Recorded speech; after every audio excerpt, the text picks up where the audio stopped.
hit the button and just immediately start stemming. We're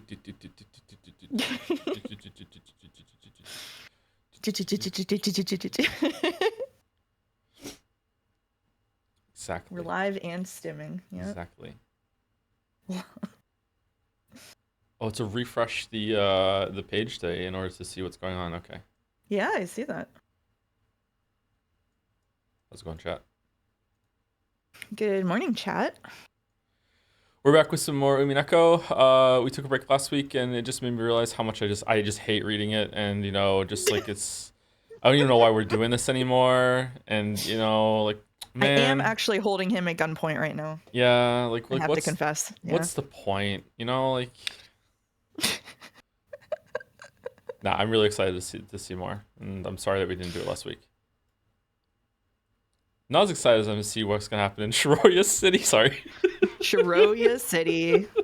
The city I live in shuts down the downtown after like 5 p.m. and it just becomes a ghost town with nobody there except like lost people wandering around with nowhere to be. And I have to imagine that Shiroya City is like downtown Pittsburgh at 5 p.m. on a Saturday. One Not must this week though, imagine because it's Shiroya Pickleberg. happy. Pickleberg. One must admit. Yeah, it's Pickleberg this week. There's a thing going on in Moncton here right now. That it's their like yearly car show, where like a bunch of people show up with their super old cars, and they don't even they don't even like rent the place out. They just drive it down the big street here, and the city crowds around and like sits in their cars It's like a parade. and lawn chairs. Yeah, it's like a parade, and they just smoke pot and clog up that street. It's really bad. I hate it. First time I went through it, there was like seriously, there's like thousands of people on that street, and there's not that many people in Moncton. And like the first time I saw it, I didn't know what was happening. So I'm walking down the street, being like, "Why are there so many people here?" So I picked out the person I thought looked most normal of the crowd to be like, "Hey, what's going on?" And he looked at me like I was the idiot for not knowing. And at the end, like he chastised me with like, "It's 25th year." I'm like, "Oh fucking hell!" Like, sorry, bro, I didn't realize this was like the biggest thing that happened in Moncton. A random monk night? Exactly, a random monk tonight. Here we got pickles. I We got prefer. pickles here. I think that's better than old cars. But And chat might last week disagree. was Anthrocon. Last week was the furry convention. So we had the furry convention straight into the pickle festival. Furry pickles. Okay. Furry pickles, yep.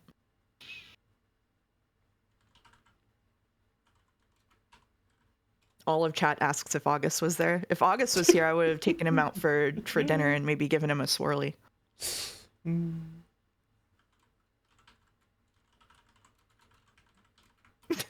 August has become like the token furry of the stream. I'm sorry, August. He is, yeah. Fucking hell. I'm sorry. In the suit? No, that would ruin the suit. Those things are expensive.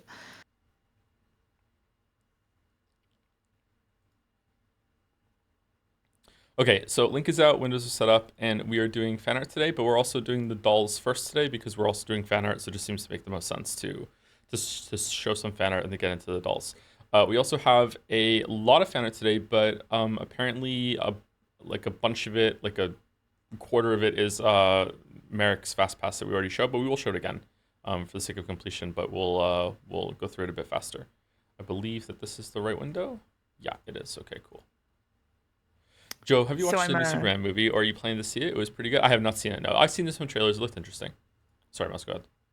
No, so I'm doing my collab stream with my best friend Amos tomorrow, and I went on his stream yesterday, and he was doing dolls, and I was like, "Does this mean we have to do dolls tomorrow?" And he was like, "You don't like dolls? I love them." And I was like, "I just can't escape. It's fine. I'll do them. I just can't escape. Can't escape the dolls. They're everywhere." They are pretty fun games to do. I think they're interesting. Oh, I need to share my screen with you 1 second. He does like all the game doll ones, like all of them. All of them? Yeah, like all of them. Yeah. And he did a cool one that I'll show you later. That you don't do. There you go. You should be able to see my screen now. I do see your screen. Thank you. Okay, do we want to do the dolls first before we do fan art in a block? Probably, yeah. Let's do that. All right, game doll. Classic. Here we go. This is Far Cry 5. Oh, Hmm. 4. Shit, it's 5. It's 5. It is 5. I see it now. It's not 5. Okay, it's not. I'm wrong. I'm completely wrong. Well, there's only a couple numbers left. Was there a Far Cry 6? Was was there a Far Cry 7? We're not up to okay, it's a spin-off one. Okay, Hmm. it's not Blood Dragon, it's not Primal. Instincts or New Dawn? Let's go New Dawn. It was New Dawn. Okay. I don't remember this game. Okay. Artwork. Ooh. Hmm. Phantom. Phantom. Oh shit! It actually is. It actually is. It's so good. Spoilers! Now he knows there's a boat. It's actually Pentiment. It's actually Gaindle Pentiment. spoiling things. And I just, again, like I appreciate the art style. It's not unappealing. I just don't like it for some reason. It just doesn't. I think that you'll like the writing enough that you don't care. Okay, that's good. This is my opinion. I love Pentiment. That's good. All right. All right. Vandal, Lock it in. can we hear it? I can. Sh- 2012.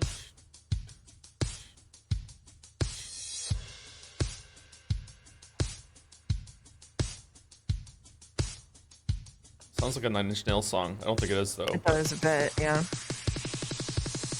Okay, it's definitely not a Nine Inch Nails song. Okay, I don't know what I got this no is. idea. Yeah. I got nothing. Okay.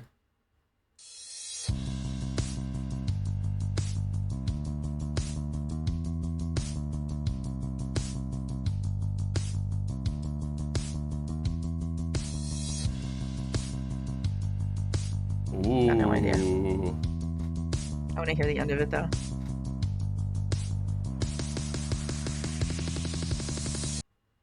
Nope. Banjo and guitar.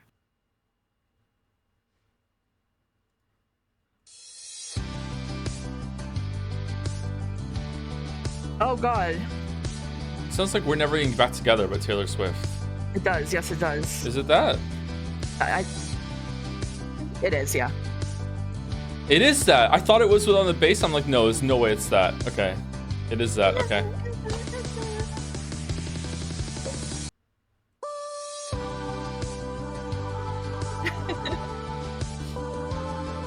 I prefer blank space, I have to say. I also prefer Blank Space, yeah. Yeah. This is a good glore.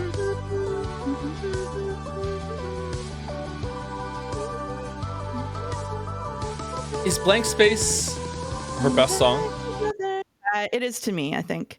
I think it is for me. I don't know about for everybody else, but I love blank space. Blank Space It's is, really good. is probably, it's also her best video. The video is really Oh, the provocative. video goes so hard, yeah. Yeah, the video is really good.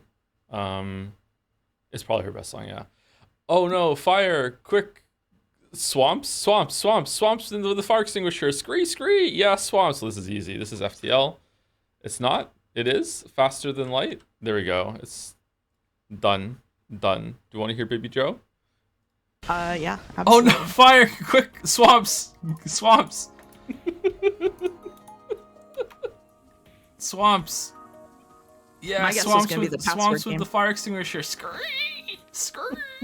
Oh my god. Yeah, swamps. This is such Baby Joe. I got really into it's FTL. I really like that game. I like to play that game some more. Scree. People love swamps. Game is extremely fun when playing with friends, but it's hard to cooperate with random people. This is NTR. League of Legends. Oh, okay. That's not on Steam, is it? No, it's not. Elden Ring, Night Rain. Yeah, easy peasy. Nice. Easy nice. peasy. Okay, all right, Scrandle. Can we choose it? Yes, we scran. Yes, we scran. Sorry, I was Yes, we somewhere scran. else just now. Okay. The potatoes look awesome on the left, but that meat looks kind of suspicious. Do you agree? It looks kind of dry.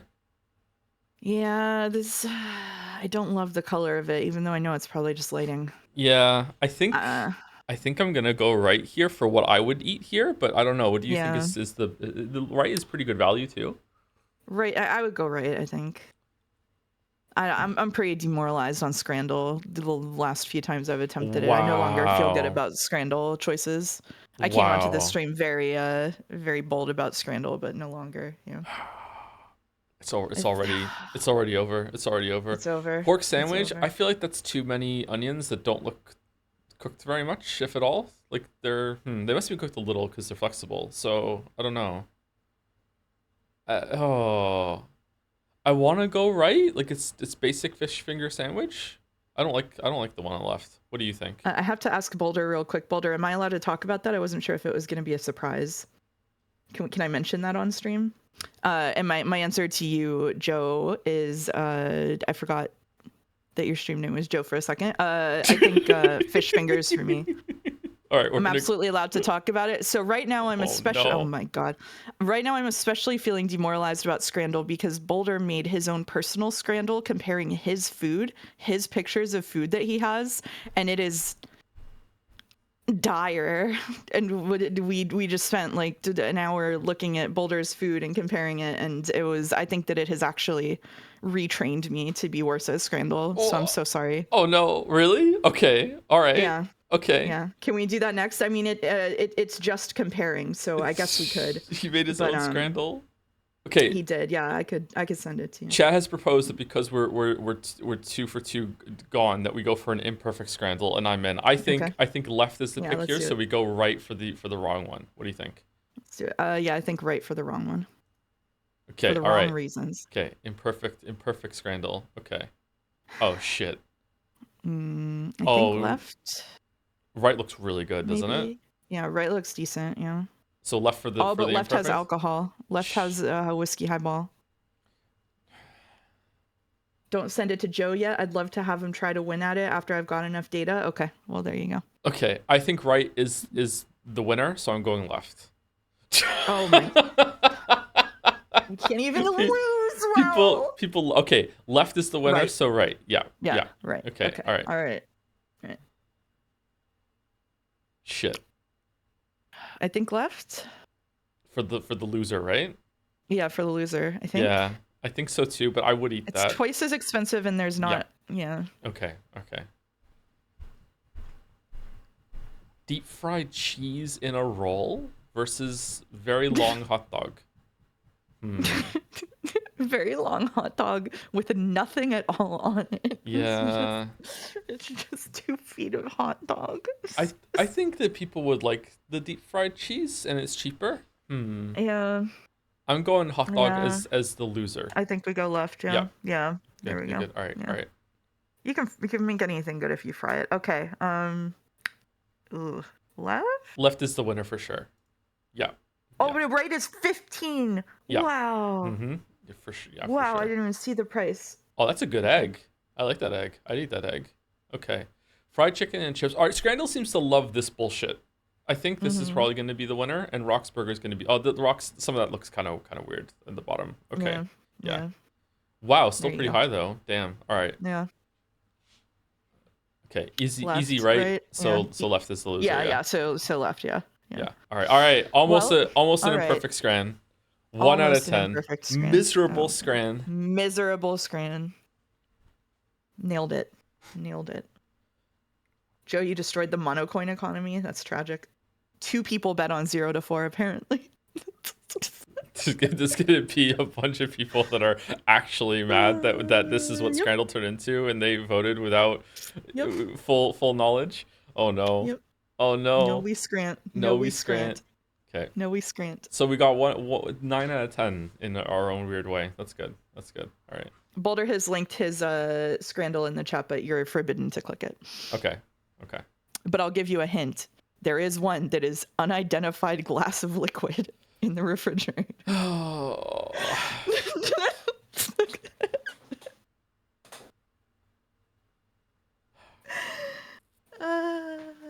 someone who has mapped out the whole Monocoin bet economy and knows that betting around the 8 out of 10 for Scrandle every day is just free Monocoins is really angry today. Just absolutely Apparently, furious. someone bet 261 monocoins and made 558,000 off it. Wait, what?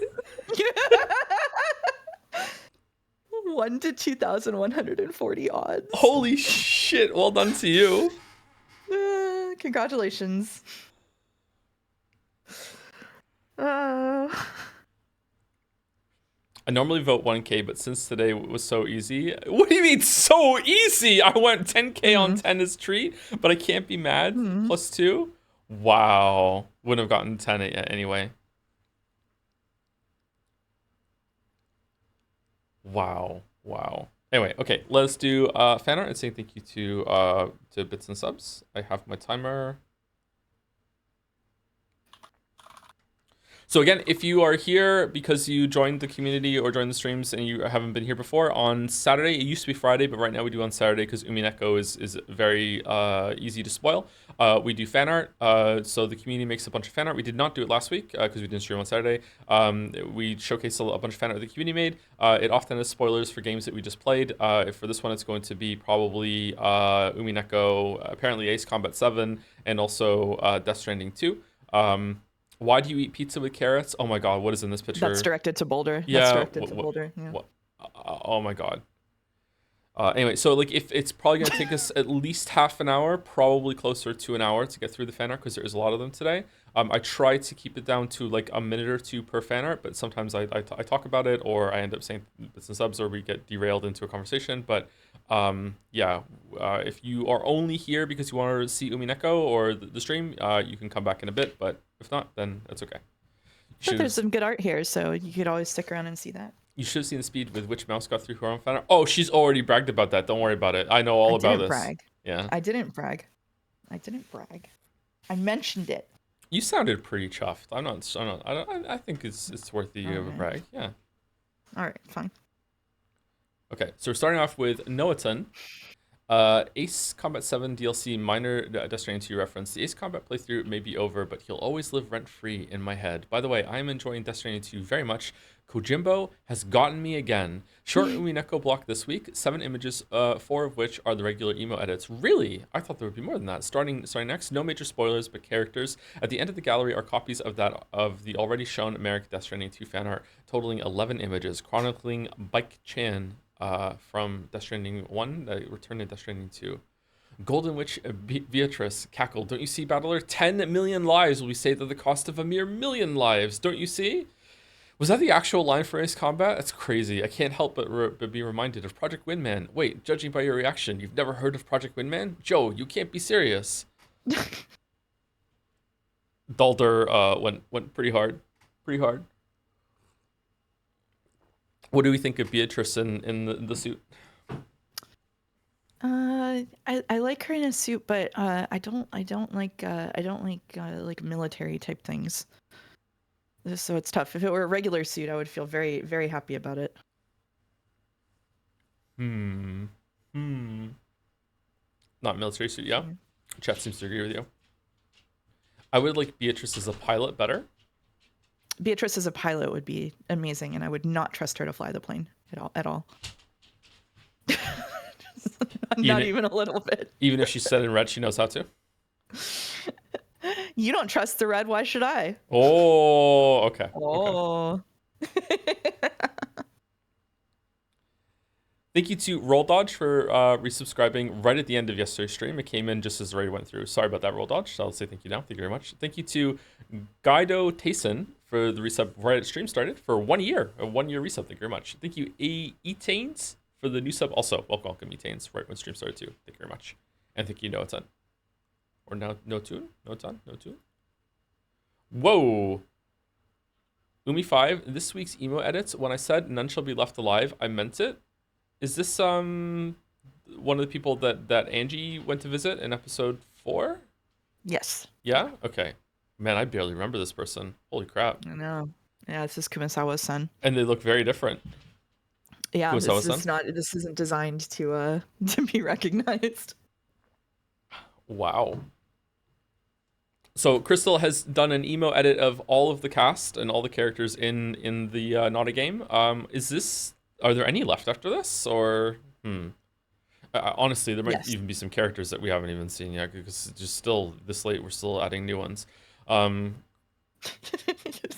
which you're so excited about. so Whoa. so excited. Who's this? Is this the one that has that knew about the message in the bottles in the restaurant, or? Is this Nanjo's son? Oh, it's Nanjo's son. Yeah, the doctor. Okay, yeah. Oh, I like Yeah. the lab coat pattern. That's cool. Yeah, that's pretty fun. I like that. Rocking the eyeshadow. Mm-hmm. When I had a job at a doctor's office, I had to wear a lab coat for no reason at all. I didn't do anything that was worthy of a lab coat, but it was fun. Did you also have eyeshadow and mascara? I did not. No, no, no. Yeah. Unfortunately, Sad. not. No, sorry. No. This is the boat captain. Yeah, this is the boat Yeah. captain. Yeah. A bit of a subtle one this time. It works. Mhm. It works. Yeah. Yeah. Who You can't be too emo on the high seas. If my job were just driving a boat, I feel like I would be a lot happier and more fulfilled than I am now. Just driving a boat. That's it. Yep, just Yeah. driving a ferry back and forth. Just Yeah, and then once you're done with all your boat driving for the day, that's it. You can just go to sleep, do That's your it. rest, do whatever. Yep. Yep. Don't have to worry Yep. about it. Yeah. Mm-hmm. Yep.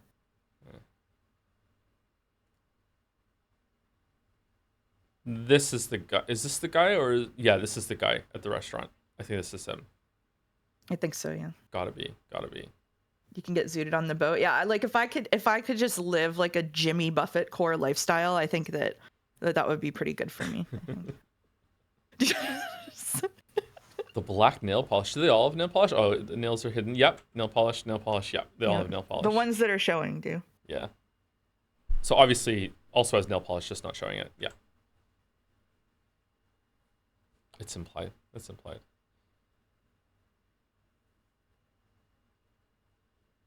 His hand gesture looks like he's in handcuffs. Maybe he is. Maybe he is. Maybe that's part of the getup too. He's spoiled. I almost said a spoiler for Death Stranding 2 because there's something on the screen. Yeah. Whoops. Whoops. It's a really Whoops. big spoiler too. Whoops. Whoops. Yeah. Anyway, I see what you're thinking. Yep. Thank you, Crystal. Thank you very much. There's more? There's more. Ariel, I took a very special field trip today while visiting Tokyo and brought along some friends. Is this the same person that did it last time, or is this someone else that went there with the I cover believe cutouts? we're at 3 people who have gone there and brought tributes to you. Three people. Wow. The Joe Battler dragon in the cape is really cute with the point. Aw, wow. Cheeky Battler and Beatrice. Remember when I killed your dad and your stepmom on these stairs?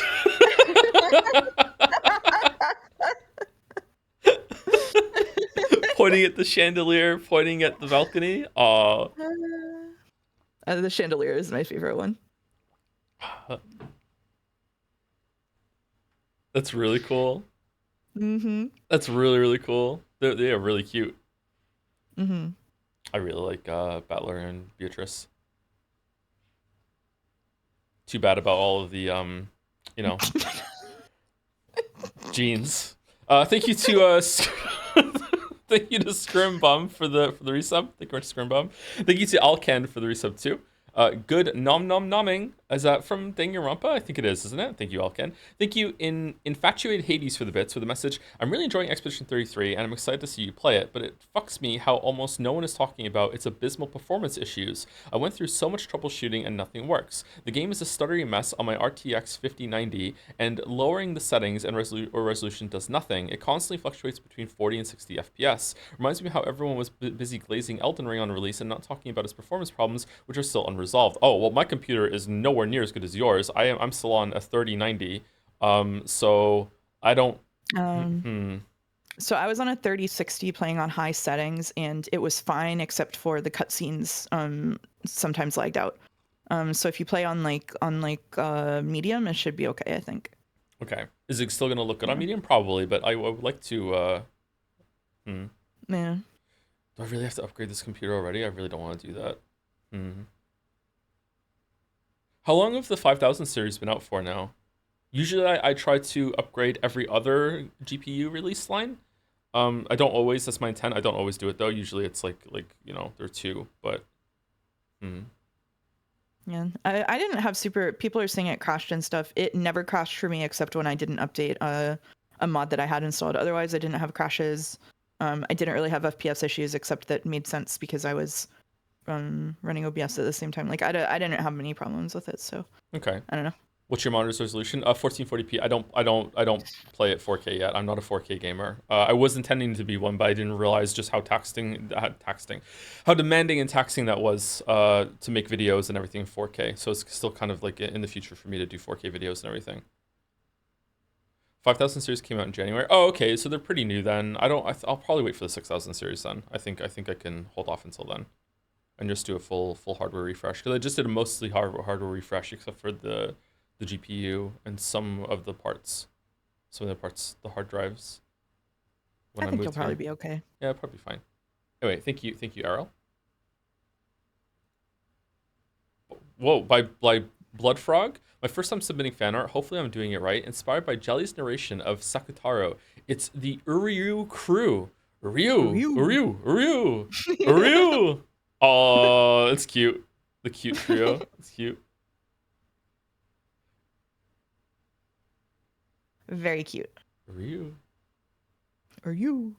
Oh, I really like. I don't know if it would still be colors, or just a very soft look to this. That's really pleasant to look at. It's very easy on the eyes. It's like a little desaturated, yeah. Yeah, it's cute. I like it a lot. Jelly's scarf looks like his tongue. I have to take that up with Jelly. I take that with Jelly. Sorry. Thank you to Lady Nika for the resub. 30 months with Actually I'm Santa. Oh, another Weeb game callback today.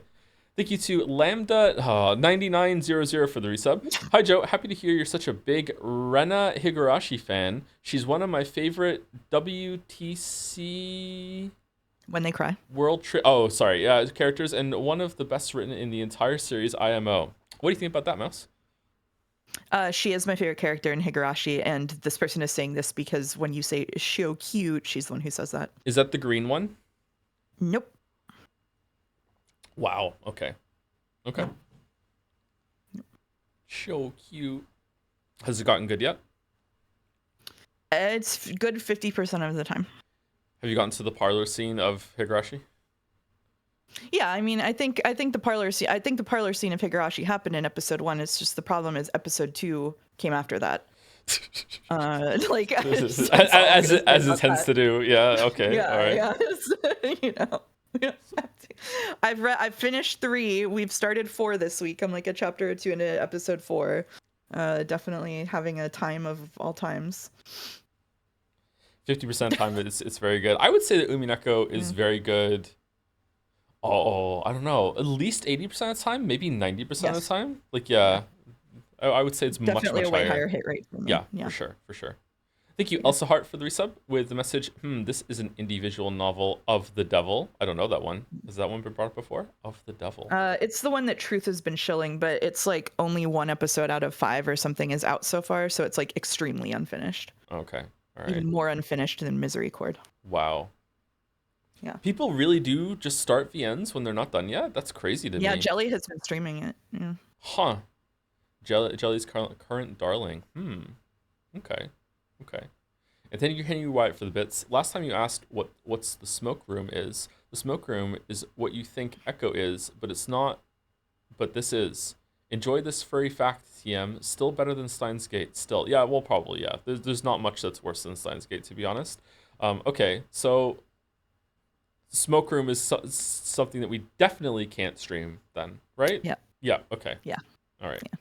Okay. I've been watching the blogs in Reading Club about this, and yeah. Okay.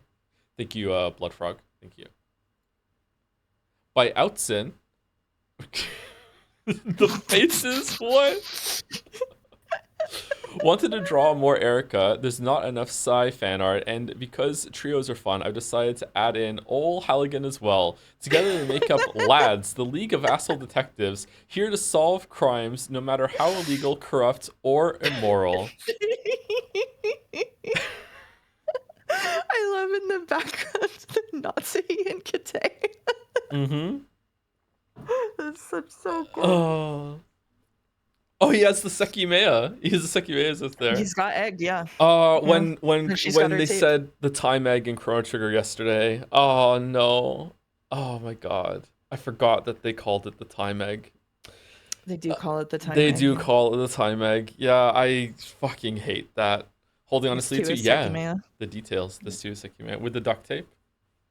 And he has the knife. And he's got the knife. Yeah. Spoilers. He's got the time traveling knife. Yeah. Fucking the dude with the scissors. Do you know how stupid that game is? The amount of like fucking shit he has to do just to borrow this guy's scissors.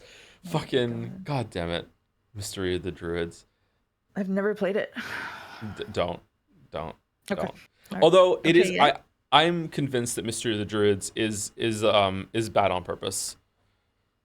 It's meant to be bad though. Okay. It's meant to be bad. Like no, right. you don't get it. You don't get it. Yeah. Okay.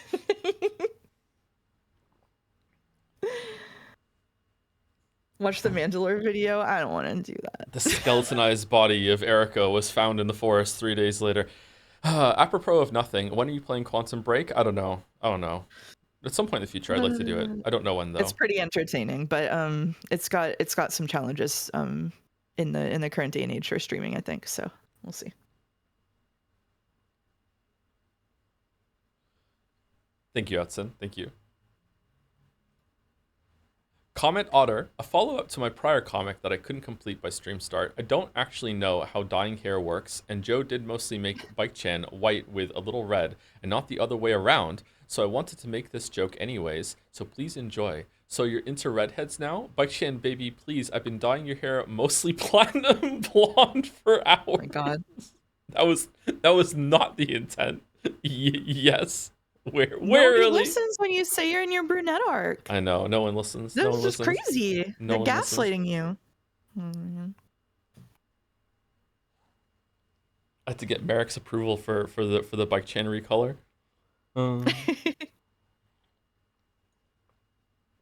Bike-chan looking kind of like Kutaka Toho. So true. Many weebs are thinking this. Yeah, sure. Yeah, for sure. Absolutely, for sure.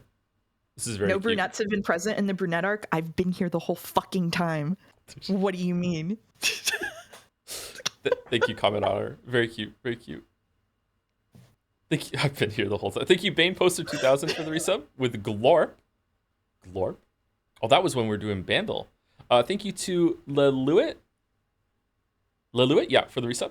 Hey Joe, have you ever thought about how weird it is that you don't know anything about me, the chatter, while I've known you for like 8 years, watching almost every stream and video? Also, Joms, actually, yes, it is kind of weird. It does kind of weird me out sometimes that when I talk to someone, that they like if they're in the community in DMs or anything, that they they know way more about me than I know about them. Yeah, it does enter my mind quite often. Yeah. Some may even call it parasocial. Some they would be wrong too, but some may call it parasocial. Yes. This too is parasociality. I handled this, if I recall correctly, by just data dumping a bunch of information about my life at you immediately, so we would be on more equal ground. Mm-hmm. Yeah. Which felt Appreciate better. that. Yeah. It was something I did forget sometimes though, and I was like, oh yeah, It's it's a odd thing to go through. Thank you, Centeride1 for the resub. Hey, hi Joe, how's it been? It's been okay. Life's been kicking me in the balls for the past few months, but I'm somehow not depressed. Oh, that's good. Really resilient. Good job. Which is weird because it used to happen for very small things comparatively before. Is it just that I'm getting older and wiser? Thank you for the great streams. It could be, yeah. It could be that. It just could be that you're just getting used to stuff like that, yeah.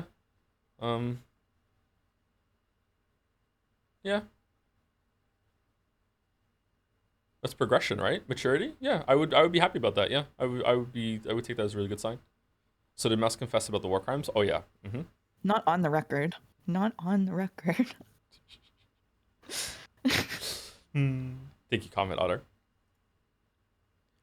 Baka Savvy 4. I want to say Baka Savai for some reason. Maybe that is it.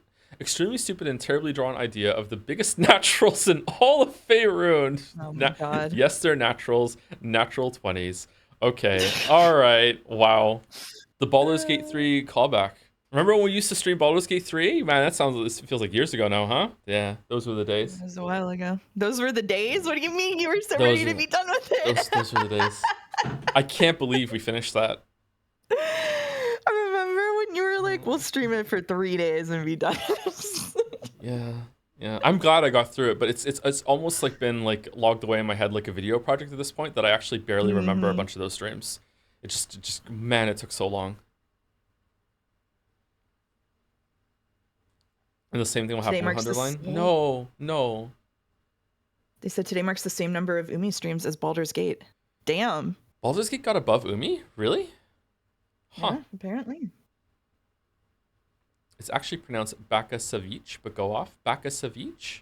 How am I supposed to get that from the 4? Baka Savic? I'll try and remember. I probably won't, but I will try and remember. Big naturals. Fucking hell. Thank you, Baka Savic. Thank you. By Mega Geek O. Oh, is this the Stranding block? I wanted to practice drawing wheelchairs, which led to drawing Bike Chan. Wheelchair is mostly accurate, aside from the extra wheel and sci-fi-ish elements I put on the wheels, which are always welcome. If we go up on that debris and skid down the other side, we can probably avoid the tar field up ahead. I gotta say, the fact that the bike in Death Stranding 2 looked more like a wheelchair than it did in Death Stranding 1 is a crazy coincidence. That was, I don't know how Merrick feels about that, but that was wild to me. As soon as I got on the bike, I was like, whoa, this is a little spooky. I also don't know how I feel about how much easier it was to get around the world on the bike in Death Stranding 2 compared to 1. In 1, it was a huge challenge run, huge challenge run toward the end to stay on the bike. Whereas Death Stranding 2, it felt like it was built around vehicles, and it was just like, and that was good. It made it a comfy road trip, but man, it was a different experience for sure. Death Stranding 2 in general is a lot more traversal. Yeah, I think that's probably a good call because who wants to do that all over again with another game? I don't know. I feel like one game enough is enough, and they can explore different systems. But yeah, I really like Death Stranding 2. But Bike Chan was a big part of that because I'm weird. Don't know what it says about me. Yeah, I don't know. Oh no, I'm a little freaked out. Thank You and you. your bike. Yeah, just me. She's my bike. Just me, my bike. Yeah, this is cool. That I expected to save me in a cutscene and then was surprised when she didn't. Thank you, Aluminium, for the resub. 70 months. Thank you very much. Thank you to Basement Bats for the resub too. Thank you very much. Thank you, Petsau, also for the resub with at Joa Cho Desu in it. It's Bike Chan Desu. What, I don't know. I don't know what that is, but thank you, Petsau. Me neither. And thank you, Mega Geeko. Did you see Donkey's DS2 vid? I don't really watch Donkey anymore. I don't know why. I don't know why I stopped watching Donkey. I just don't. There's no shade against him. Like, it's not like he annoyed me at some point. I just stopped watching Donkey at some point. By Sen. Last stream spoiler, Mr. Anderson. May I have a small request? Do not look at chat into the next fan art. Okay, all right. And to make up for the silence, I shall provide you a fun little information. Northern Lion name in is Norin Ryan. What? And it would be even funnier if I did made that up. But let's just pretend he's still Norin Ryan.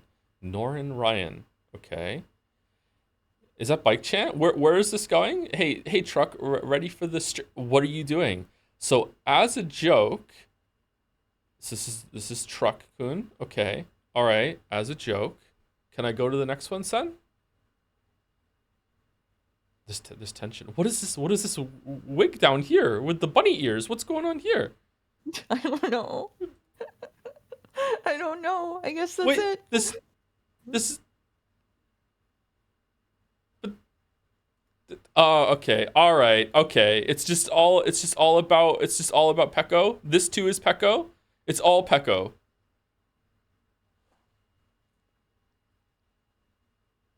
You did it again, Kojima? What the fuck is Pecco? Many non-weebs are saying this. Pecco is a VTuber. Norin Ryan. You need insane Pecco lore for this. Okay, all right. So this is a joke for very few people in the chat. I actually respect it, son. Niche jokes are a good thing, I think. It's a mirror. I didn't realize. I thought it was just I didn't even realize that it was it's one of those makeup you're mirrors right, that have yeah. lights on it, right? Like Yeah, yeah. that's just like a vanity. Yeah, Yeah. that's a lot of lights actually. Holy shit. Oh, I've seen some with more. This is a conservative amount of lights. Conservative amount of lights. Crazy Yeah. lights. Thank you to Softworm7 for the resub for 3 months. Thank you very much. And thank you to Katchi? Not sure. It looks like it's meant to be Nietzsche, but with a cat. I'm not sure. For the resub, 8 months with Umipiko. Umipiko indeed. Umipiko indeed. Thank you, son. By Luna Panda.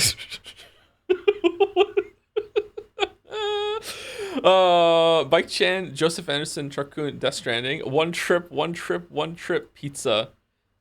Pizza that will explode your mind. Pizza Ricci! Pizza Ricci. Are you sure about this? Yes, I am fine. I can feel her boobs press against my head. What? Do it for the boobs. Oh my god. What the fuck are you talking about? What?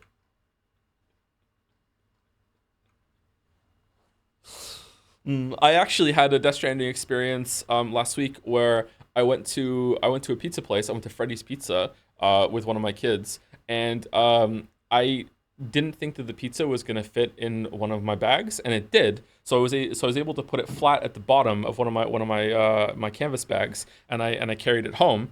And I didn't realize that how sensitive pizzas are to being completely flat, because it was at a very like minor, like I don't know, like 10% angle all the way home, and I didn't realize it was such a minor angle, and like almost all of the cheese had slipped off the top of the pizza, and it like rolled up and wrinkled and crumpled like, on one side of the pizza, and I had to like, you know, reformulate it and move it back. So like, yeah, those things need to stay like proper flat. And I was like, now I understand Death Stranding a little more now. I was like, fucking hell, this is a horrible Can connection. you imagine what those pizzas were like when you delivered them in that game? I know, yeah, I know. It's really bad. C rank? The cargo was cactus. It was cactus, yeah. Fucking cactus. Yeah. Thank you, Luna Panda. I still ate it. It was good. Also by Luna Panda, Aftermath, worth it for one trip. Aw, does she also think it's worth it? 2 likes, Yusuke Lover 69. Bike Chan is a trooper. She goes through a lot. She does, yeah.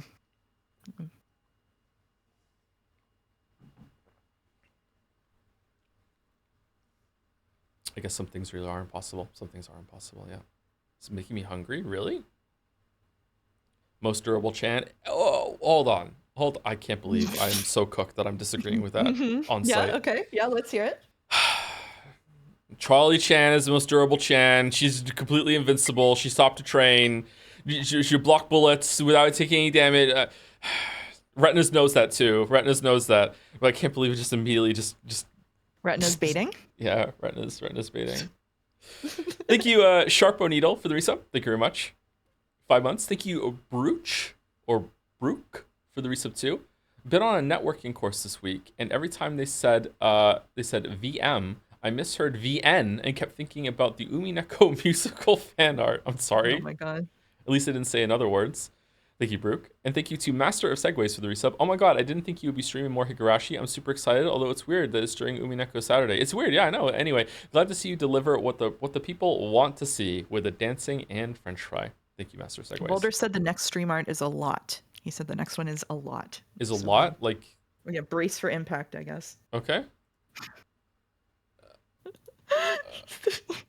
What? So I had this idea. It's I think an Eno Romi Andri. So I had this idea of gluten-free toes for 3 months now. What? Had to get it out of my head. Had to learn Blender. Still don't know. Send help. They're actually toes? Oh. They're actually toes. Magical hand inside. This looks like a job for Gail. Now gluten-free. Joe, Mouse. No, why are the toes named? No.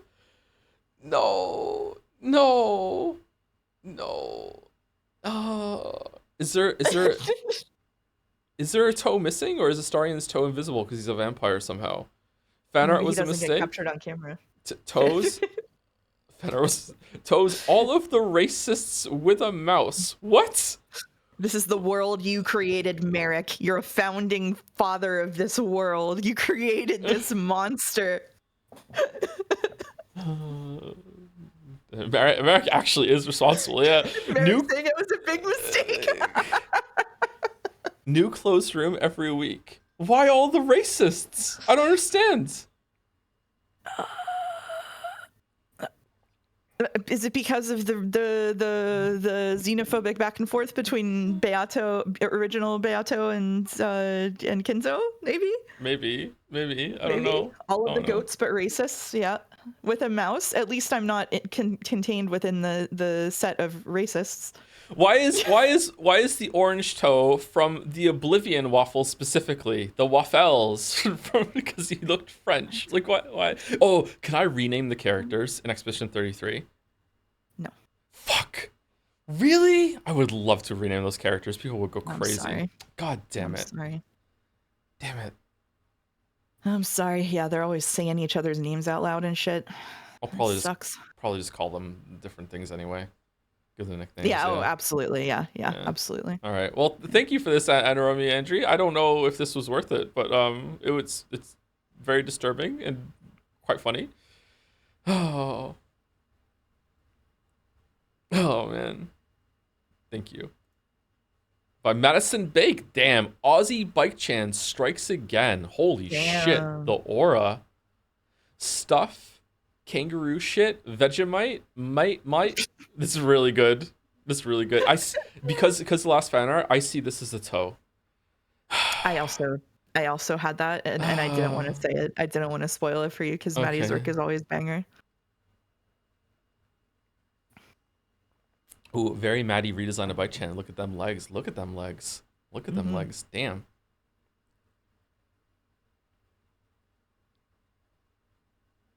Unironically, super strong in combat. Just was able to just blast it down by just ramming into all the robots. And then the human enemies were even weaker to it. Everything is weak to bike, except for the big robots, unfortunately.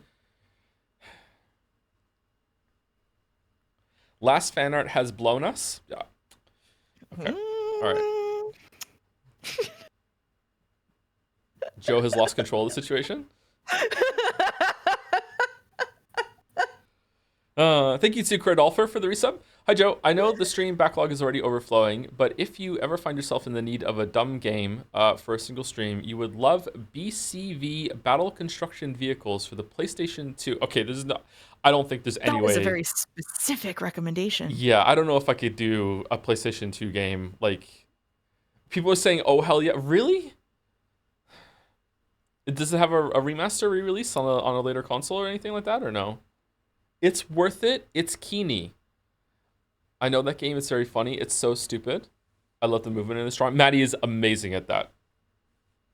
Amazing at that. It's a fighting game.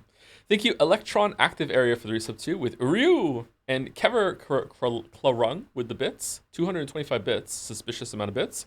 We finally back to the dangers of maladaptive fantastical escapism and generational abuse. What remains of Beato Finch? Very nice.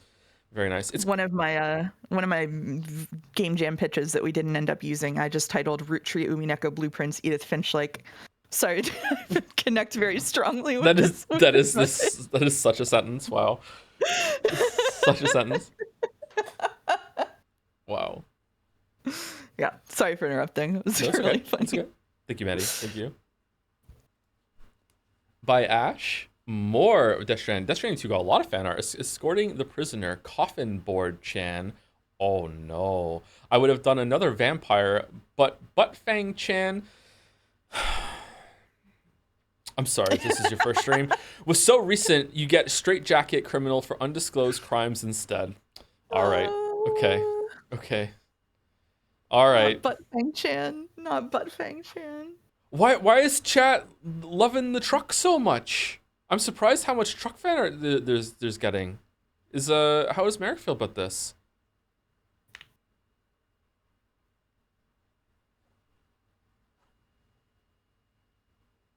My Chan seems always to be in a good mood in all the fan arts. I like that.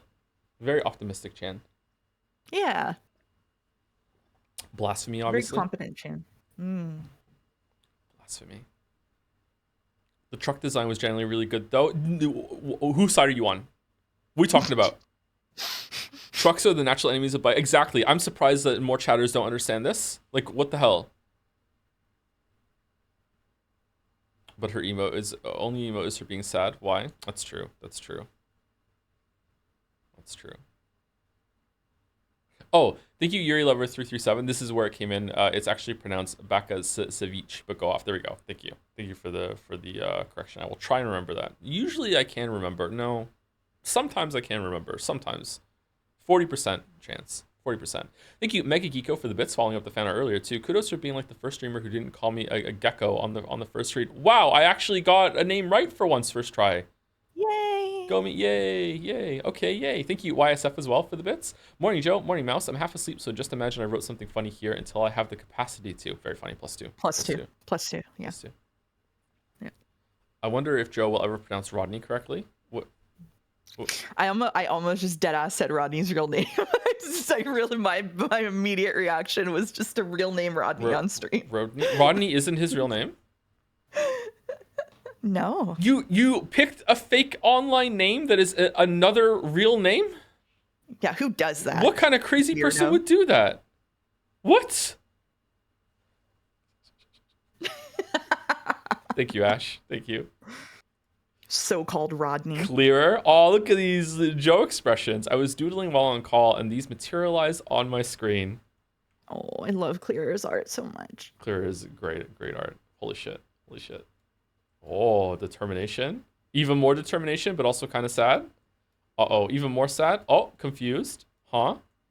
Oh, okay. There's a story here. Mm-hmm. Yeah, had a problem. Realized that, oh, maybe it isn't a problem anymore. All right, I'm happy about that. All right, time to look for a new problem. The video editing process in a nutshell. Yeah.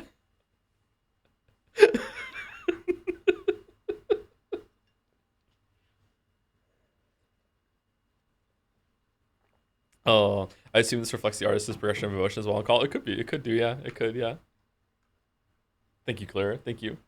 Thank you also to YSF for another round of bits. Okay, I actually came up with something, Umineko, but they facilitate the imagery through 5D chess. We're on 5D chess now? I don't even understand 4D chess with multiverse time travel. Is this anything? I mean, that's probably what's going on, actually. That is, yeah, that's accurate, I think, yeah. Thank you, Jambo Smash, or Jambo Smash for the resub. The boomers crave the Chrono Trigger, Joe. Yeah, I crave it too. I might do an extra stream on Monday to finish it up so we can have like a clear week of Final Fantasy 6. I'm also, I don't know, I don't want to say this and then dangle in front of people's heads, so I don't know. This is not a commitment to this, but I'm kind of tempted, just like when we get into episode 8 of Umineko, just banging it out in a week.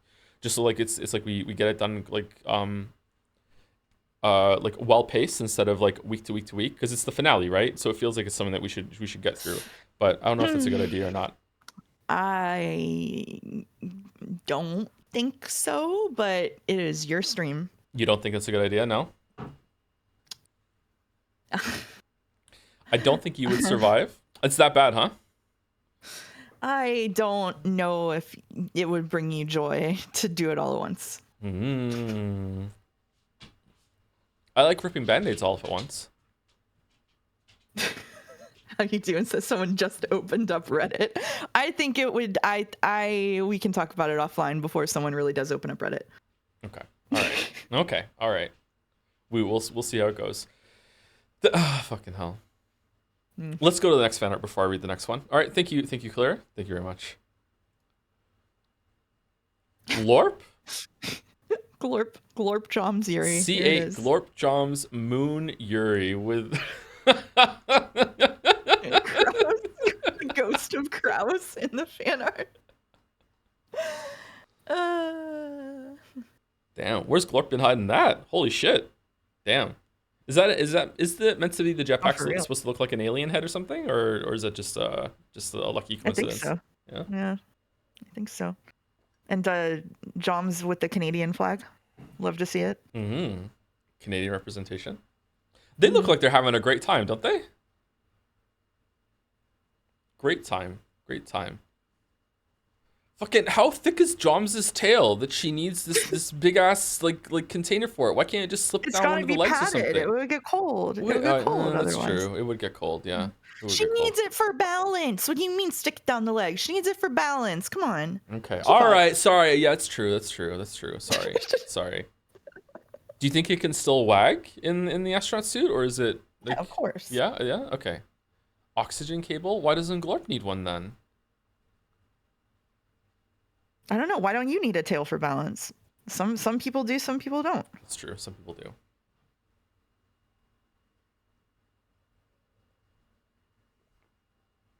Glorp is an alien, Joe.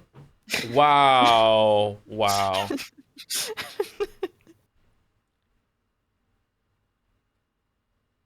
I like the Kraus in the background a lot. A lot. Anyway, speaking of ripping off band-aids, thank you to Joe's double-digit ding-dong for the bits. I appreciate that you've always pronounced my name correctly. It's because you're so used to saying it. So used to saying it. Yep, so used to saying it. Thank you very much. Thank you. Thank you, Dominic, for the bits. Umineko, but instead of chess, it's Scrandle. That's right. It's Chumineko. Whoa. Can we choose it? Thank you, Delmac. Thank you, Ari Lins, for the resub too. 12 months, so 1 year. Thank you very much. Probably going to miss my fan art today because I'm selling my art at an anime convention this weekend, but popping in to say hi. Happy stream. Hope you have fun today. Thank you, Ari Lins, and good luck with that at the anime convention. Wish you all the best. Is that a good time or is it a stressful time? I guess it depends of the how the convention goes. I've never been to a convention. I'd like to go to a convention.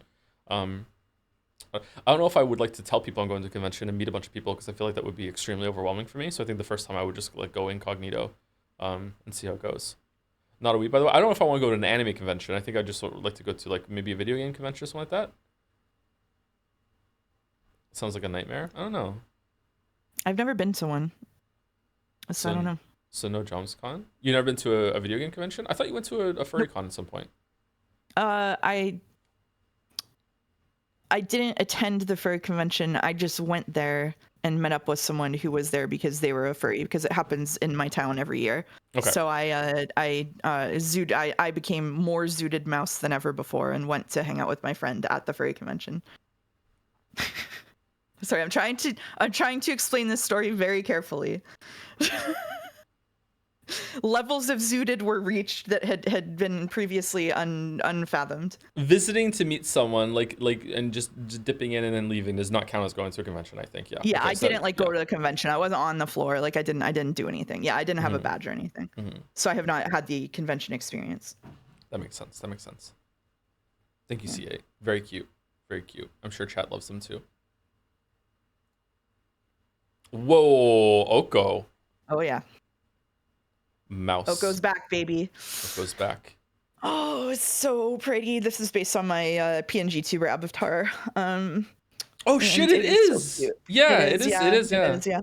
I remember when Huey was making my avatar, he was like looking up old dresses because I was like, oh, just do one of those old timey dresses, and he was like, I think this works. And then Oko took it to like 11.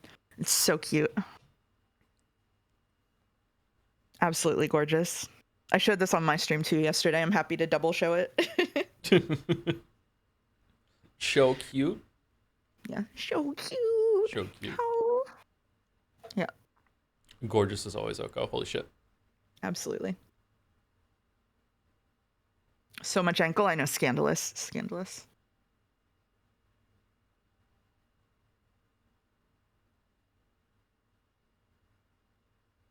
Clear and Oko art today. Such a blessing. Mm-hmm. Thank you, Huli Godot, for the bits. Consider more weeks on episode 8 means more Umi News bits. That's true. Mm. Umi News. Here we go to the Umi News. Thank you, Darius Carland, for the resub too. Sorry, Villager News is an ongoing meme with me and my kids. We do Villager News almost every single day. They love it. They love it so much. Thank you, Darius Carland, for the resub.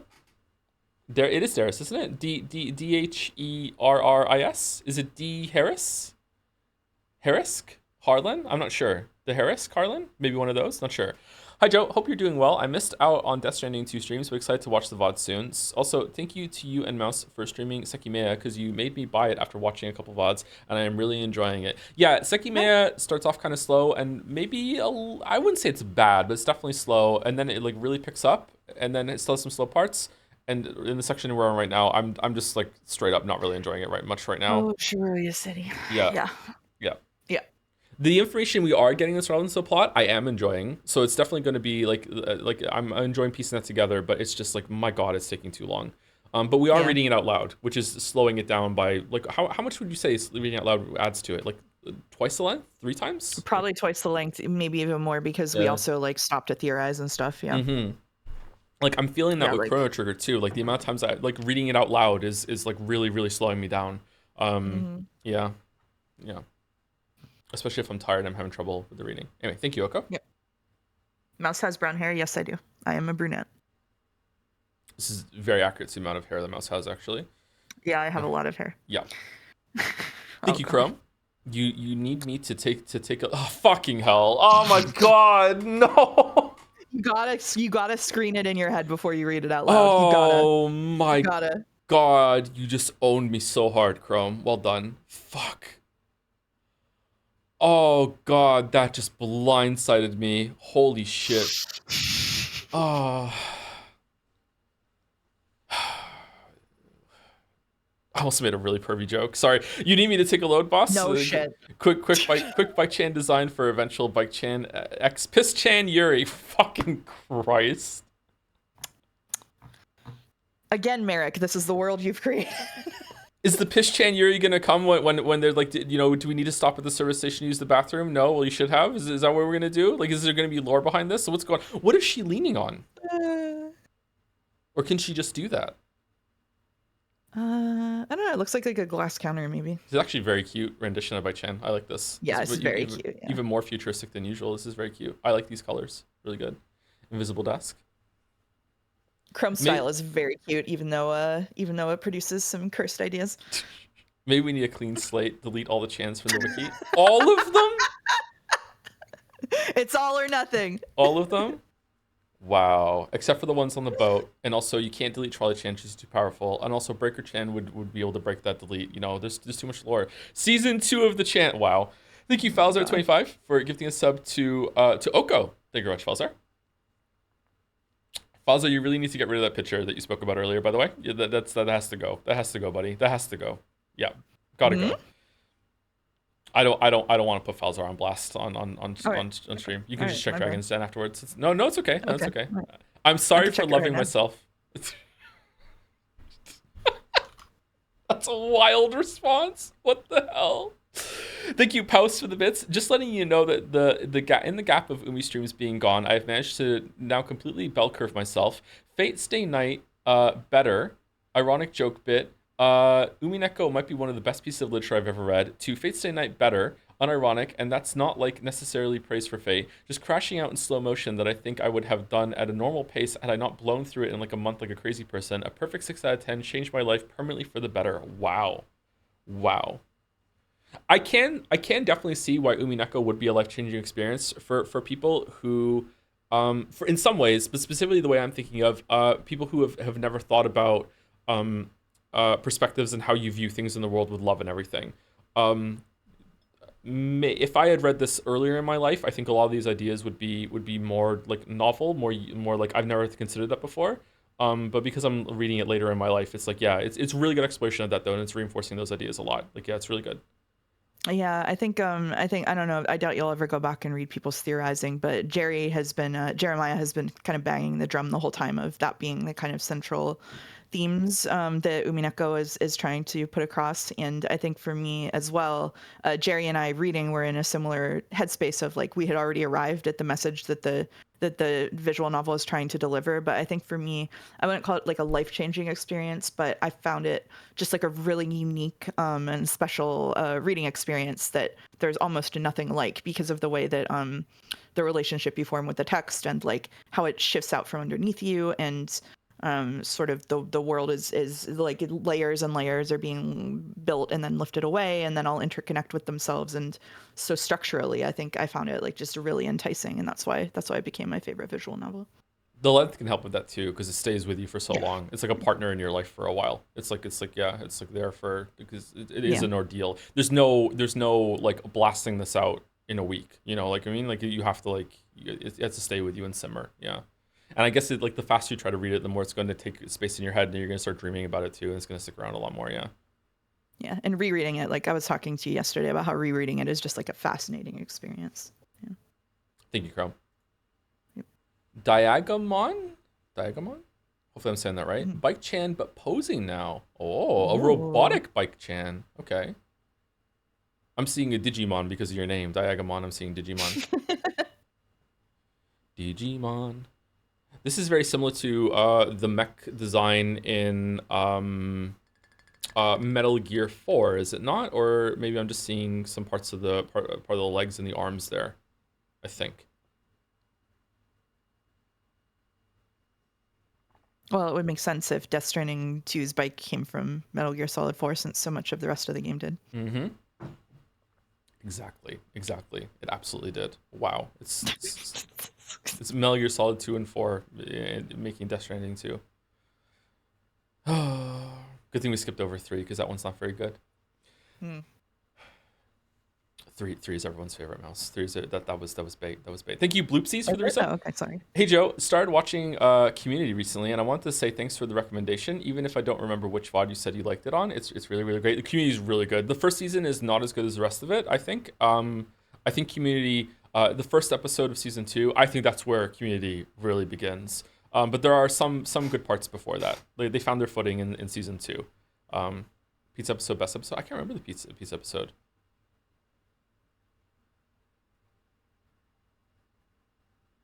My favorite Community episode is the D&D one.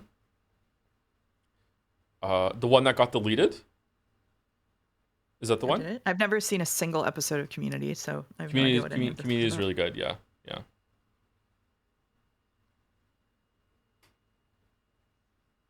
It's also good on a meta level because apparently Chevy Chase is a gigantic asshole. And they just at a certain point they just started writing leaning into that and just making him out to be a gigantic asshole. Like he's not a character anymore toward the end. Like It's like one of the reasons Galaxy Quest is so good is that Tim Allen just plays himself.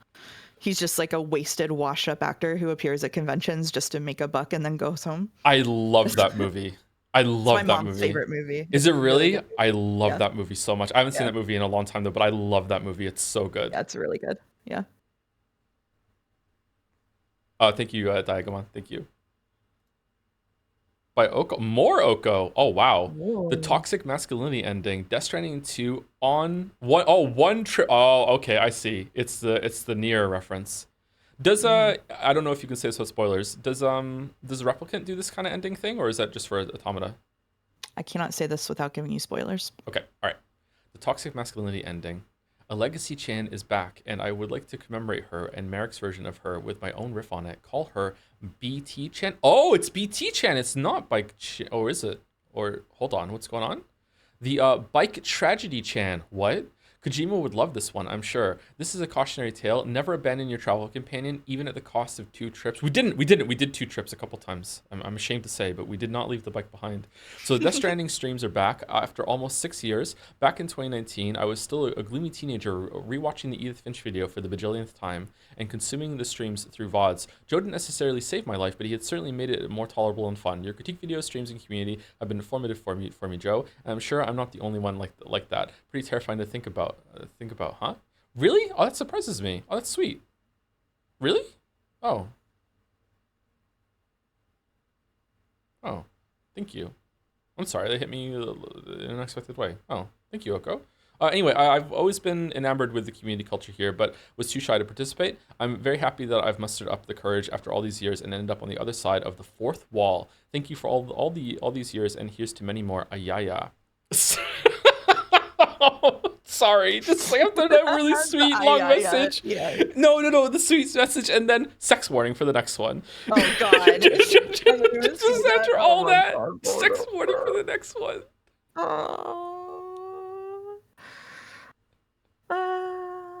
Oko is very sweet. I love Oko. Oh, thank you, Oko. This is beautiful. And you make a good impact on people's lives. Deal with it. Okay. Right. Okay. All right, I'll deal with it. I'll try.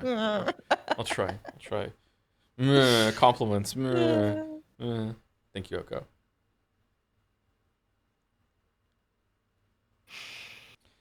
All right. Brace yourself for whatever. All right. Sex warning for the next one. Sex warning, Bike Chan whenever she gets fixed up by C806256. And I just have to mouse over it, right? Whoa. Whoa. Okay. Oh, it's not that bad. Is it? I think it's fine. Okay. All right. It's canon. Merrick approves. I'm getting some QT Chan flashback vibes right now. Stand Mm, clear. All good. Aw, all good. A nice tune-up. Thought it was worse with the sensor. Do you think so? it does look worse with the sensor, yeah. It's Sometimes. just like magical girl transformation. She's doing a Sailor Moon healing. Okay. All right. I give it a 6 out of 10. All right. Magical. Oh, someone tried saying it too. Yeah. Mouse gets it. Do do do do do do do. Do you have a favorite Sailor Moon? The gay ones. Who are the gay ones? I don't know. I haven't watched Sailor Moon since I was about 8. I think my favorite when I was a kid was Jupiter. I really like Jupiter a lot. Okay. I think that's the one.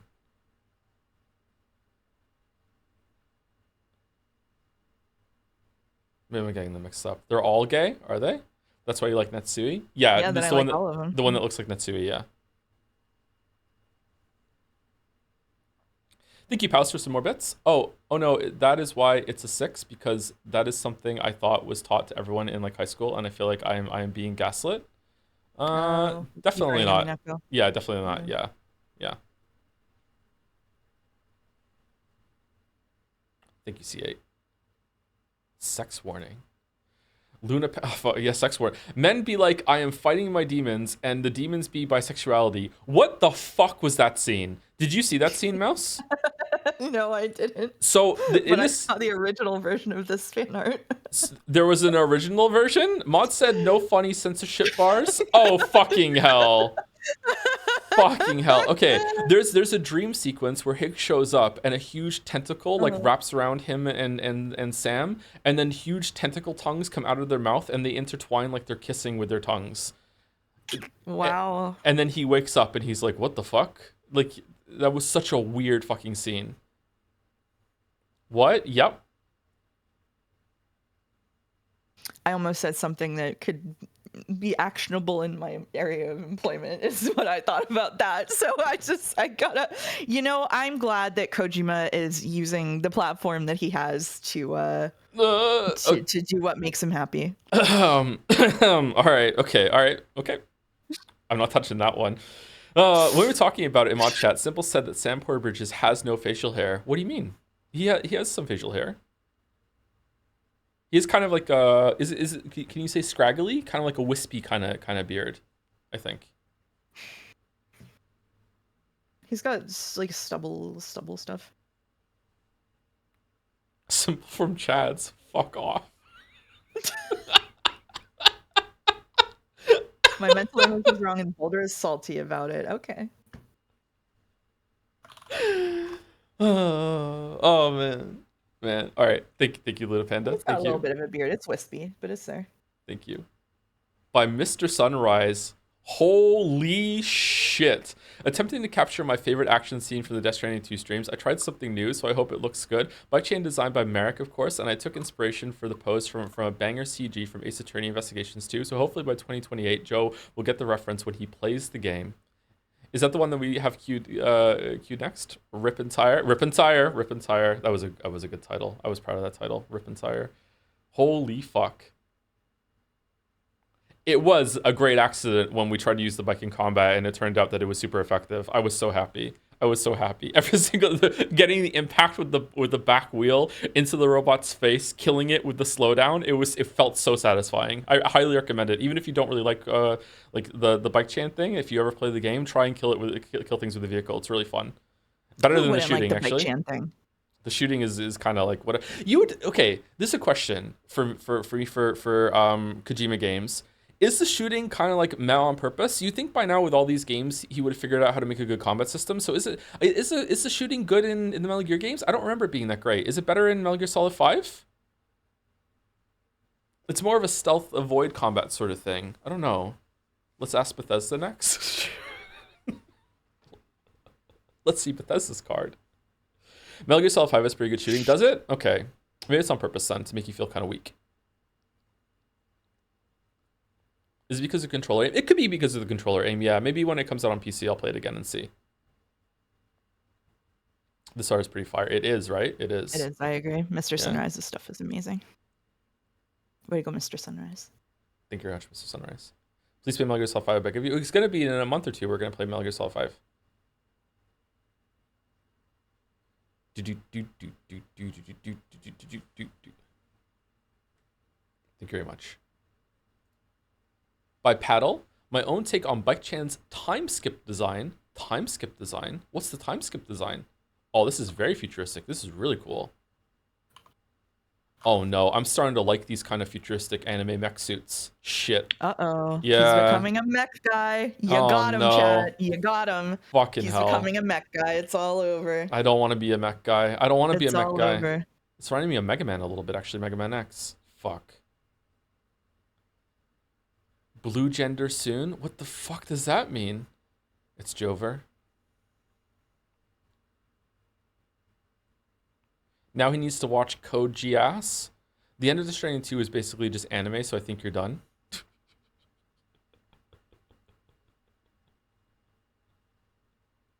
I liked it because it was just like Metal Gear Solid 4's ending with Kojima basically screaming, "Try and sue me." Like, I don't know what the fuck he was doing there. That's so weird. It's such a weird game. I don't know why it exists. Well, I have theories, but I don't know why it exists. Code Queer Ass? Queer Ass. Queer Ass. Queer Ass. Kept you waiting, huh? You should buy a Gundam figurine next to Geralt to be in Natsuno. I still haven't got the 13 Sentinels one. I did promise Chad I would get one. Shit, I need to get that. And I don't have my lightning orb still. That's a promise I made to my younger self. I was thinking about your lightning orb, yeah. I was thinking about you. If you don't get yourself the lightning orb by your birthday, that will be your birthday present, just so you know. Oh, a lightning orb. Orb? Yeah, a lightning orb just for you. Yeah, orb. Thank you, Paddle. By Tep. Quickish fan art of my favorite part of Chrono Trigger streams. Joe preemptively criticizing the game every time something mildly contrived happens before chat can. Also, I drew Joe as a hot shirtless half. This is me, a half dragon anime boy inspired by a doodle Oko did because no one can stop me. I tried to make him super Chad and mask so it could be viewed as an authentic, earnest imitation of how Joe might want to look. Thank you so much. Chat, it's literally supposed to be contrived, like they wrote it that way on purpose. It's for children. You're not even supposed to like it. They made it that way. It's purposefully contrived. So, if you recall, last time I was on this stream, we had the back and forth about the Chans and how it is a barrier of entry to the community for some people. And I felt kind of bad about how that went. And I went in my fan art channel on my Discord and said, I think it's a really cool way for artists to engage with the streams. It just kind of feels weird as like a woman coming into the community and being hit by a bunch of like big booby hot women, right? The artists in my Discord were all very like generous in receiving this and like had a really civil, like productive discussion and came to the conclusion that the best thing to do is to also draw hot men. So Oko did a little sketch where she reversed like normally where you're like the dragon furry and I'm like the hot anime girl. They did like you were a hot anime guy and I was a mouse furry, and then Tep did this. So okay, yeah. All right. I feel like we have a fair amount of hot men. We do have way more chance though. Like I feel like we could have more balance. Yeah. Yeah, doing some counter sexism, exactly. Instead of nerfing one side, we're buffing the other. The best way to do balance. Yeah. Exactly. Yep. Thank you, Gardy-san, for the resub. Hey, Joe, just wanted to say I really like the Chrono Trigger streams, and I'm eager to see you play Final Fantasy 6 next. I am really looking forward to Final Fantasy 6. I feel like I'm going to enjoy Final Fantasy 6 on a replay more than Chrono Trigger. Really hope you'll also do Final Fantasy 7 in the remakes eventually. The remakes feel like a masterpiece compared to Final Fantasy 16, and made me really enjoy Final Fantasy games again. Really? Huh. Okay. Final Fantasy 16 was a really big disappointment to me. I'm sorry. I know a lot of people liked it, but like I like the combat, which is wild. Like a Final Fantasy game for the combat instead of anything else. Yeah. Thank you, Tep. Oh, by Balder?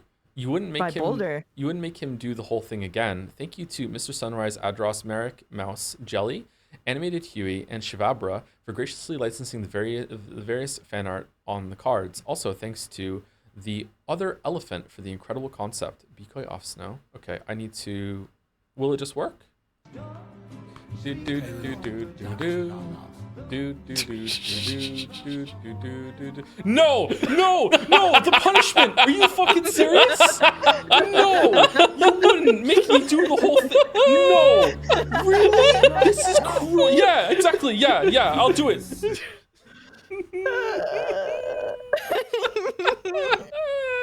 Okay, that was probably the best part of Death Stranding 2, apart from the story we made ourselves. So funny. It was really good. This is a really good play on that. Oh man. Oh, look at all the art in the back. No, the punishment. Are you fucking serious? No, you wouldn't make me do the whole thing. No, really? This is cruel. Yeah, exactly. Yeah, I'll do it.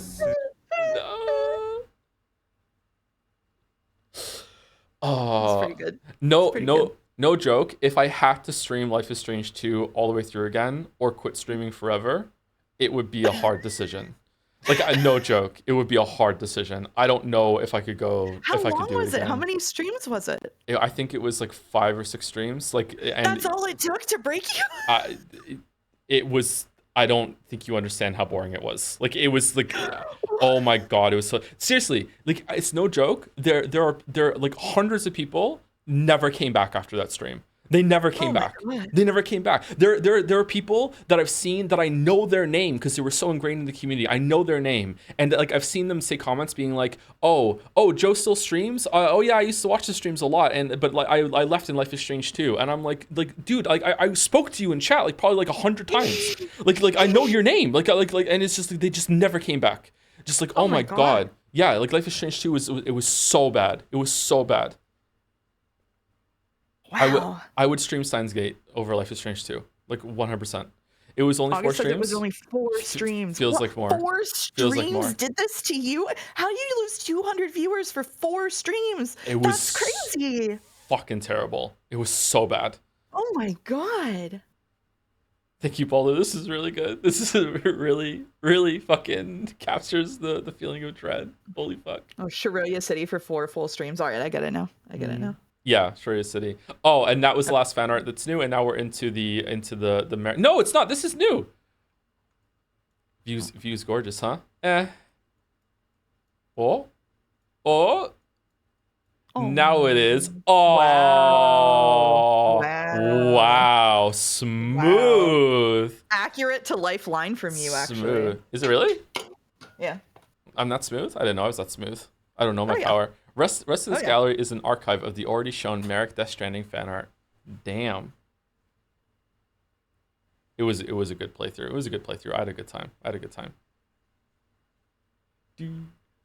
Thank you, Merrick. In front of Mouse. I've been in his community for years. I know he has bike girlfriends. It's fine.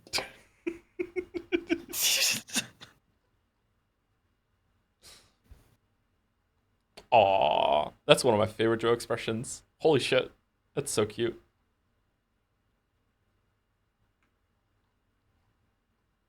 Very cute. Very cute. Excuse me. Bike girlfriend. There's only one. There's only one bike chan. Okay, I don't know what to call Faito. The one in Half-Life 2 was an airboat, and the other one was a trolley. My bad. Don't worry, he tires of them. +2 chatter. Oh shit! The entire Life is Strange franchise was 20 streams. Yeah, it's not just Life is Strange 2. It was also going into True Colors and feeling that was like the next one there and Before the Storm. Oh my god, Before the Storm. I still can't believe that thing at the end of Before the Storm wasn't a dream sequence. I still can't believe it. I can't believe it. Oh my god. Are the rest of them in order that they were shown with Death Stranding? Maybe. Oh, this is the one where Merrick captured Dollman's speech so perfectly. What's next? An evil Bike Chan? Possibly Bike Tan. Oh, fucking evil, decrepit Joe. Hey Sam, did you know that in Japanese, tan is the actual suffix used for cutesy personification, such as your chans? Tan. Isn't that also a word in English? Fucking hell. Oh, nah, I think that's just your Gyaru recolor. My what? Yeah, it's like from a non-canon timeline, or Quantum Moon Chan yassified them. I don't fucking know. I'm so glad that you're here to hear me say this again. I can't believe I understand 100% of this fan art. Pretty sure I would have noticed a quantum moon suddenly appearing, and that happened in our playthrough. What was with that giant moon? Where'd it come from? The moon wasn't always that big. That was a weird moment. We Deliver Death, Norman's Pizza, now with Kangaroo, with the gun. And then that was a good moment too when we found out it wasn't even intentional on the pizza chef's part. One day Joe will pronounce Garu correctly and we'll know he's truly lost. Is it like the Pokemon? Gyaru. Gyaru. I'm lost now. There we go. Gyaru. It's kind of like a Welsh word. I genuinely thought the bike could save us. I'm so cooked. True. I'm What am I supposed to do for you? Oh, I can't stand to see him like that. Oh, sweet ironies. Den Kosa 1112 sends their regards. +2 Gales. This shit is not fucking canon. I'm going to become the Joker again. There's so many details in this one. Welsh Gyaru would be cursed. Gyarados, of course. Do do do do do do do do do do do do do do do do do. Do you think they want Singing in the Rain instead of that one, or no? They were doing me and Retinas were both melting down because they were doing literally the dance from Singing in the Rain at that one part, but they were doing it with that song instead. Oh, So with Rainy with the umbrella, right? Yeah, that's with Singing in the Rain. Okay, yeah. Then Koseka 1112, Flash of Lightning, Weeb Joe fan confirmed. Wow. The pizza moon, pizza throwing in the face. This was fun. I miss the DS2 streams. These fan arts are such a fever dream. Yeah, you would not know what the fuck is going on in these if you what could possibly be happening. We made our own story that's just as insane as the actual one that Kojima put in. Some might even say it's better. I don't know. Some might say that. Thank you, Creo Cyvac, for the resub as well. Just came in right now. Thank you very much, Creo Cyvac.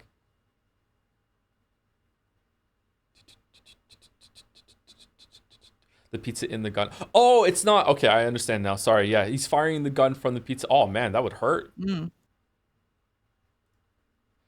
you supposed to take the truck and deliver that coffin? What does it look like I'm doing? I remember that.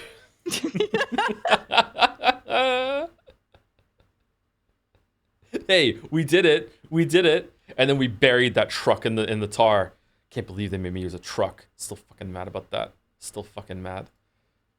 In the midst of its Jover, I found there was within me an invincible word Joe fucking mad.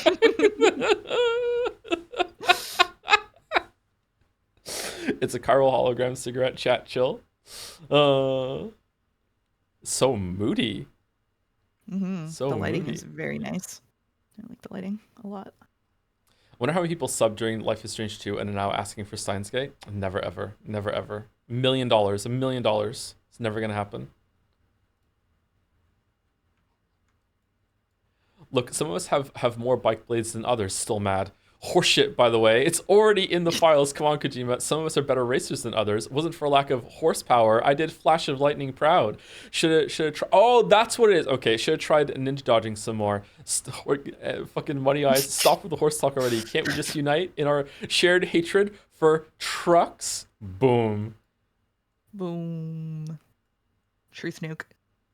Esekide trucked again. This is one of my favorite jokes you've ever done, Merrick. That you were able to use truck in that. It's so fucking good. It's so fucking funny.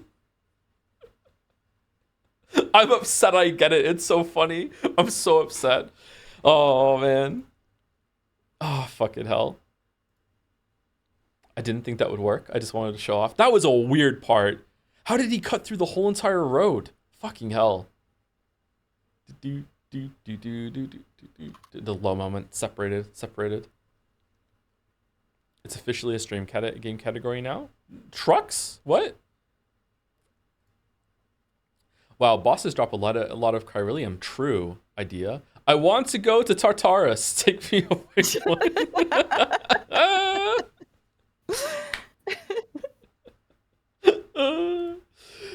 And then last, thank you for the delivery. Here's your tip, +2. Say thank you. With the good ending of the story. So cute. Monobike Chan. 2 new bike chans for for the Shining 2. If Horror Scotcha wins Game of the Year, are we doomed as humanity? Yes. I will also have to stream it. I will override my limitation if it gets Game of the Year. Will I? I have a hard decision to make, let's put it that way. But it's not getting nominated. It's not winning, it's not getting nominated. There's no fucking way. There's no fucking way. Her cargo is cactus, says Merrick, by the way. Yep. Pure cactus. Pure cactus. Mm. Mini cactus. Oh, a callback to Persona. Persona 5. Was Persona 5 the first fan art that we ever got? Were those streams when we started getting fan art? Or was there fan art for like, what is the first fan art ever? Surely not. Persona 5 was one of the first games I ever streamed. I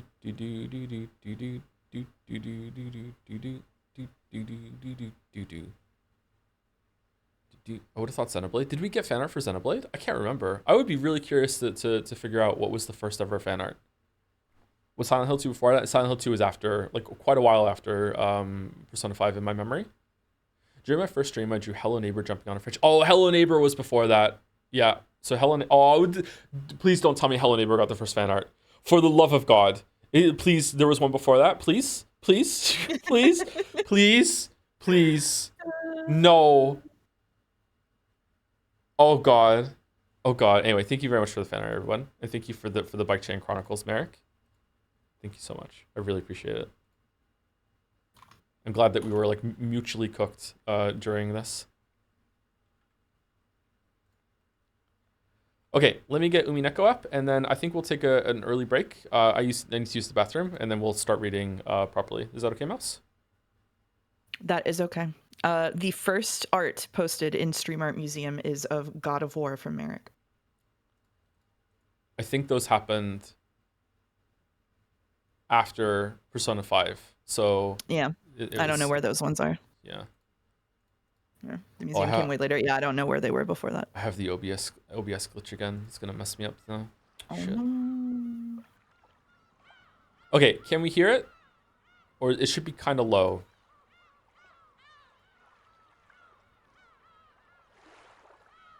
Yes. Yes, we scran. Yes, we scran. Just about, yeah. All right, let me take it up to -10 instead of -20.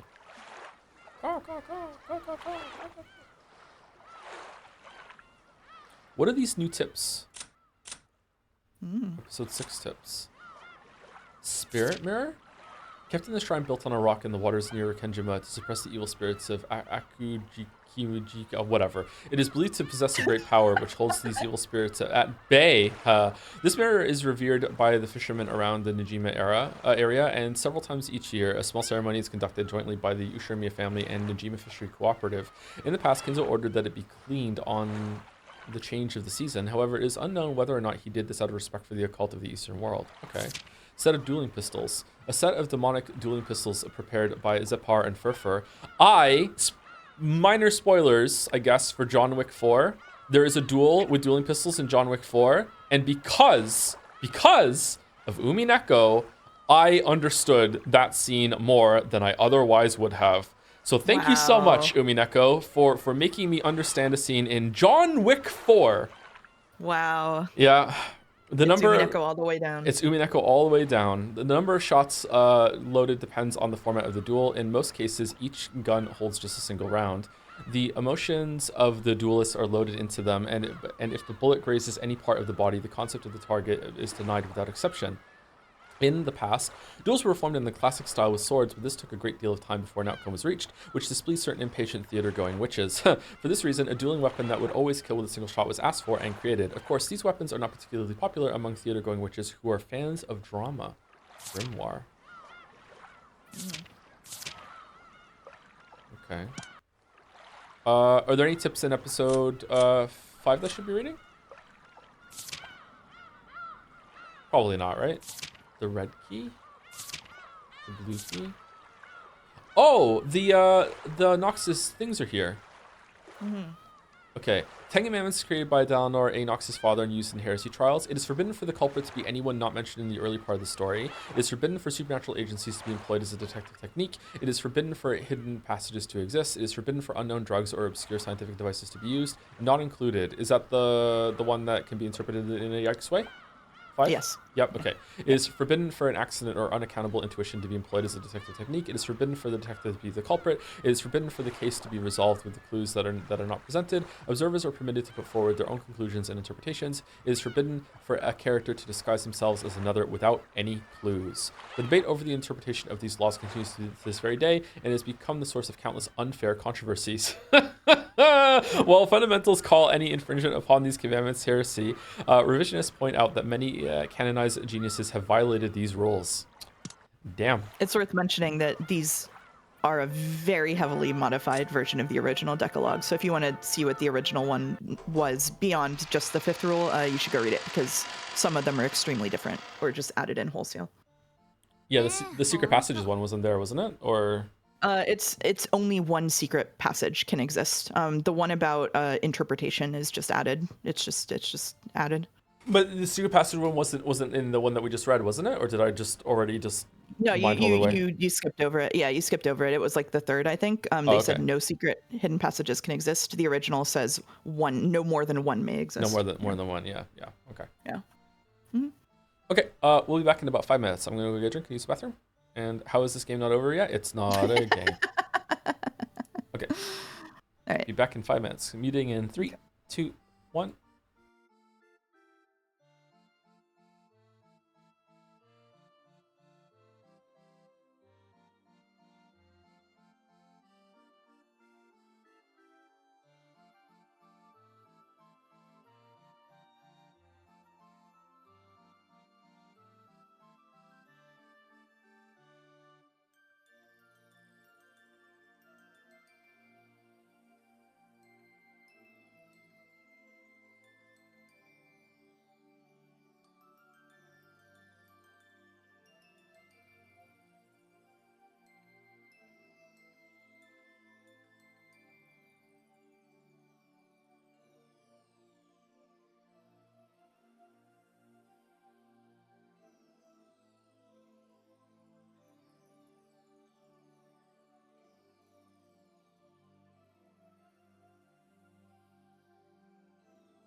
Hello, chat. Hello, chat. How quiet is the VN right now? Is it like barely audible or what?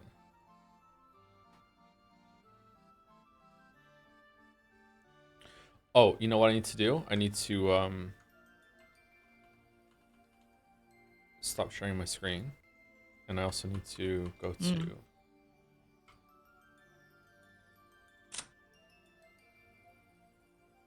It glitches, right? Yeah. Okay, is that better?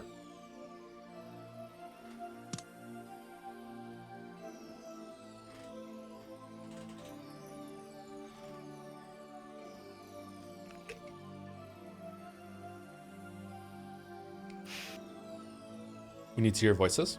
It's too loud, really.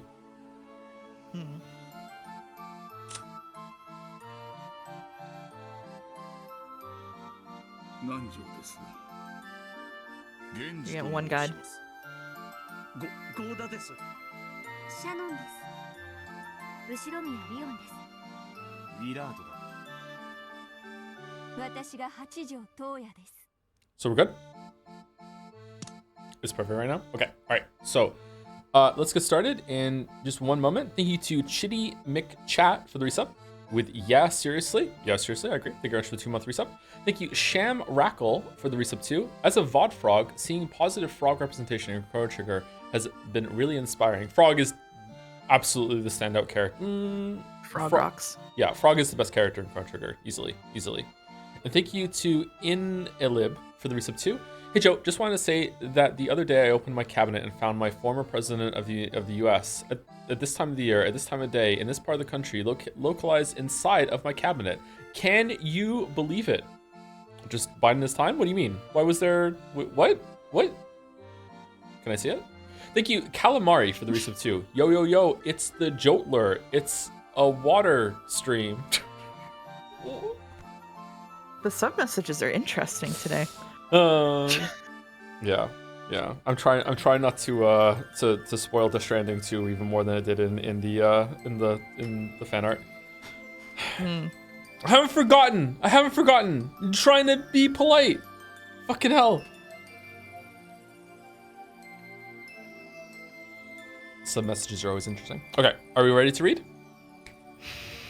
Do I remember how? An hour and 45 minutes in, we're ready to read? That's fan art. Usually... We're ready to read. Yeah. We're ready to read. Okay, so. Yep. Narration, Maids, Furfur. Okay. This is Maid, I think? This I'm is sorry. a Maid. Okay. Yeah, this is a Maid. Okay, so we'll read for like 2 minutes or a minute, and then we'll do an audio check again, and then we'll just continue on. Yeah, seriously. Not only was Yasu slow-witted, that kid also lost stuff all the time. But even so, Yasu always had this look like someone else had taken whatever it was away. It really pissed me off.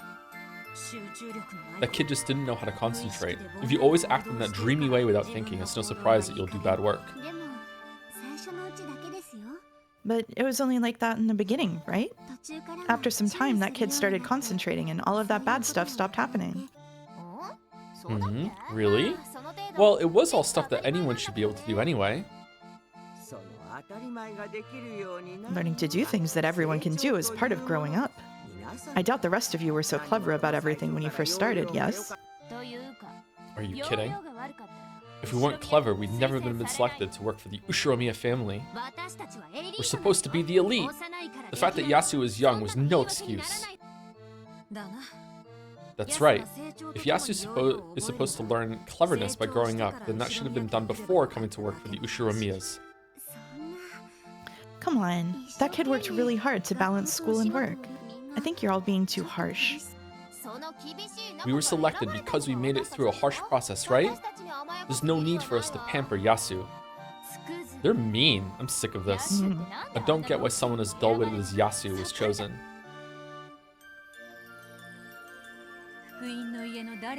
Being selected as an Ushiromiya family servant was an achievement that all Fukuin children respected. The older servants had achieved glory by making it through the strict selection process. Yasu was so clumsy that they all wondered why that child had been chosen. Cottagecore Beatrice goes hard. Of course, Yasu was working very hard for a child of that age. However, before long, the unsatisfied older servants started being mean to Yasu whenever they got the chance. Even after getting used to life on Rikkenjima, Yasu didn't manage to make a single friend. At least, not any human friends. Yay! Yay! Sound okay? Okay, so are we on Dazed and Raptured, or did we just finish Dazed and Raptured? We are on Dazed and Raptured. It's the Okay. same as the title of the chapter in Okay. Umi Pro.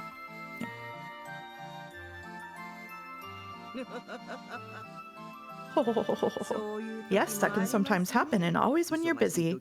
Perhaps a fairy is pulling pranks on you. Is this narration? Is this me? Yeah, this is you as part Okay. of the narrator. Yeah. It's a witch pulling pranks on me. I mean, I knew I'd put it right there, and when I looked away for just a second, it disappeared. The witch had pranked me again. I left my master key behind. Madam found out, and I got in a lot of trouble. But I always put my master key in my pocket after I use it. Why was it in a place like that? And this is the third time it's happened. The last 2 times, I realized that it wasn't in my pocket and managed to find it before anyone found out. But the third time, Madam found it. I was really mad and frustrated with that witch in the red dress. Oh, Beatrice-sama's pranks can be quite troublesome. But if you're dealing with a witch, shouldn't a ritual of some sort do the trick? A ritual? Kurosawa-san started fishing through the kitchen cupboard, saying, "Now where did that get to?" Oh. Boink. The thing she finally found and brought to me was a kite string. She stretched it out for me to see, then used a knife to cut off a 50-centimeter piece. Try tying this end to the key. Then tie the other end to your pocket button or some other place that doesn't stick out. This charm represents the ritual of the spider web. A spider web? Like the ones the evil spirits of Akinjima fear? Good, I'm glad you remember. It is said that the spider webs on this island are imbued with magical power, and that they can be quite effective at repelling evil. See? If you stretch it out like this, it looks like a spider web, doesn't it? Ho, this way, that spider web hating Beatrice won't be able to prank you anymore. That does make sense. It really does look like a spider web when pulled tight. Since Kumasawa-san says so, it must have some pretty strong evil repelling power. I can just ask her how to make several of these kite strings for me, and then I can tie them to everything I don't want to lose. But of course, that wouldn't be very practical. I'd have strings all over me. What about things I can't keep tied to me, like pencils and erasers? Oh, for times like that, there's a different ritual. All you have to do is make a house for Mr. Pencil and Mr. Eraser. Make a house? You mean build a roof and a bed and stuff? You aren't actually building a house, you're giving them one. For example, take the knife I cut the string with. I want to go home. He's such a lonely kid that he wants to go home the moment he steps outside. So if you leave him anywhere else, he'll get lost and start crying. See, we just left Mr. Knife lying there, so he got lonely and started crying. Poor thing. You have to get Mr. Knife home. Mr. Knife's house is right here. See, his whole family of knives is waiting for him. Mama, I'm home. Welcome back. See? Kumasawa-san returned the knife to the knife holder under the sink. Under the sink? Even though she had done something so ordinary, I felt slightly moved, as though the lost little knife had finished his adventure and finally returned home. Is this the beginning of Kurosawa teaching her like magical thinking? Or once he slid into the spot he was supposed to be in, all the knives would be together and could have a party. This is where the Vigilia thing comes from. Then Kurosawa-san said we should give them their privacy and shut the door. The poor things hidden by the witch must get lonely easily. So when the witch tells them she'll take them somewhere fun, they're happy to go along with her. How can you stop them from doing this? Take them home right away. Exactly. They're lonely, naughty kids, so they'll go with the witch if they get the chance. So you must always take them home quickly. Look at that Mr. Key you just tied to a string. He's sitting there all alone, crying and asking you to put him in his home in your pocket. Sob, sob. I'm lonely. The voice of the lonely Master Key finally reached my ears. I hurried to pick it up, took the other end of the string and tied it to my pocket button, and put the key in my pocket. See? I'm home. Mr. Key gets lonely so easily, so let's take him home right after we use him, okay? If you keep making little friends like this, even Beatrice-sama won't be able to prank you much longer.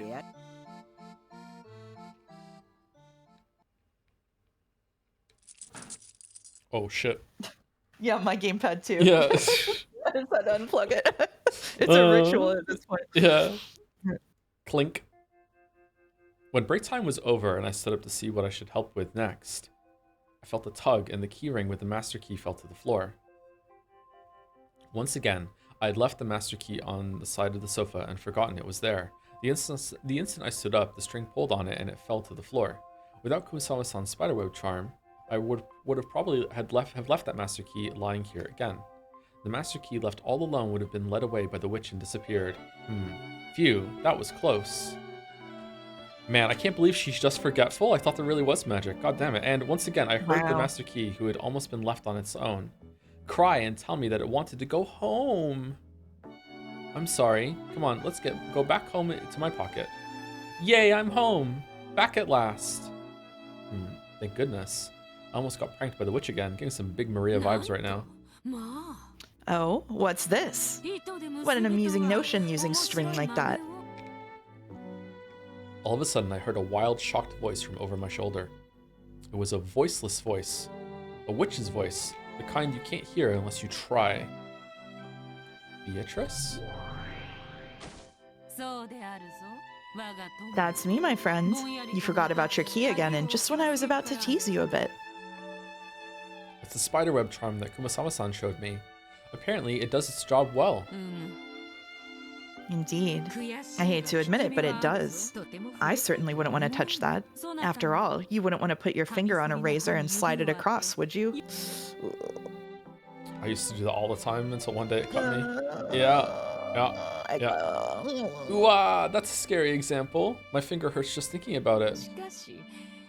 But good for you. You didn't have to get yelled at by Natsuhi for losing your key again. You should be thanking me. Why? Because I annoyed you, you learned of that ritual, correct? Thanks to that, you've managed to avoid the screw-up of forgetting where you'd let your key once again. In other words, Tsumari, it is all thanks to me. Don't I deserve some gratitude? Sorry, to explain the razor thing. So when I was a teenager and I first started shaving, my dad actually did teach me how to shave, but he didn't teach me how to clean the razor. He was just like, you can figure that out. So after I was done shaving, there would be a lot of like little hairs stuck in the razor.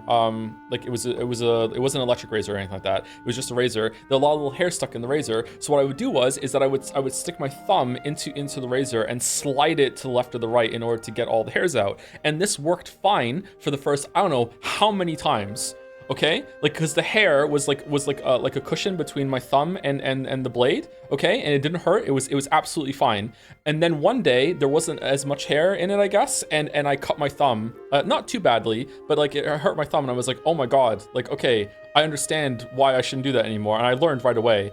But yeah, so like what you're supposed to like if you are using a manual razor like that, you should get it and like get it out with water or just go like not against the blade, you know, like pull it out the other way. Yeah, I don't use a manual razor for a long time now. I use an electric razor. Joe is the culprit? I guess so. That's what learning, yeah, and that's what learning is like, yeah. Sometimes they come with little brushes, yeah. So bad. It's just stuff to do with hands and fingers. It makes me feel squeezed. I feel like lightheaded right now. Sorry. Sorry, Okay. let's move on. I really don't like it, but she does have a point. Because of all the trouble Beatrice caused me, I talked to Kuwasawa-san and learned the ritual from her. Even without the witch's pranking, if I didn't have that ritual, I would have gone to my next job and left the master key here. If that happened, then surely I wouldn't have been able to find the key and it would have been a big mess. We call this punishment to make an example. By magnifying your mistakes, I've shown you what they are, as a friend. Don't you see how much you've grown? I get the feeling that Kumasawa-san is the one I should be thanking, not you.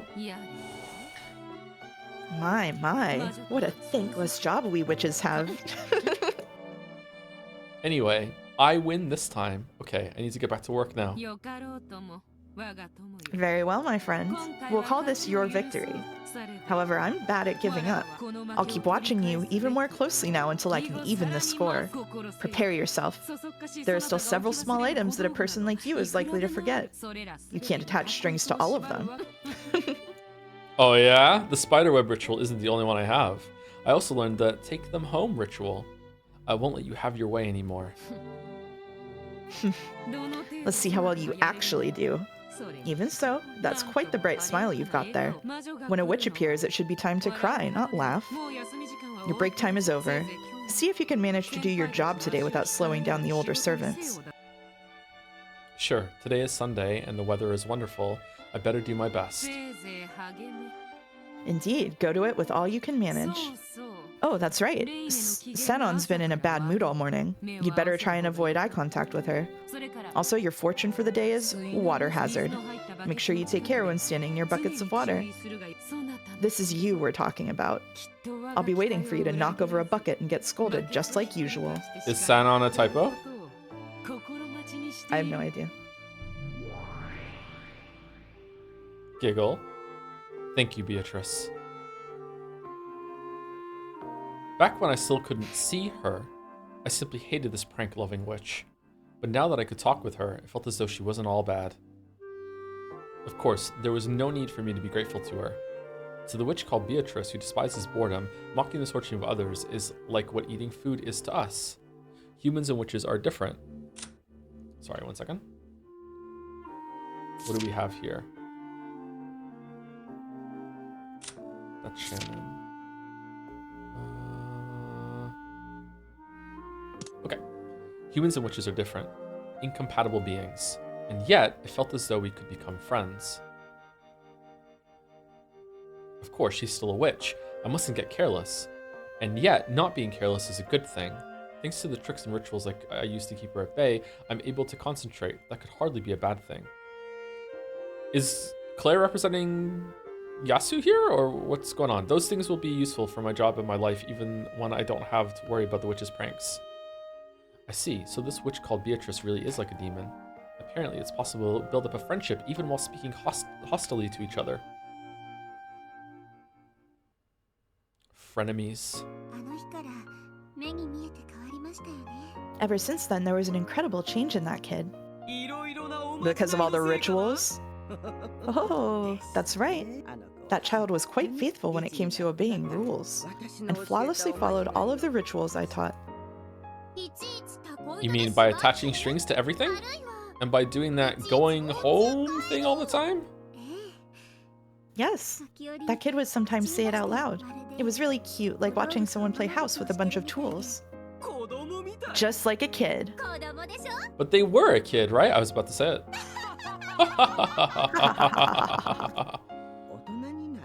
With adults, you can say something one way and all of them will understand. However, there really are many different types of kids, and you need many different ways to teach them things. You need a minute? No, I'm good. Okay, go. It's okay. If you can find just the right way, they learn quite easily.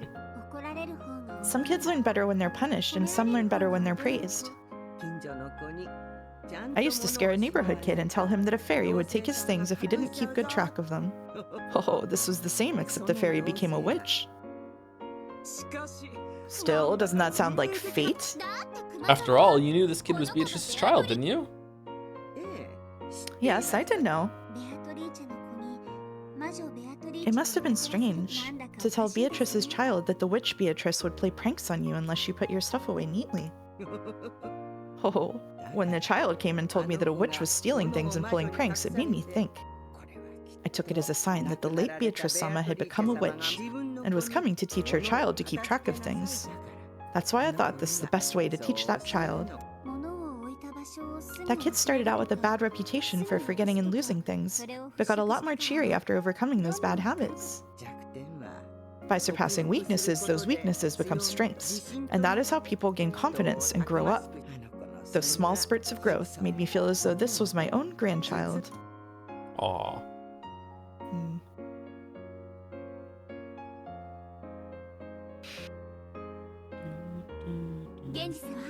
Thank you, Genji-sama. Do you want me to take Genji? Yeah, you can take Genji. Sorry, I forgot Genji was here. It's Genji. Good work with the big cleanup today. We never know when an important guest might come and borrow one of the rarely used rooms. It is important that you do not slack off in your cleaning. Genji strikes me as someone who is S tier in the fighting game. Of course, all of us are fully aware of this fact. I hope that is the case. When I looked around, I found this. Whose is it? Genji took a master key ring out of his pocket. He's not in it! What? Apparently someone had dropped their master key. All the servants swung around to look at me, the usual offender. Come on, Yasu again? You shouldn't be so quick to judge. I have mine, of course. There's no way I dropped something that important. And the rest of you? I have mine. Got it. So it was you, Yasu. Do you still not get it, even after that scolding Madam gave you? You're just so...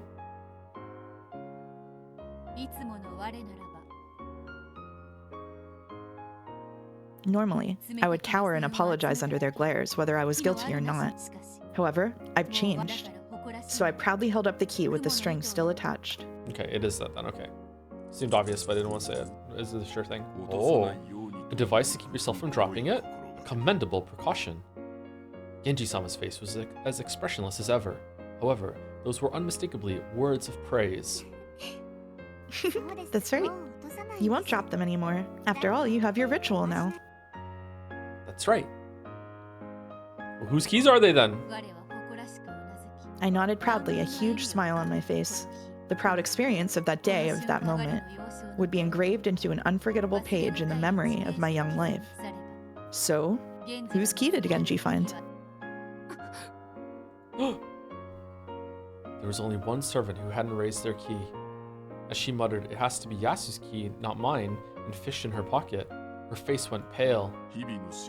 You mustn't slack off, even when doing your everyday tasks. But everyone makes mistakes from time to time. I will not press the point, but blaming your teammate instead of reflecting on your own actions is not something I would consider praiseworthy. Get fucked, Alice! My apologies. The older servant turned around and hung her head. Behind her, though no one else could see it, was the witch. My friend will not make the same mistake again. After all, even though I've always got my eyes on this kid, I can never find a chance to try anything. But it's a shame. If this girl here has lost her key, I should have tried pranking her long ago. Please don't prank people other than me. Huh? Did you say something? No, nothing. I tried not to feel vindictive, but after being called dull-witted for so long, I was finally able to hold my head up high. On that day, for the first time, I truly felt as though I'd gotten used to life as a servant of the Ushiromiya family.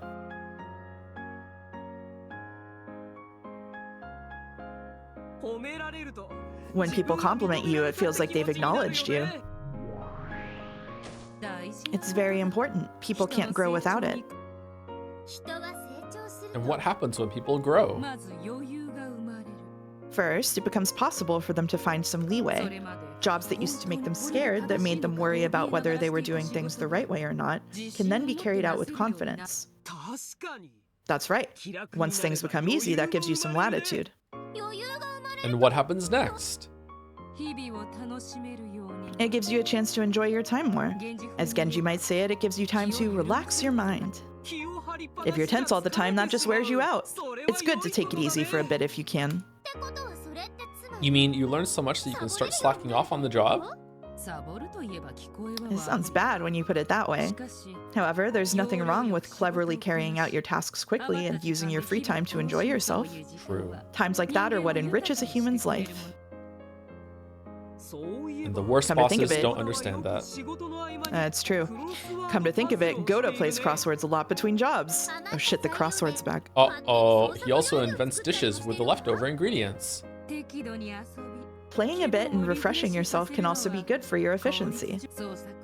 You might say that inventing dishes combines work and play. Even Genji slacks off when no one's looking. He'll watch TV or swipe some of his master's drink. And he reads complicated books. Even Genji? Sorry, I don't know why I said it like that. Good read, good read.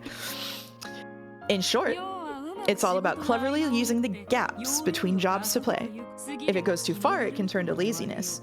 However, people only become mature when they learn to balance work with pleasure. Simply put, if all you care about is work all the time, you're not fully mature. So that kid learned how to play between jobs? It's hard to imagine that overly serious kid slacking off at work. It started with learning how to interact with people. That kid formed a relationship with Kumasawa, the person who was always kind, and started borrowing books from her and talking together about them. Even I had friends at school, but because of my work, there was no chance to deepen our friendship. Jessica was always kind and modest, but there was Natsuhi's stern order to think of, so we couldn't play together very much. So at that time, Kumasawa, the one who was always as kind as a mother to me, was the person I felt closest to. Kumasawa was old enough to have grandchildren. They couldn't exactly run around and play together. You developed an interest in Kumasawa's hobby. And what's Kumasawa's hobby? Books? It might be hard to believe, but Kumasawa was a huge mystery novel fan. So the kid wanted to find out what sort of books they were and started reading them? That's right. The nice thing about mystery novels is that you can talk about them while you read them. True. Even Kumasawa, who already knew the answer, must have enjoyed listening in and hearing what sorts of theories a young intellect could create. And that's how we got here today. With toothpaste Beatrice. Of course, I didn't start right away with the complicated books Kumasawa read. First, I asked for her recommendations and got books from the school library. I would even bring them into the servant room and read a bit during every break. Every time a new theory popped into my head, I told Kumasawa about it, and she, who already knew the answer, would nod at my theory and grin. That was a lot of fun for me. Was it?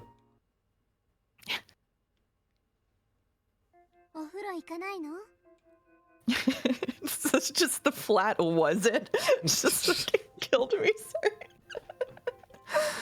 Are you gonna take a bath? Bath time's almost over. Yeah, just a bit more. Another one of the Indian figures just disappeared. You become a total mystery nut. If you get too excited reading, you won't be able to sleep again. According to Kumasawa-san, the culprit has already appeared, but I don't have a clue who it is. What's that book called? It's by Agatha Christie. And then there were none. It's really interesting. Almost like it's a crime happening on Rikenjima. That's a really famous mystery novel, isn't it? Wasn't that one a perfect crime? At least until the culprit confesses to the truth in a message bottle at the end? An incredible book. I have read that book. Shh. I'm enjoying myself, so don't spoil me. Go take a bath now. I'll go by myself later. Okay. See you later then. Don't forget to take a bath, okay? Appropriately, and then there were none, is kind of bullshit. Anyway, holding a change of clothes, Shannon smiled amusedly as she left the room. I probably won't be able to read the whole thing tonight. Even though I know that, I just keep turning the pages, unable to find a good place to stop. My new joy, the mystery genre, the mental game of thinking and theorizing, and also talking about it with Kumasawa-san. All of that left me enraptured. It would seem you've become a complete bookworm. Well, if you do stay up and get sleepy, that just makes my job easier. I can't have that. I better find a place to stop soon. In the ancient times I was born in, pleasures such as mystery novels didn't exist. I've been reading over your shoulder, and this truly is a captivating read. Beato, who do you think is the culprit? In And Then There Were None? Yeah. Who is this U.N. Owen, I wonder? The culprit who lured the victims to the island, of course. There are no more than 10 people on this island, and U.N. Owen doesn't exist. Someone must have stranded them on the island and waited somewhere far away for them to die of starvation. An Owen? No, that's not right. He or she is on the island. They're one of the 10 people. I just don't know who. How do you know that there are only 10 people on the island? It's just how it is. Since if you doubt that, you're stuck, or it's just a standard rule of the mystery genre, or... The culprit owns the island, correct? They may be hiding in some hidden room. Or perhaps they're like me. They may be a 1,000-year-old witch. No. If they went to such lengths to kill a mere 10 people, they couldn't be 1,000 years old. 495 years old at best, I'd say. Closed rooms do appear a lot in mystery novels, and books often use the phrase, "it could only conceivably have been done with magic." And here I am with a witch right before my eyes. It's a complicated feeling. Very entertaining, these closed room murders. Once you read the answer, it becomes a tale of humans or a mystery novel.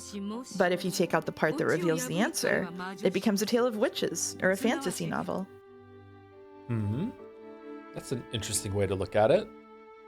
It would be a shame if that just became my whole personality. So there's only a tiny difference between human novels and fantasy novels? If a trick exists, it becomes a human novel. If there isn't one, it's a witch novel. Simply take out the last few pages of that book you're reading, and you might think of Lady Yuen Owen as a witch on the same level as myself.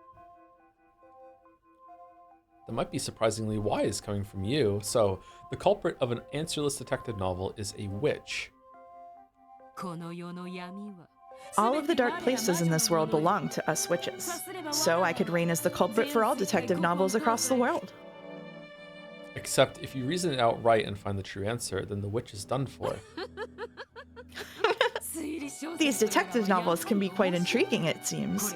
This looks to be a truly entertaining thinking game. That's right. This is a thinking game. You fight against the book, make a theory, and then compete against friends who have also read the book. Perhaps, but it's also a fight between humans and witches. Will you allow for or deny the magic of my closed room murders? Call it a chess match of mystery. So it isn't a book I'm reading, but a challenge against you? It's like Connections. Indeed. As Shannon said a short while ago, this story apparently has the truth revealed by a message bottle at the end. So, if you can't expose the truth of the tale before that point, you lose. After all, the message bottle just happened to drift somewhere that it could be seen. If it got smashed and sank before anyone saw it, this would be a perfect crime. Or, in other words, a witch's crime that's impossible for humans. That's a fun way to look at it. A fight between me and the witch. Yeah, I really like thinking of it that way. Sorry, you're just so excited for it. Starting now and until you finish reading, I am Lady Owen, the 495-year-old witch. Can you see through my deserted island murder tricks? Ooh. I do have one theory. You want to play with me, don't you? I've been reading books so much you've gotten lonely. That too.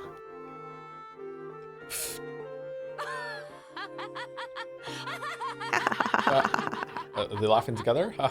They're laughing together. And anyone looking in wouldn't know where the witch's laugh began and the little girl's laugh ended. It's like Animal Farm. Incidentally, the game Beato and I played around, and then there were none, ended with my defeat. Oh. In the end, I wasn't able to build a satisfying theory and had to learn the truth from the message bottle. Luckily, I did manage to drift into human hands. If it had sunk to the bottom of the ocean, as Beato had suggested, I would have had no way of knowing the truth. In other words, Sumari, I was forced to acknowledge unknown as a witch. Mystery, I once thought it was just a genre for novels. To think it can so easily become a fight between witches and humans, truth and fantasy. I was instantly enraptured by this new game. As the months passed by, I read through all of the mystery novels in the school library. I started to read mystery novels for adults. I discussed them with Kuwasawa, I discussed them with Shannon. I played my game of theory chess, the fight between witches and the truth. Those days were so much fun. Oh, I am one of yet many. I am one yet many. Here's to the fun game of the mind that enraptured me.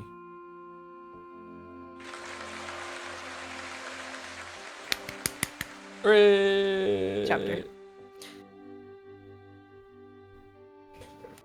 Interesting. I'm doing that voice? Well. Okay. Well. New days. Oh, root of love. Okay.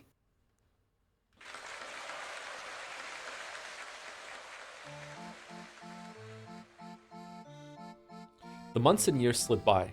In my new, more colorful life, I smiled at the spring sunshine peeking through the trees, gazed up at the column of summer clouds, enjoyed the piles of fallen leaves in autumn, and played in the winter snow the few times it did fall. As these days passed one after another, there was a considerable change to my environment. The servants coming from the Fuukin house had switched. There weren't specific grades like in school, so there was no rule saying how long a servant could work before quitting. Each servant made their own decision about when they would graduate from Rikenjima. Some of those who couldn't stand the environment would quit in as little as 3 days.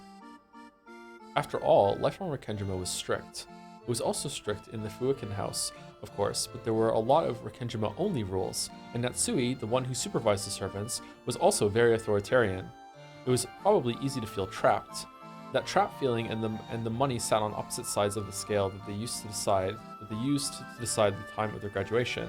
And sometimes someone from the Ushimiya family would use their influence to secure someone a new job, encouraging them to spread their wings and start a new life. The cycle usually lasted 2 or 3 years. No one decided this, but it was one of the goals most servants shot for, an unspoken rule. However, I was an exception to that rule. I continued to go to school on Nijima while still living as a servant. That year, all of the Fuukin house servants quit at once. Whoa. It wasn't at all rare for friends to quit at the same time as each other. Okay. All of my fellow servants from the Fuukin house graduated from the island at once, leaving only me behind. Of course, I wasn't on particularly good terms with them. On the contrary, it was annoying to be treated like a kid and called Yasu all the time. Though some new servants had come after me, the older ones had already gotten them believing that Yasu loses things all the time, so it wasn't really any more pleasant to have new comrades. Those unpleasant older servants, as well as the ones who started at the same time or after I did, all quit at once. The Ushimiya family made no effort to stop them from leaving. Adult servants were easier to handle in the first place.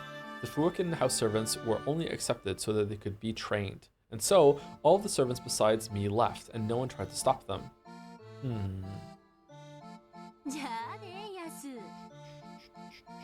Later, Yasu. Don't go losing stuff again.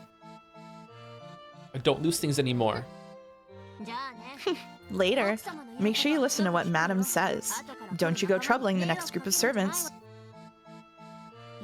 You know, it's still a mystery. Why was Yasu recommended for this job? It's even more surprising that Madam let Yasu stay this long. It must have taken some guts to not give up and run away. Keep it up, Yasu. I hate being called Yasu. At the very end, I finally said the one thing I'd always wanted to say to them. Hold on, I am that, right? I am Yasu? Yes, yeah, go Yasu. However, they basically ignored me and just picked up their things and left.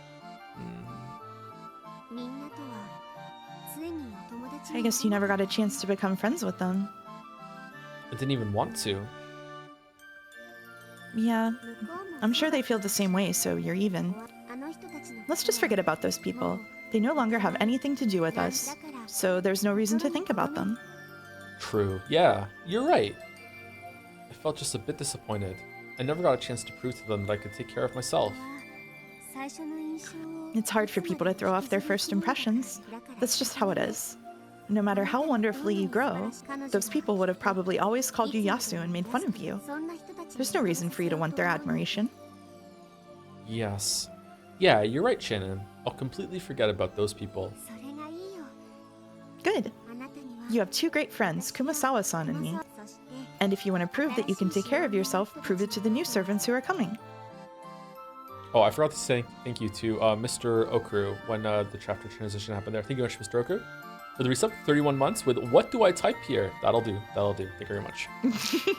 Shannon was exactly right. Ever since that day when I held the key with the spiderweb charm up high, I'd regained my confidence and pride.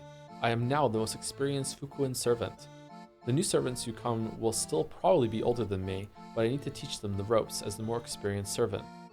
Genji-sama even told me to lead the newer servants as a senpai. Okay, I'll give it my all. That's the right attitude. Let's give it our all together, senpai. Yeah! Can you take the next character on screen? Sure. Okay. That's a weird way of saying that. Alright, my name is Asni? Asni? It's gotta be Asni, right? Asne? Asune, I think. I don't know. Asane? Asane, okay. My name is Asane. Pleased to meet you. My name is Berune. Pleased to meet you. The newly arrived servants looked a bit superficial. When I first joined the Ushimiya family, I was incredibly nervous. However, I couldn't see any trace of that nervousness on these girls. Yes, that's right. Usually, kids with good grades and behavior were selected. How were they selected? Who did it? The board of directors came and interviewed them, and they were judged on other things like their everyday conduct. So, as long as they acted like good kids in front of the adults, they could pass? Well, there were times that they passed because the adults watching them decided they would do fine. All of the children who came from the Fuokin house were highly individualistic. They polished that attitude while they worked as servants, and eventually grew to be servants who would not shame the Ushimiya family. However, encouraging this behavior was the role of more experienced servants. Since I was the only one with experience, it was my responsibility to guide them. What were the new kids like? They were the elite, of course, of irreproachable conduct. I think they were like that when Madame and Genji-sama were around. However, when their superiors weren't around, well, they didn't take things quite as seriously. Asune-san, make sure you put your tools on the cart when you're done using them. Huh? Sure, sorry. I also have to be alert as a more experienced servant. And Balne-san, you shouldn't set your key down in a place like that. You'll lose it. I'm not gonna lose it. I never forget where I put things. When I first arrived here, the older servants would often tell me off just as I had done now. They would probably have been mean and obnoxious about it. I had hated that, so I tried to be more gentle when admonishing them, but they wouldn't take me seriously. Listen up. You know there's a witch living in the mansion, don't you? Ooh, Beatrice! Yeah, that sounded just like him. Don't tell me you believe in that too, Shannon-chan. Yeah, she really exists. If you leave things lying around, the witch will prank you and hide them. It's true. I've gotten into trouble many times because of it. A witch hiding things? That's totally impossible. After all, There's no way witches could exist.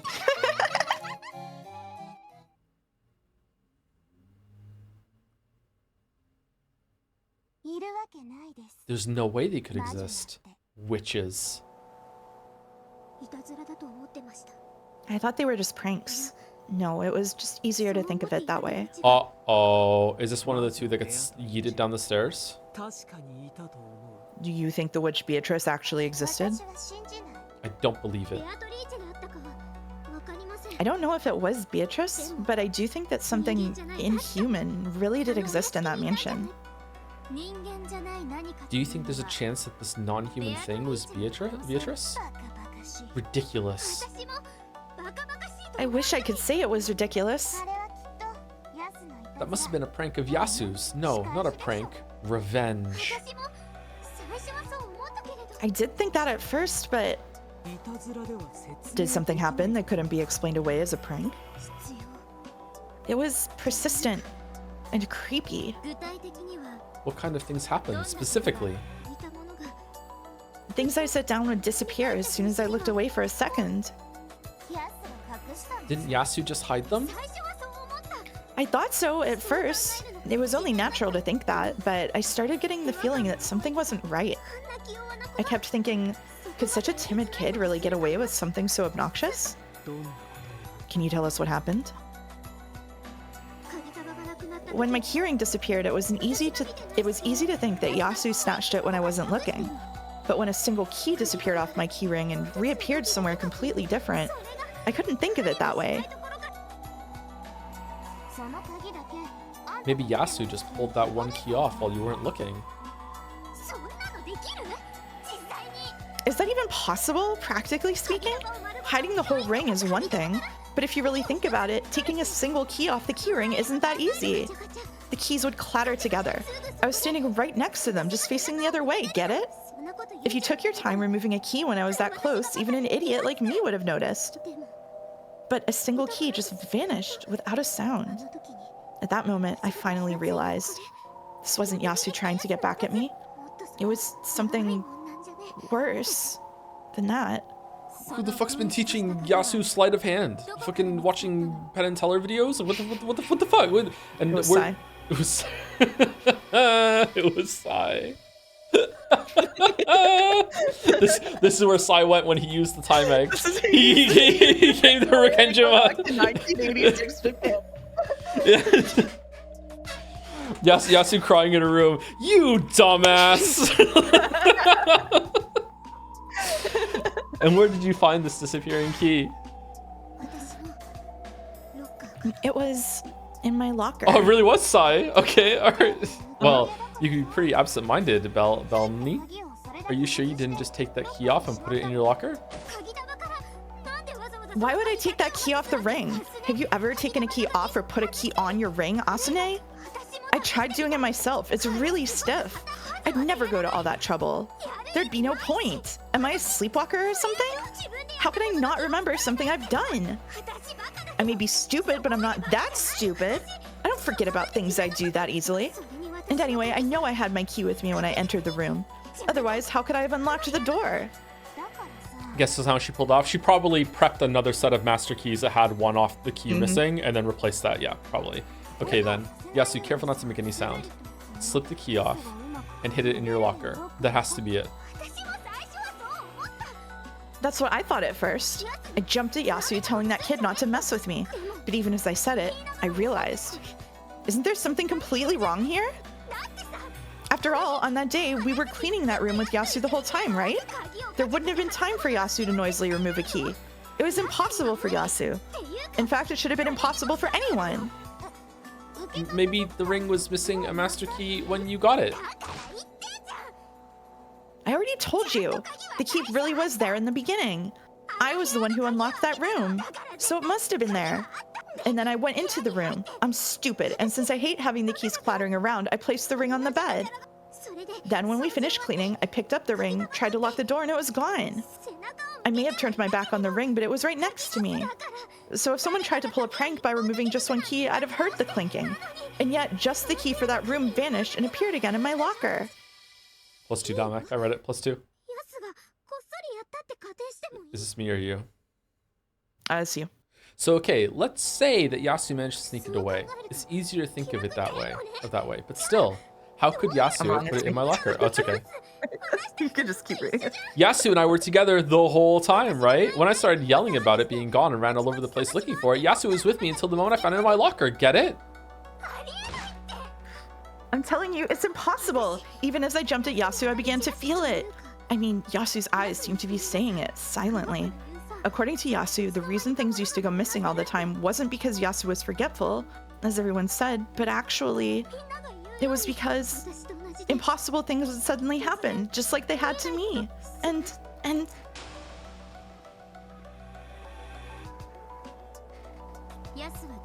Yasu was with you the whole time, so there was no chance for Yasu to put the key in the locker? Did other strange things like that happen? Yeah, they did. Afterwards, other things happened, and not just things disappearing over and over. Of course, I started getting nervous and made sure not to put things down in places like that, but that didn't help. At first, I was angry at Yasu, but at some point, I began to realize I was mistaken. One time, a key even disappeared from a ring that I'd left in my pocket. Then I realized these weren't Yasu's pranks. The same thing that happened to Yasu was now happening to me. Calm down a bit. I think some of those were Yasu's faults, and the others were just you being clumsy. It's true that the mansion's always dark and eerie, and it does feel like the sort of place you'd find a curse. I'm sure that's what made you scared like that. You saw it too, didn't you? Remember that vanishing white shadow we saw in the VIP room that rainy day? Yes, I saw, but couldn't that just have been Madam or Milady wearing something white?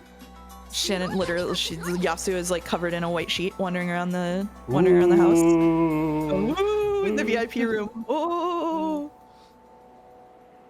What do you mean something white? Have you ever seen either of them wearing something like that?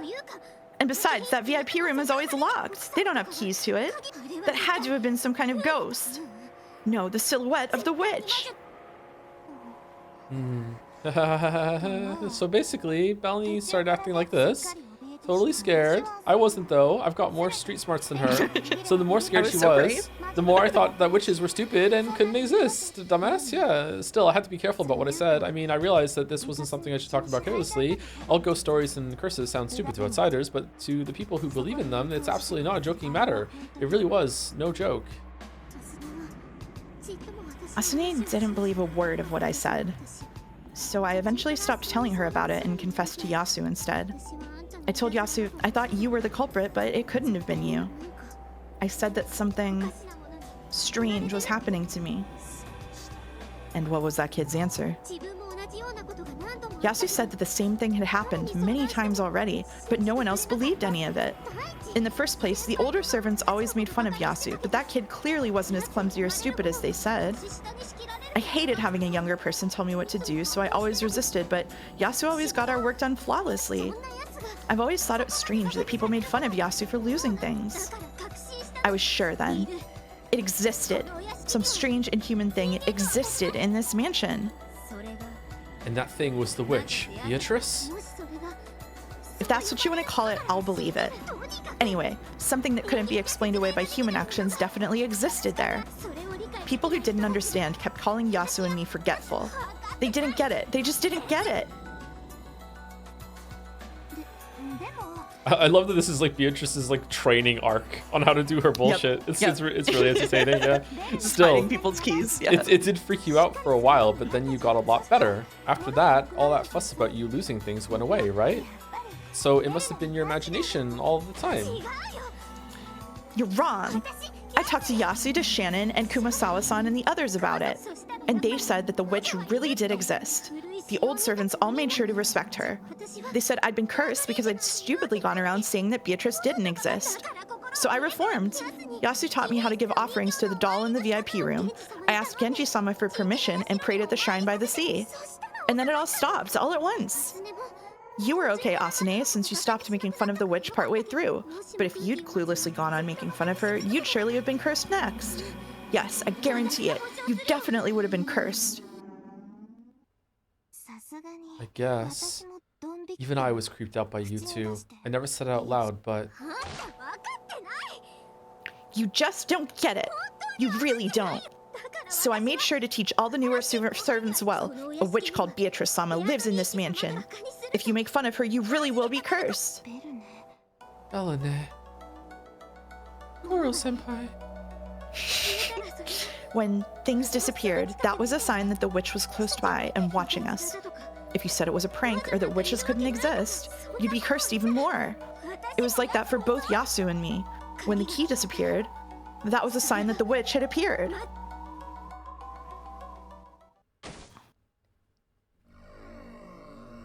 Belane-san carelessly tossed her keyring on the bed again, humming as she started to clean. No matter how much I warn her, she doesn't change her ways. She's always why is there boss music? She's always making fun of me and calling me Yasu, so she won't listen to what I tell her. Why won't she listen to what I say? You mustn't leave things lying carelessly about. If you lower your guard, the witch will prank you.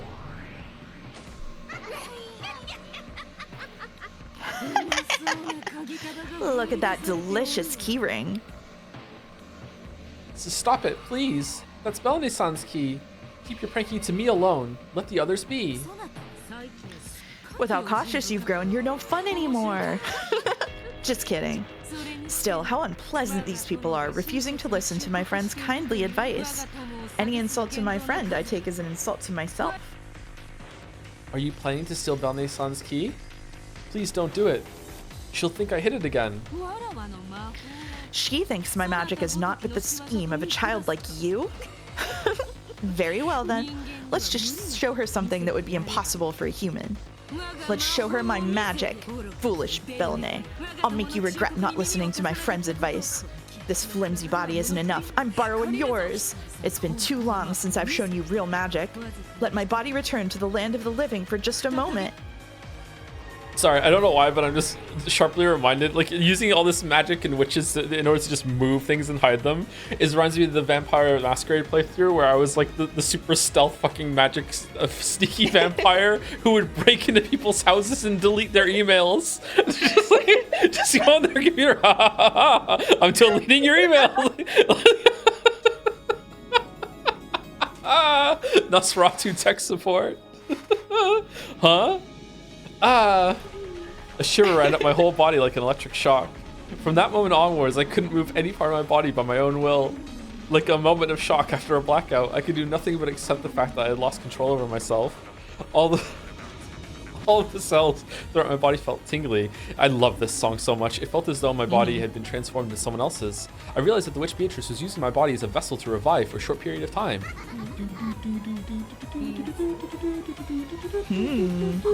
Very nice. That ticklish feeling of the air on my skin. Having a body is simply wonderful. What are you trying to do? Please don't do anything mean. This time, everything was backwards. My words were spoken inside my heart, and the witch's voice was coming out of my mouth. Fear not. I'll give your body back soon enough. I just need to teach her a lesson with a little prank. I won't do anything foolish that might earn you her suspicion. Come, try and remember. Where have you been sleeping? Everything went completely white, and my mind stopped.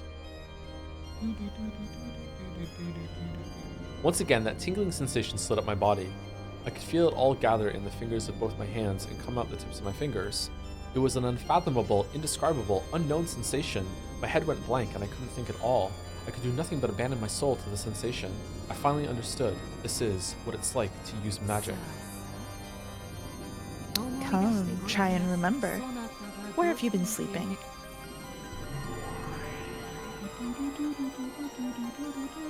My finger was moved like a puppet's and danced around as though I was conducting music. I never knew that having my body move without my control could be so exciting. When Beato lifted my finger, as if a string was attached to it, the key ring lying on the bed stood on end. Melnie-san didn't notice. Neither did Asne-san. They were fully occupied by their happy chat as they cleaned the room. I doubt that either of them would have dreamed that a witch was right behind them, readying herself to use magic. They probably couldn't even imagine the key ring doing a little dance right behind their backs. It was like a cartoon fairy tale I'd seen once as a kid.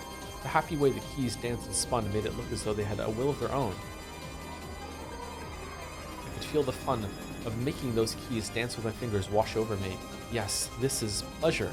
As I powerlessly watched the witch control me, I couldn't help but surrender myself to this new joy called magic. Whoops, that won't do. If the whole ring disappears, my friend will be suspected again. All we need... Yes, we just need the key to this room to disappear.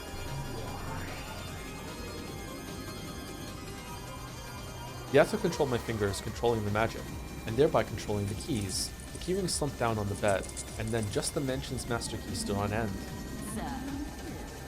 Well now, what shall I do with this? Merely erasing it would be quite boring. So...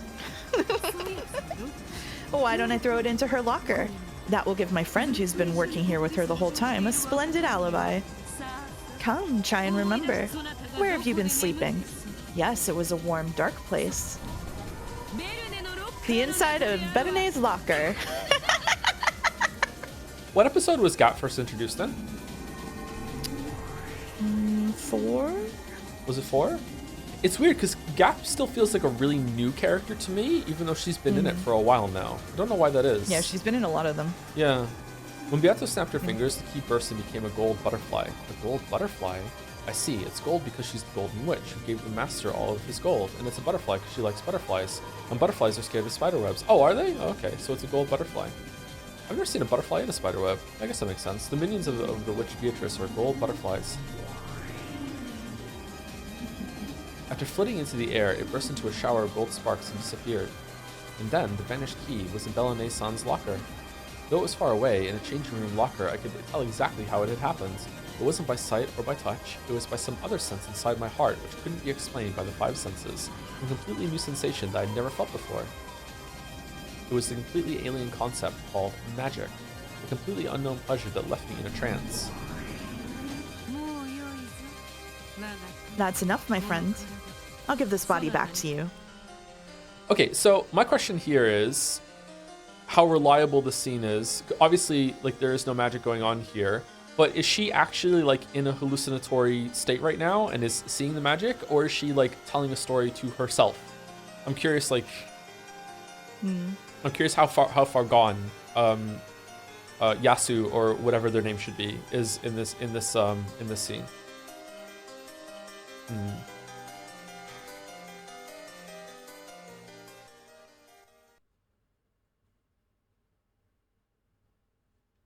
It felt as though I had been spinning through space until gravity suddenly came back and threw me to the ground. Like when you're having a great dream, but you wake up suddenly, and all you remember about the dream was that it was fun. That sort of lonely feeling. Though Beato had been borrowing my body, it was my own body that used magic.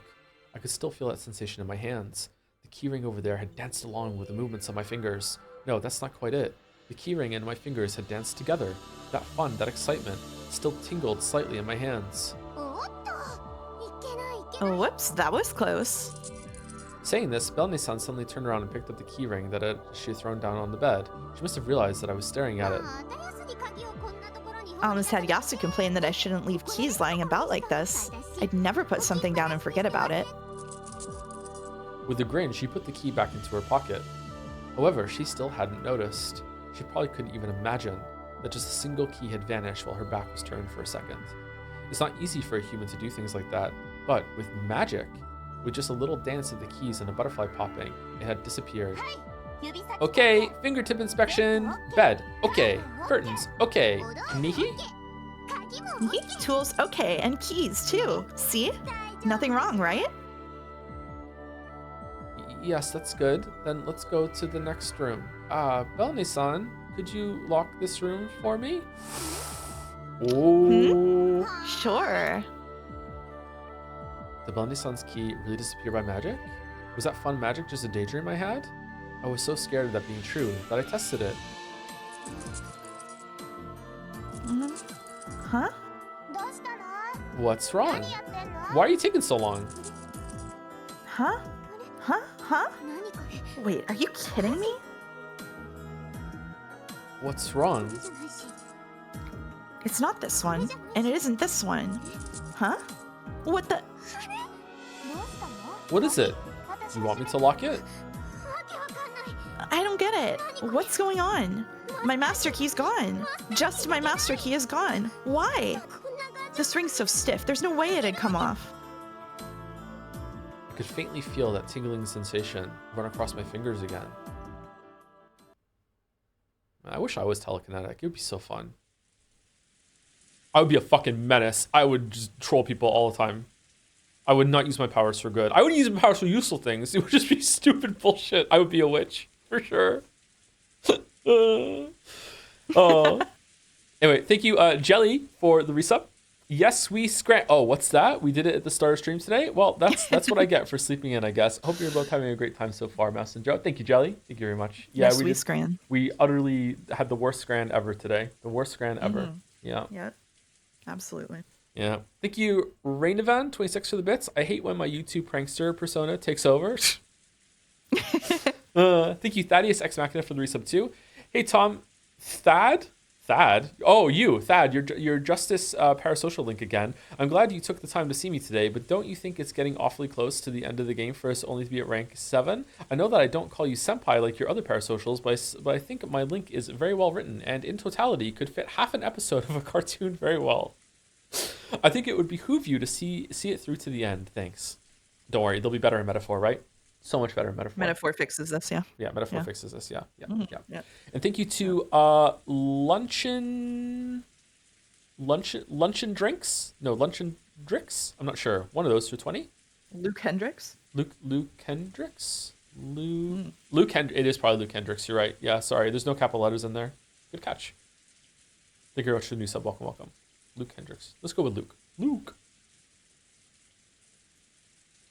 This is not a chapter break, right? No. Okay. That night, this looks so cozy. As I gazed at the ceiling from the bed in my dorm room, I looked at my hands. I couldn't sleep.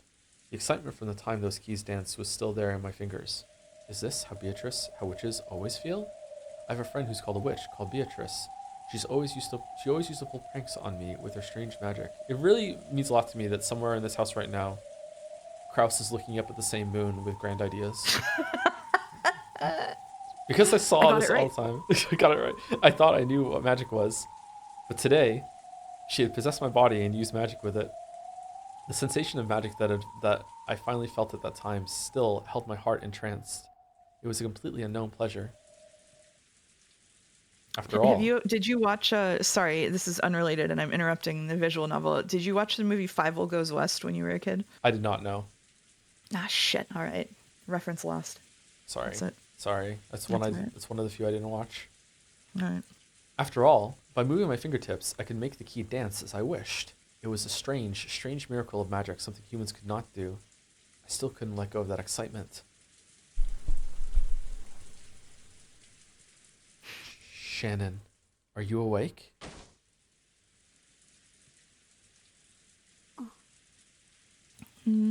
What is it? Shannon was still awake and sleeping in her maid outfit. Shannon is always early to bed, early to rise, but getting to bed early, all of her weariness disappears by the next day. She lives a model life, one that all servants should respect and admire. If I want to become a loved, respected servant like Shannon, I'll need to act that way too. However, I wasn't confident that I could do that anymore. I guess I can't become like you after all. Fucking YouTube music? どうしたの What do you mean? 突然 This is a bit abrupt. You were my ideal, always. Yeah. Everyone in the Fukuin house loves you and is kind to you. Since you always played with me, you're the only friend I've ever had. And you're also a wonderful servant who can carry out any task in the Ushirimiya mansion both flawlessly and gracefully. You were the target I longed to reach. So, okay, so sorry I don't expect answers now, so I'm just theorizing out loud. Like, is Shannon even still here at this point? Or was Shannon ever here at all? Like, I don't know. Like, that's what I'm wondering right now. This is what the scene is making me wonder. Okay. That's what you were to me. Yeah. Let's give it our all together. ほら As they say, perseverance prevails. Everyone will grow to acknowledge you more and more. So let's aim to become wonderful servants together. I don't think anyone's ever directly spoken to her except Yasu. Someone did say Shannon earlier. One of the maids did say Shannon, but maybe Yasu's name is also Shannon? I don't know. Maybe that's her servant name or whatever, and Yasu is different? I don't know. 私 I'm gonna stop being a servant. Oh. Huh? 使用人より魔女の方が面白そう Instead of you. a servant, I'd rather be a witch. What do you mean by witch? みんなに愛されて I did, and still do, wish I could be a servant loved and relied upon by everybody. But right now, I want to be a witch. 憧れるの Even more. それはWell, that's, huh? Shannon was confused. It was hardly surprising. All of this about quitting as a servant was at least understandable. But she didn't know how to answer after hearing that her roommate wanted to become a witch. 魔女 A witch. Beatrice. You see, today, Beatrice possessed me and used my body to do magic. Why is this voice now? That unknown world felt so thrilling. それは It was much more thrilling when I learned that I'd been selected as an Ushirimiya family servant. 知らなかった世界 It was like learning about a new world, as though I'd been living in a world of darkness all my life and thought I knew what the world was like. 初めて光を Then I finally learned what light was and saw the world for the first time. そんな喜び It was joy, excitement. Beato had only used my fingers, made a keyring dance, and turned a key into a butterfly before hiding in a locker. But I understood it with my body. If I'd moved my fingers a different way, the ring could have flown into the air instead of just dancing, and I could have turned it into a scurrying lizard instead of a butterfly. I could have done anything. True, Beatrice's magical power was still weak. It had all happened in the little world behind the backs of the servants, who were filled with the anti-magic toxin. However, inside that tiny, short-lived world, I could do anything at all. Beato just happened to settle on making them dance and turning the key into a butterfly. But if she'd wanted to, she could have done anything else. The endless sensation of that free, unrestricted power.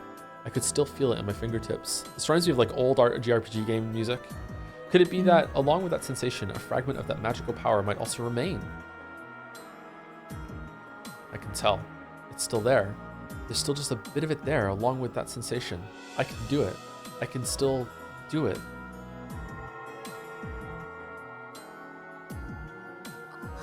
Huh? A single spot of golden light suddenly lit up in this dark room. It was right between my clasped hands. Oh. Lemmy. When I slowly opened them, I could see a single dot that sparkled gold. What is, huh? Shan didn't know what the light meant. How could light appear from the palm of my hands? And yet, even with this miracle right in front of her, she couldn't understand what it was. She just sat there with her mouth open in disbelief. However, to me, this was just the return of that bit of sensation in my fingertips.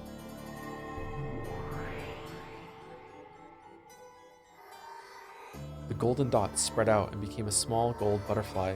It flapped its wings and scattered gold sparks about like a cartoon fairy. To Shannon, it probably just looked as though a gold butterfly was flapping its wings. Of course, that alone was a miracle that she could hardly grasp. But to me, it was like a remote-controlled plane in the shape of a butterfly. I could control that gold butterfly however I wanted, not clumsily with threads. I could make it flap, dance, play through the air as I wished. I was taking a walk through the air as that little butterfly. The golden glint of it pierced the darkness of the small room as it danced about freely. It was an entrancing pleasure.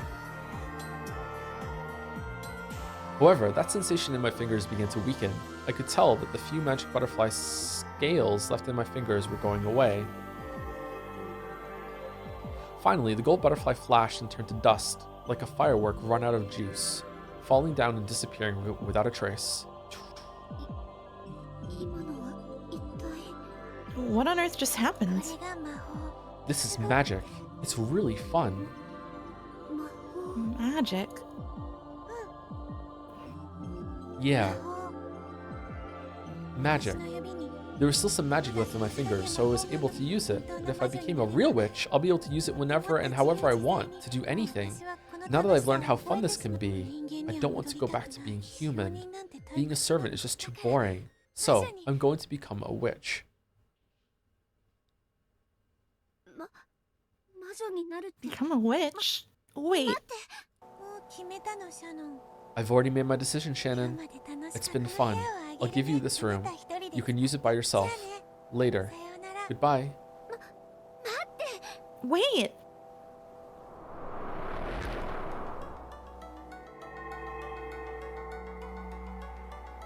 Shannon called out repeatedly for me to wait. A massive planetarium swallowed me up. Yeah, of course.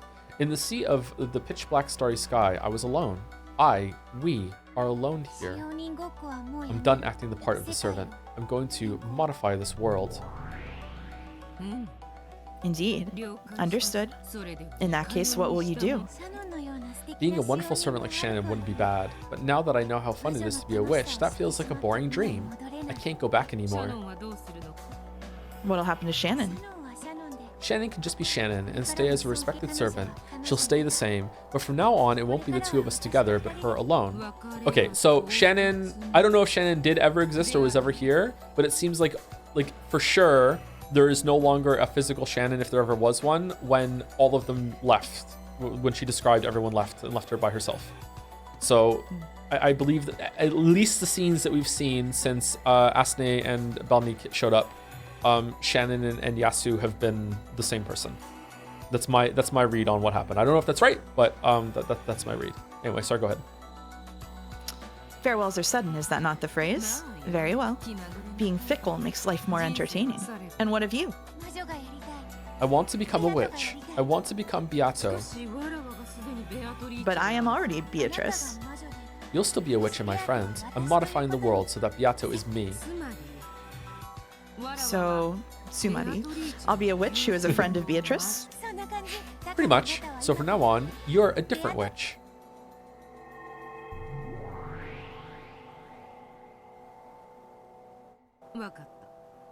I understand. Then what will be my new name? I'll put that on hold until I can think of one. You'll be nameless for a while. Sorry about the trouble. I really love anime and moe, so you can be sorry. Not at all, not at all. This is my precious name we're talking about. You had better take your time and think carefully about it. You've been Beatrice's friend since she was young, couldn't use magic yet. When we first met each other, you'd always hide my things and make fun of me. I see. And when Beatrice finally learns the ways of magic, I become a friend on an equal footing with her. Perhaps that would make me a sort of big sister to you. Yeah, that sounds nice. What are we going to do about how we talk? Beatrice's voice is that of a woman of high station. Shall I give that to you as well? Yeah, I'll inherit the way she talks.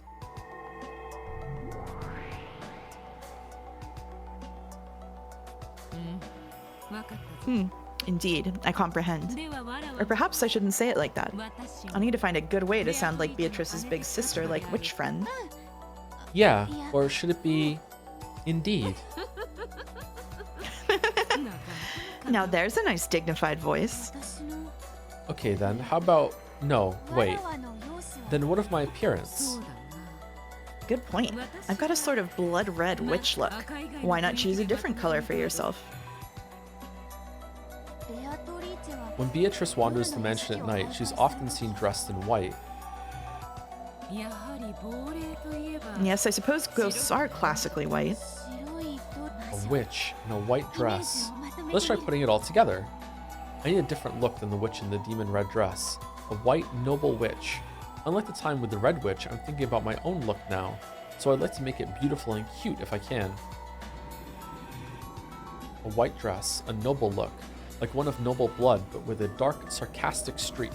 No, she's like a tomboy princess, so her voice is a mix of formality and rudeness. Then the dress should be the exact opposite to make a nice contrast.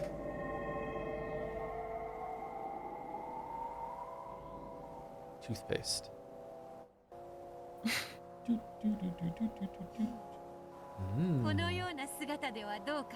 You can take her still, even though she's got a new name.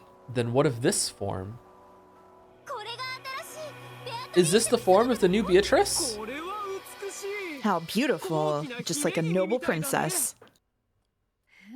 I've taken a liking to this form.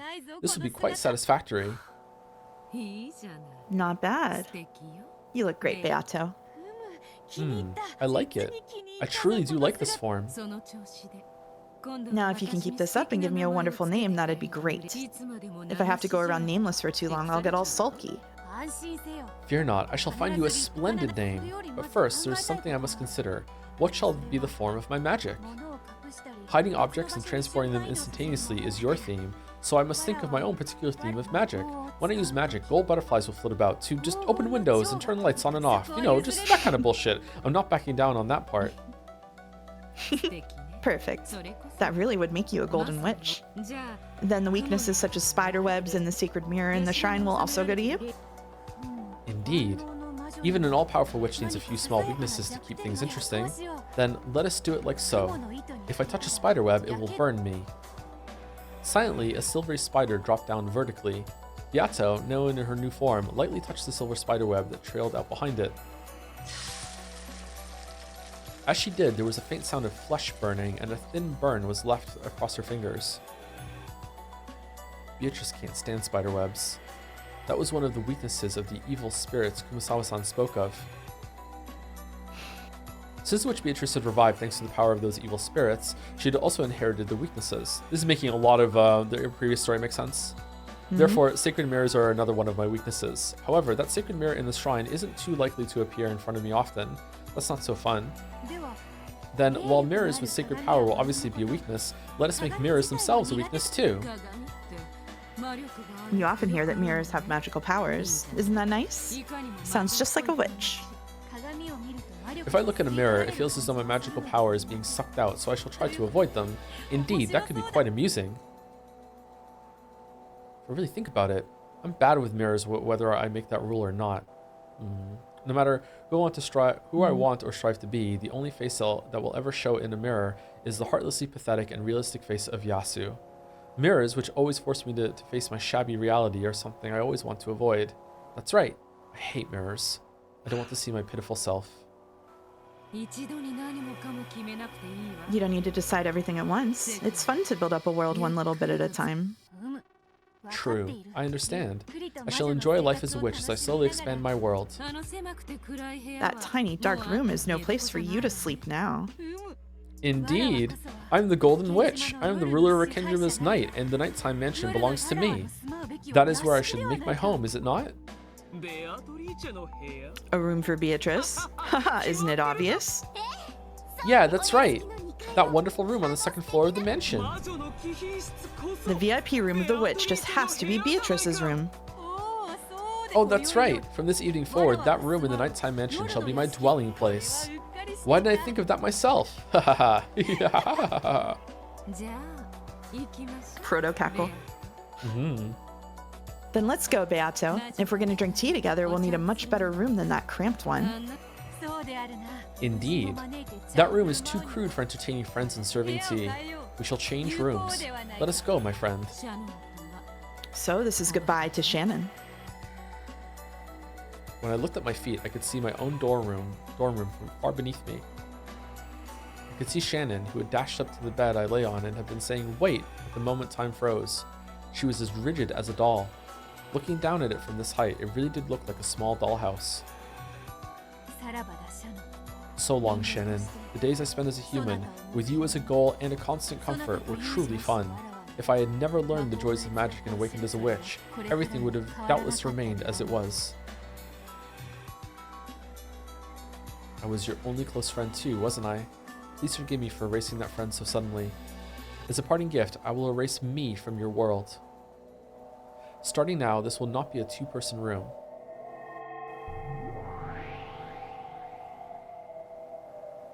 It will be a single-person room with just you in it.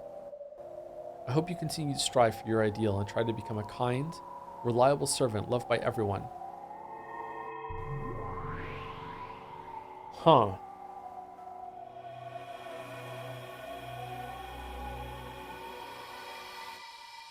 Okay, so again, this is only my read of right now. Shannon is more the real person than I thought it would be. I'm not asking if you agree with me, Mouse, but does that make sense what I just said? Do you mean to say that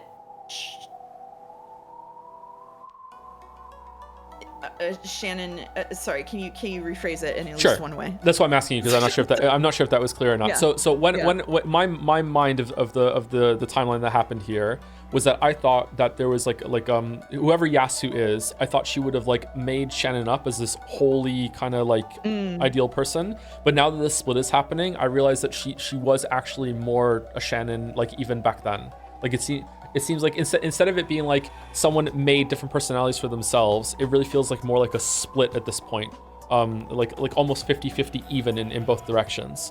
Like where they're saying we used to be two together and now we're going to be one apart from each other. Yeah, I thought it would be like, I thought there would just be like one, and I thought Shannon would be in like would be like 10% of her or something, instead of it being like 50-50 right now. It seems to me, right? Yeah, that makes sense. Yeah. Yasu, the stupid clumsy servant who lost things all the time, doesn't exist anymore.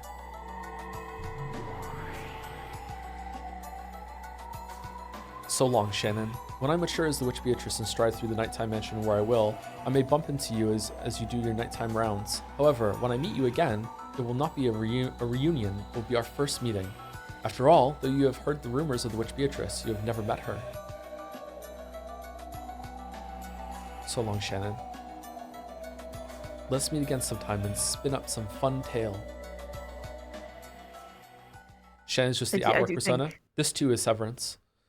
I think the mechanics of this are interesting, but I don't think I can talk about them to you until we're done with episode 8. So sure. Yeah. Your Audi loves opening windows and blaming it on other people. Sorry. Wait.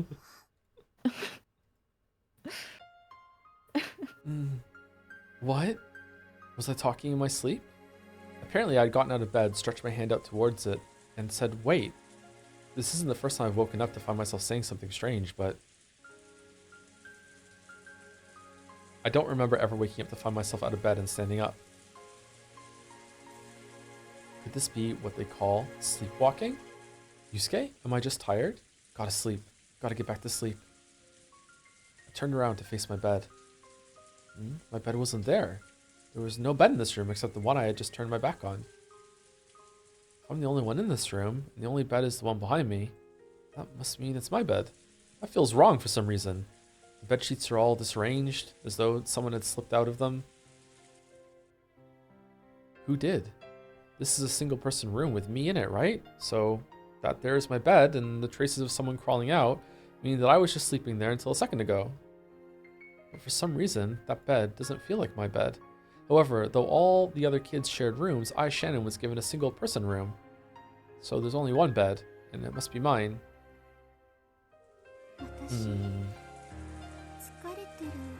Am I just tired? I wonder.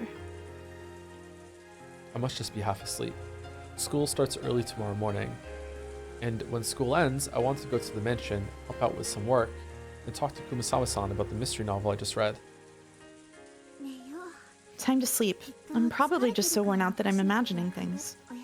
Good night, Shannon. Just crawl in bed and close your eyes. And you won't have to think about anything complicated. Now I'm leaning toward that there was never a Shannon. Not sure. I went back into my bed. I felt a bit uncomfortable to crawl into a bed that wasn't mine. Still, it might just be because I'm getting so sleepy, but it's starting to feel as though this is my bed after all. I'm just half asleep. I am Shannon, a lonely servant. I mess up from time to time, but I want to become a kind servant whom everyone loves. Good night, me.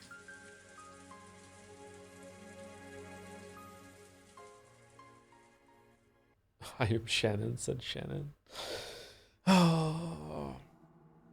Thank you to Nunya Business for the resub.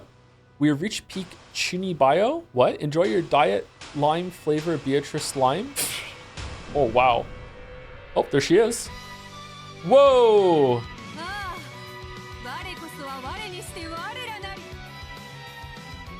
The music.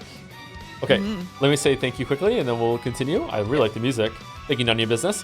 Thank you to Lurfy Lad for the resub 2. Yasuda gets one piece of string to tie her keys to and stumbles into a god complex. Most normal person ever.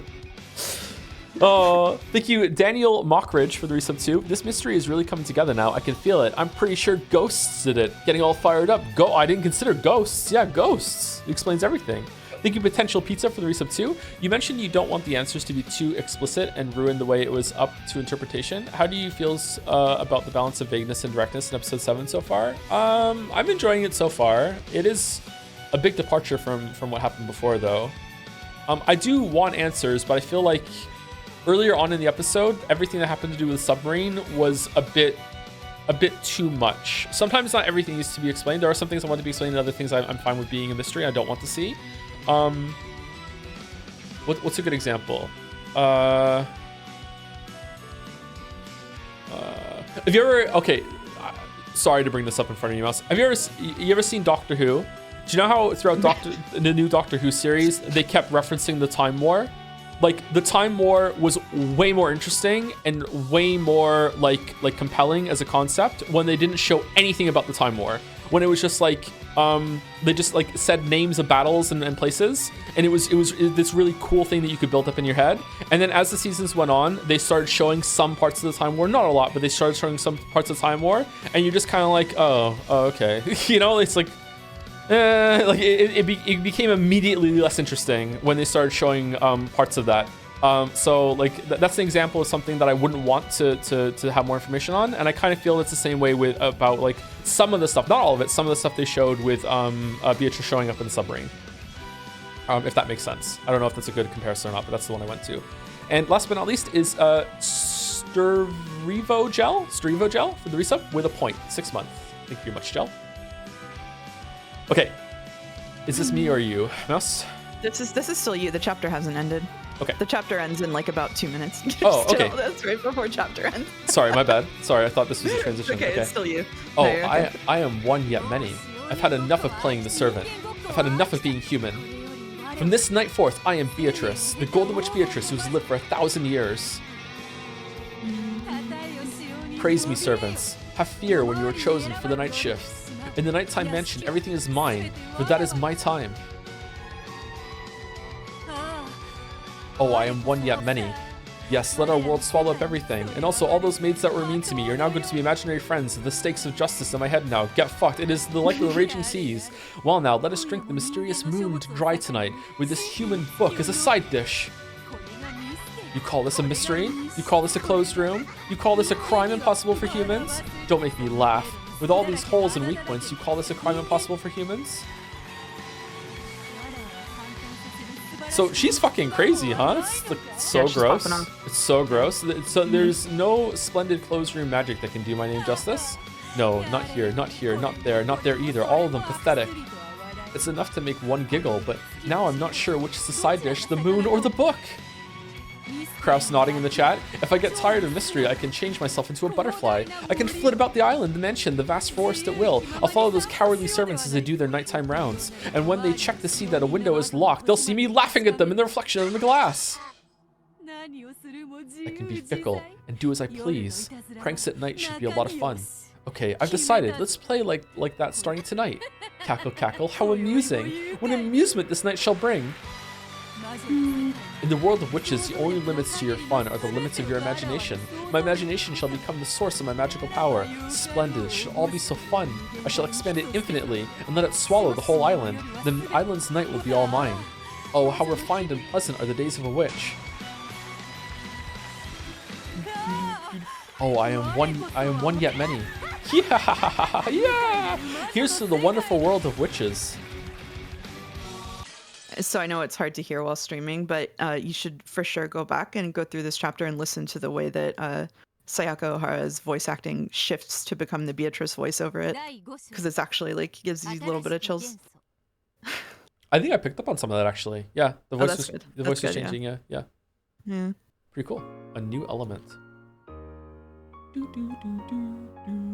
風呂場のアメニティは確認してくれましたか How? So I don't mean that you're not observant or something. It's just like it's hard to hear whenever Oh, you're streaming. I absolutely didn't take it that way. It's fine. Don't worry about it. Okay, cool. Is this a long chapter or is it pretty short? This chapter is about an hour long. An hour long? So Okay. we could take another early break. Yeah. Yeah, I we need have to about use the bathroom again. Sorry. So yeah, let's take a break right now.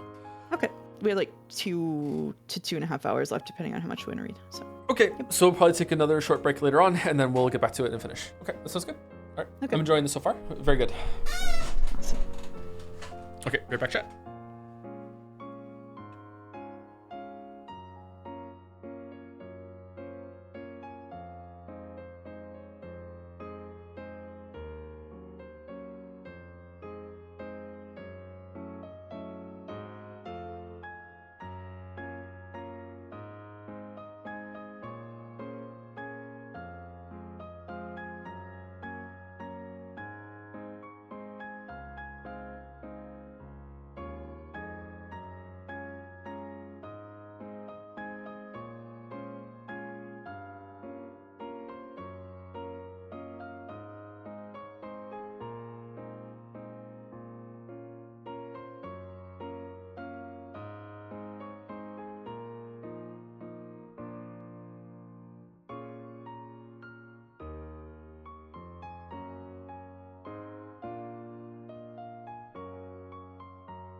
One.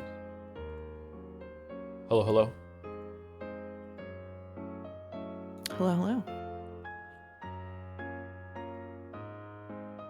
Do do do do do do do do do. While you're in the backlog, if you press Z while hovering a dialogue, you can jump back to that scene. Oh, Sekimea tech. What do you mean? Like if I go here, I can press Z on it and jump back? Is that what you mean? Middle clicking also works? Oh, okay. Okay. I have to keep hitting the voice assignments. It keeps spoiling it over and over again. That's weird. Okay. I'm sorry. Okay. Whenever you're ready, go for it. Did you check the bathroom amenities? Yep. Went down the whole list. Did you make sure they were facing the right way when you set them down? Yes, of course. Everything's as the list says. Thanks. Genji-sama, the guest rooms are ready now. Good work. Make sure you check over everything with your own eyes, Shannon. Also, Madam has ordered us to change the tablecloth in the dining hall again. I'm fucking Genji. My. Why again when we all worked so hard to change it earlier today? The color of that tablecloth simply does not fit. Once I saw it against the backdrop of the room, I could see that it matched terribly. We should use a different tablecloth. Oh, and did you make sure to clean the chandelier in the parlor? I don't want Eva-san looking up and saying, "Oh, is that dust? And even a spider web? Again?" Do not worry. It has already been carefully cleaned and checked. I will now perform a final check on everything myself. Is that so? Very well. I will also check everything over at the very end. Shannon, take the young servants and prepare a new tablecloth. Try to find something white with a bit more of a clean feeling. Yes, as you wish. Natsuki was even more high-strung than normal and walked about, barking orders here and there. Even though the sky was beginning to get dark, the servants moved hurriedly about. Tomorrow is the annual family conference. It isn't particularly rare for each of the individual families to visit the island, but this is the only time that they'll all come together. It was the most important day of the year for both the Ushironia family and Rikenjima. Natsuki, who was short-tempered on top of being high-strung, kept ordering that the servants redo this or that. Since it really didn't look good after all, this would keep them going until late into the night. Now that Shannon had had many years of experience and Natsuki had put her into a position of responsibility, she was called over many times to have strict orders showered on her. So, when Shannon finished her shower and lay down on the bed in the servant waiting room, she fell asleep almost immediately.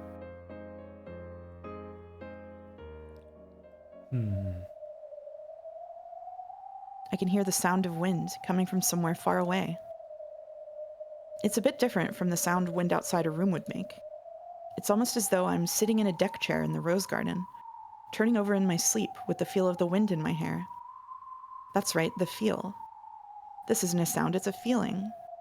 Then is this a dream? Just as I was about to accept this theory, I thought I heard someone talking to me. Oh, this is Fight Club for weebs. Okay. Is this me? This is you, I think. My. It seems the work of a servant is just as boring as it ever was.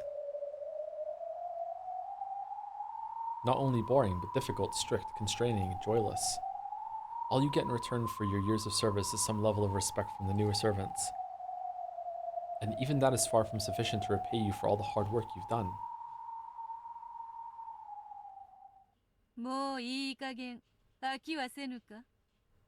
Me? Why do you not tire of this life? Huh? Who? She wasn't just imagining someone talking to her. She was shocked to find that it was real. When Shannon opened her eyes, she gulped. Ooh. He gets me. This place. She couldn't say any more. She was literally stunned silent. Shannon, who had been sleeping on a bed, was somehow in a rose garden. However, though this rose garden somehow resembled the rose garden on Rikenjima, it was also completely different. After all, the roses were golden. And it wasn't just the flowers, but the dancing butterflies, too. It was a golden rose garden of mysterious beauty. Somehow Shannon was sitting in a chair under the arbor. It was as though she'd taken a nap there and woken up from a dream. But it felt strange. Is this golden rose garden a dream? For some strange reason, it felt as though my entire life up to this point had been a dream, and that I had finally awakened here. Welcome, Shannon. Welcome to my golden rose garden. There was that voice again. Shannon looked around to find who it was. As she did, a golden butterfly landed on the seat across from her and instantly created a human form.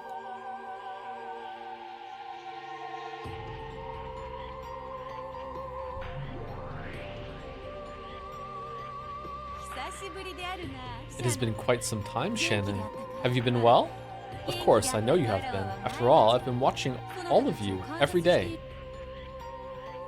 This woman laughed as though she was an old friend of Shannon's. However, Shannon obviously didn't remember this strange gold rose garden, and she didn't remember this person's face either. Indeed. You no longer remember me, do you?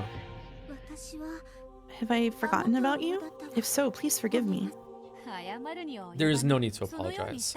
I made you that way, so it is no sin of yours. Let me introduce myself. I am the Golden Witch Beatrice. Beatrice-sama? The benefactor of the Ushiromiya family whom the master always speaks of? Not that Beatrice. I am the Golden Witch, the one who rules over Rikenjima's night. I am the other master of the mansion, the one you always pay homage to. You are... Beatrice-sama. You need not fear. The two of us used to be friends. No, roommates, did we not? At one time, I idolized you and tried to be the best servant I could. I have always had a single-person room, so I couldn't have had a... When we last parted, I stole away your memory. However, I have not forgotten that we were once roommates. I also remember that I was the one who destroyed our friendship and left. So, as to not leave you alone in sadness, I erased all of your memories and the very world of our days together.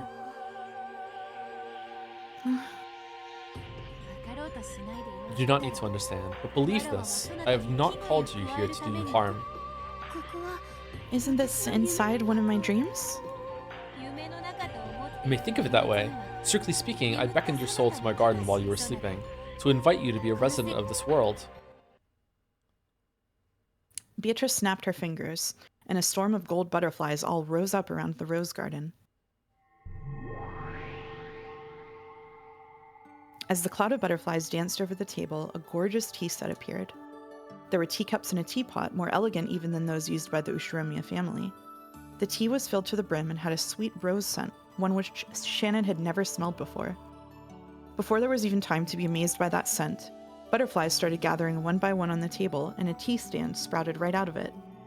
It was like watching a magical mushroom from a fairy tale kingdom grow out of the ground. It was a many-layered tea stand filled with beautiful cakes like edible jewels. Of course, there were also several lovely light brown scones. The honey truly was golden honey, with bits of gold leaf dancing through it. It seems the Ushiromiya family holds tea parties from time to time, but those cannot compare to mine. Incredible! I've never seen anything like this. Cackle, cackle. Even if you did, it would only have been as a waitress. You are my friend. I need no waitress. After all, I'm a witch. That is more than enough. Come, do not be shy. Stuff yourself to your heart's content. Thank you very much. That was all Shannon managed to say. It would be hard for anyone to say much more after being suddenly invited to such a beautiful witch tea party. Let us begin with black tea. The milk is fresh, and the sugar is so delectable that you'd almost want to eat it raw. But I recommend you try your tea straight first, with nothing more than a single rose petal floating on the top. Ugh. It will surely be so delicious that you'll be unable to drink the black tea of the human world ever again. You don't want flower petals in your tea? Laughing happily, Beatrice opened not a sugar pot, but a rose petal pot, picked up a single crimson petal and floated it on her tea after relishing its scent. Shannon did the same, picking up a single petal and smelling its aroma. It smells so wonderful. Is this really the scent of the roses in this world? I'm glad you enjoy it. I bred this rose simply for the purpose of using the petals of black tea. If you crush them, they're also splendid for making jam. That goes better with scones than anything else imaginable. Do you want to try? Sure, just a bit. Shannon had been invited to this witch tea party suddenly. However, the witch seemed so truly innocent, and her smile as she played the hostess was so happy that it made Shannon want to smile too. The tension in Shannon's heart gradually faded, and she started to enjoy her chat with this witch. Servant work really is tiring. I remember it well, particularly cleaning the windowsills in the chapel. How surprising. So you worked as a servant once too? For a short time. You probably don't remember, but I worked alongside you. I was a clumsy fool who always lost things. You were my idea of a perfect servant and the person I looked up to. That makes me even more sorry that I can't remember. There is no need for apologies. Here, you are not a servant, but my friend and guest. There are no inconveniences here, no trials, nor boredom. I can give you anything you desire. That is how much power I currently possess. I wanted to let you know that I have now reached that level. I'm truly grateful to you for welcoming one with so few redeeming features in such an extravagant way. Cackle. Think of it as a reward for all of the painful days you have withstood.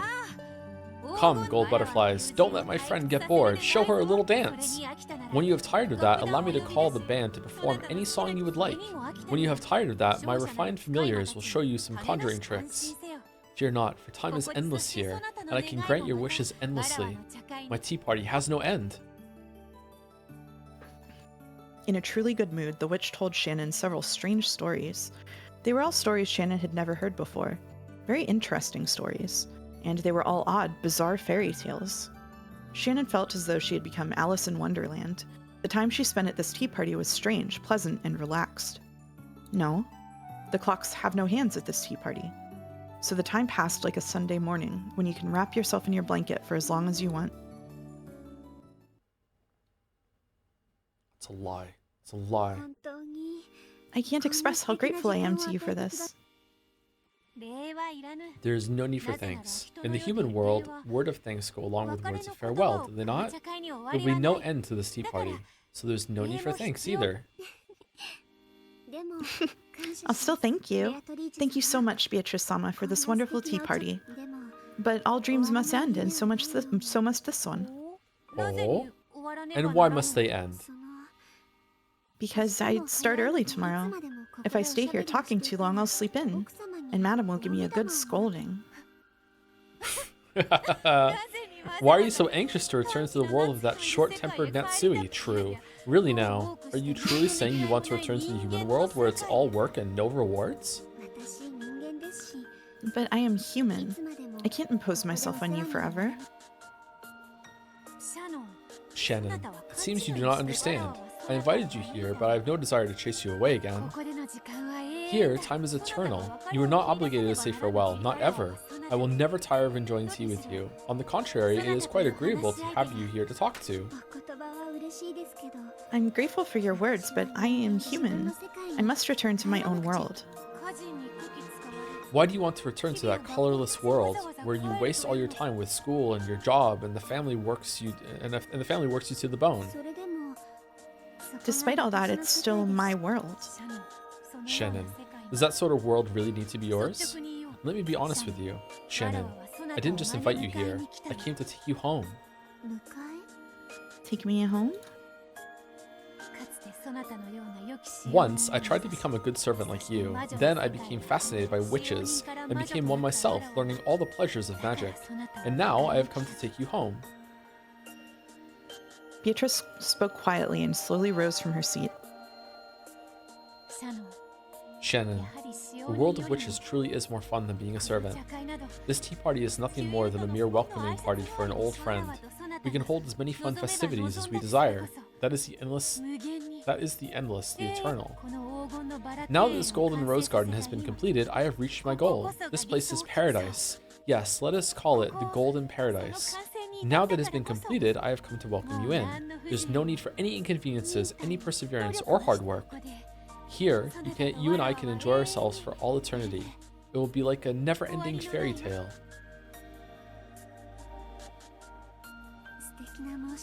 I'm truly grateful for your splendid proposal. However, I need to go back to my original world. Why? Because this isn't my world. Okay, I think I know what's going on here. I acknowledge it. This is not the world you have lived in until now. That's why I have invited you here. From this point forth, this will be our world. You are no longer a guest. You are the second master of this world. You need show no restraint from my sake. We'll just live in this endless world like we once lived as roommates. I regret that I have no memory of that time. However, I'll have to turn down your invitation. Why? What responsibility forces you to return to the world of humans? True, the world of humans or the world of servants is busy all the time. Madam is strict, high-strung, and has a short temper. It'd be a lie if I said the everyday chores weren't a pain, and having to balance work with school makes it even harder. Beatrice had watched over Shannon's painful days the whole time. She'd seen those constantly tired shoulders heave in a sigh over and over. That was why she had invited Shannon here, to this golden paradise. She had tried to give Shannon a perfect welcome to make her truly happy. So why had Shannon selected her original world over this one? Beatrice was overcome with shock and completely unable to understand. I've given you the perfect welcome to this paradise, and the days to follow will be even more fun. So since you still choose the human world over all of that, do you find something there that is even more fun than the pleasures of witches? That's right. There are things in the human world that are even more fun than magic. Absurd. That cannot be. Yes, it's true. Shannon's expression was soft. However, her words were firm. There was something wonderfully fascinating in the human world, and that something was apparently not in this paradise where everything was supposedly just as they wanted it. Absurd. I don't understand. As Beatrice muttered, she shifted restlessly several times. However, no matter how often she said it, Shannon's smile didn't falter, and Beatrice couldn't think of an answer. In that case, it's time for me to leave. Your tea was delicious. I don't understand. I am the Great Golden Witch, the one who can have anything endlessly. You tell me that I cannot give you what you want? Yes. I want to know. I believed I had everything, so tell me what it is I lack. I think that you already know. Isn't that why you invited me here? Are you trying to speak in riddles to a witch? Heh, cackle. That's all for now then. I can't live here, but I would be glad to come over whenever you invite me for tea. I won't call for you again. Have no fear of that. Beatrice snapped her fingers and Shannon popped out of existence. Shannon's soul had returned to the dream of her original self. While humans have many dreams in a night, they can remember none of them. The tea party in this paradise mixed in with many other dreams and vanished. Oh, I'm not human. The next morning, you're not human because you remember your dreams? Yeah. So, I'm sorry you had to find out this way. Okay, I'm a witch. The next morning, Shannon would not remember this. You should invent a golden land in your head full of the chins. Another one? Yeah. Oh, another one. Okay. The next morning, Shannon would not remember this tea party. However, Shannon's cup remained here. The witch who had lost her guest and was standing all alone looked all the more lonely. The witch dug her fingernails into the tablecloth.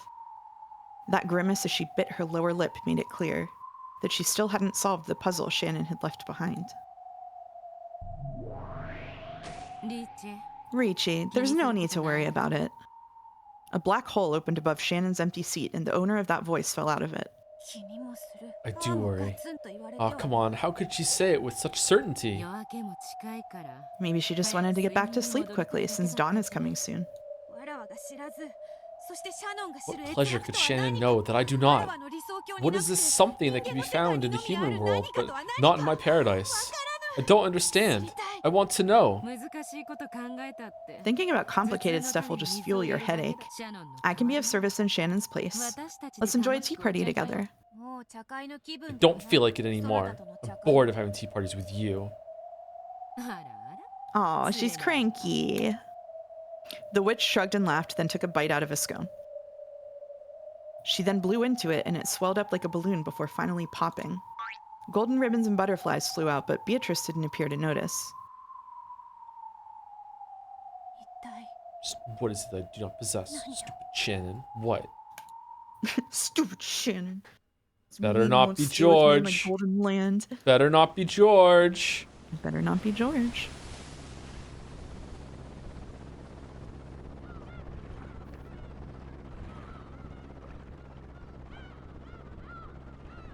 Hey! What's your step there? Thank you, Captain. Make sure you take good care of yourself.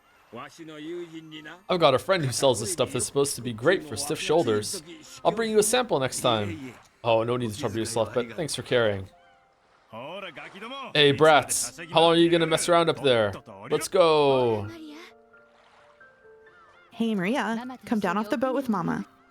Why are they Maria, who led introducing all Rosa- these new characters right at the end of the story? I don't understand. I know, Yeah. it's awful. This is terrible pacing. Maria, who Rosa led by the hand, was still too young for kindergarten.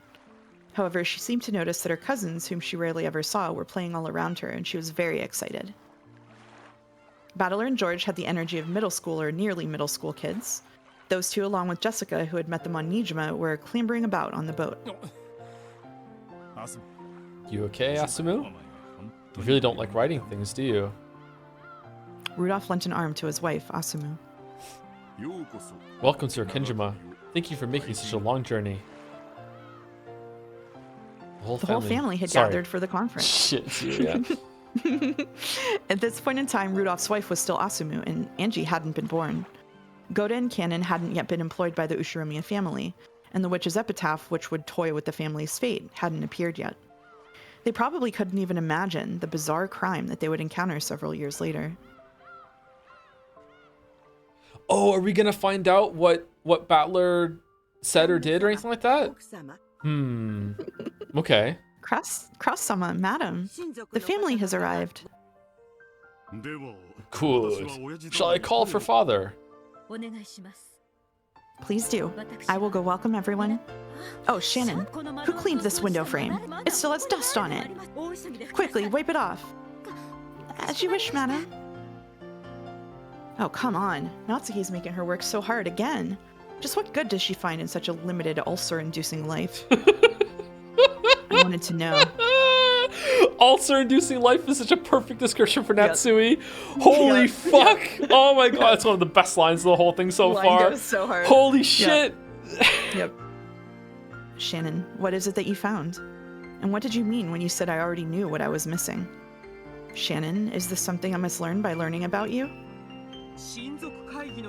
What's different about the day of the family conference on Rikenjima? It's gotta be the noise. There's never this many kids around. It may have been a tension-filled day for the adults, but to us kids, it was a wonderful day, the only time we got to see all the cousins we loved. In the summer, we'd play with our cousins on the beach, and even in the winter, there were plenty of games we could play. The family conferences were tons of fun for us. Same here.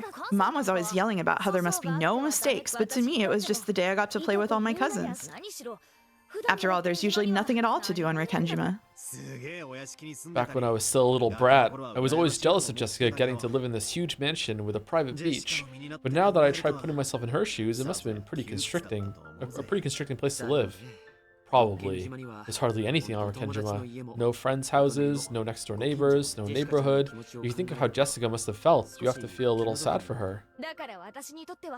That's why the family conference was so special to me. Jumping around, messing around, it felt like I was at a festival. We played tricks on each other all the time.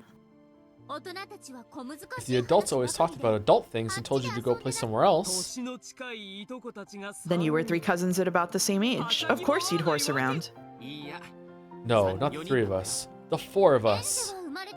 But I thought Angie wasn't born yet, and Maria was still too young to play with you. You've got it wrong, Furfur. The cousins weren't the only ones at the same age. Shannon-chan was the fourth. She's about the same age as the rest of us.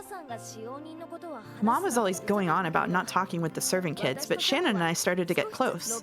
After all, she was the girl closest to me in age on Rikenjima. All 4 of us played together. We played at every family conference. Right, Shannon? Right. I knew that Madam would scold me if she found out, but I wouldn't have let her. You were always the one close friend I had who could understand me. Thank you for your words, milady. I simply could not hide my shock. How had she formed a relationship with the children of the family despite being only a servant? Natsuki had probably been very careful to prevent such a relationship. However, it's no surprise that Jessica, all alone on this island, would want to be friends with a kid her age. And Shannon was also alone on this island without any friends her age. Though they both understood their relationship as master and servant, they somehow managed to strike up a friendship. Then, at the family conference, Jessica had introduced Shannon to George and Battler. All of the adults had their hands full with their complicated discussion in the mansion. During that time, Shannon was able to set aside her role as a servant for a little bit, acting her age with Jessica, George, and Battler. I didn't even know that Shannon had constructed this new world so quickly. As a butterfly hiding in the shadows, I observed this new world of Shannon's.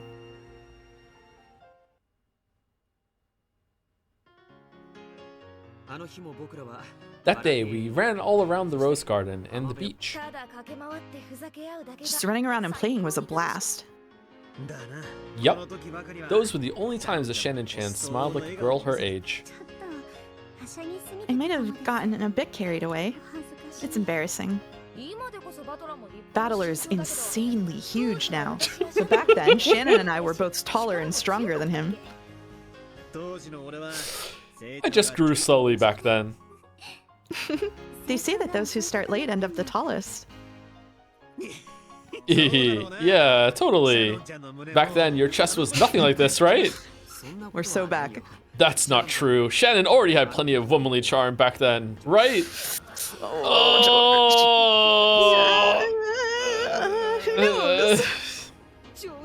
What the hell do you mean by womanly charm, you perv? Well, I was pretty cute back then myself. That bra strap you could see through the shoulder of her summer clothing set off the lightning of youth in me. I remember whispering with George and Nikki that night about how big her tits might be. Is this true, George-sama? I believe there has been some sort of misunderstanding. All I remember was lecturing him as the older and more knowledgeable cousin about the differences between how boys and girls grow. And so rather than dirty talk between cousins late at night, it was instead a sign of healthy growth. And yeah, we were totally talking about your tits. Yeah, I remember all of us cousins talking about stuff like that until midnight. About how apparently someone in the next class had kissed someone else, or how you held hands with a girl you liked at summer camp. And about so-and-so who you thought probably liked you, stuff like that. Damn it, it's so embarrassing, it makes me shiver. Isn't that nice? Another sweet page in the book of adolescence. The most pure love comes when boys and girls first start noticing each other. That simple, pure desire just to be around someone of the opposite sex. The noble first loves. Just wonderful. A bunch of kids thinking and talking about the world of love. Does this part hit differently after Higurashi? Mm-hmm. Did that sort of thing really happen? Don't play dumb. You were the most absorbed and curious of all of us sitting there till even your ears turned red. I was not curious. I was just surprised at how much everyone knew. And that's right. Shannon always played dumb the most, even though she was the most interested. She was the biggest pervert there. Whoa. that's not true. That's not true. I hate you, milady. Yeah, it was always like this. In the day, we'd run around like kids, and at night, we'd hug our pillows and talk about secret stuff. Looking back on all of it now, it really brings back some fond memories. We'd be whispering about something dirty, and whenever we heard the footsteps of the adults coming by, we'd jump under the covers and pretend to be sleeping. Yeah, I remember that. Like some school field trip. Those times we all dove under the covers at once, it felt like some sort of unspoken rule, like a strange sense of unity. I really liked that feeling. Well, anyway, that's not all we talked about. There was a lot more than that. We really did enjoy our youth to the fullest.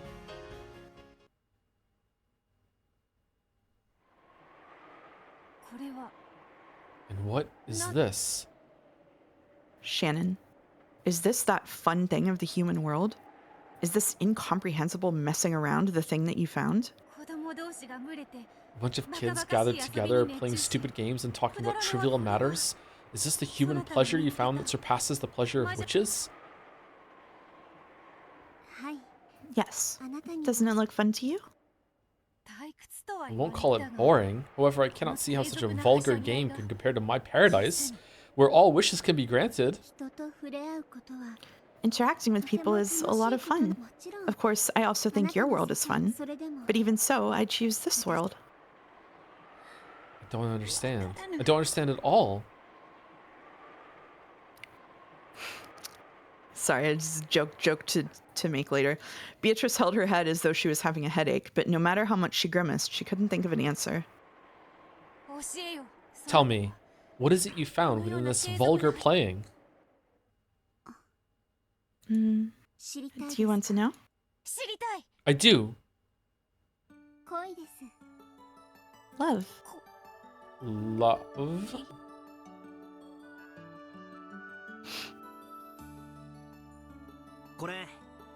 Here. It's the Queen book I promised. Queen book? Ellery Queen, the mystery novelist. Okay. Thank you very much. I'd be happy to borrow it. That's okay. You can keep it, Shannon-chan. I've already read it. But I can't accept this. It was probably expensive. It's just something I got for a few hundred yen at a bazaar. Don't worry about it. I'd rather if you read it quickly so we can talk about it. It's fun to talk about the sort of stuff with you, Shannon-chan. Yes, it's fun for me too. It's much more fun to read mystery novels with two people instead of alone. Oh, Battler's sin is that Shannon wanted to be with him, but then he didn't come back and then she had to settle for George. It all makes sense. Of course she would be murderous and hate everything. Yeah, okay, I get it. I get it. I feel like maybe I'm ruining a moment here. I'm sorry. I like talking about it and imagining all kinds of things. With mystery novels, reading's only half the fun. My theory is that you can only really enjoy it when you talk with other people who've read it too. True.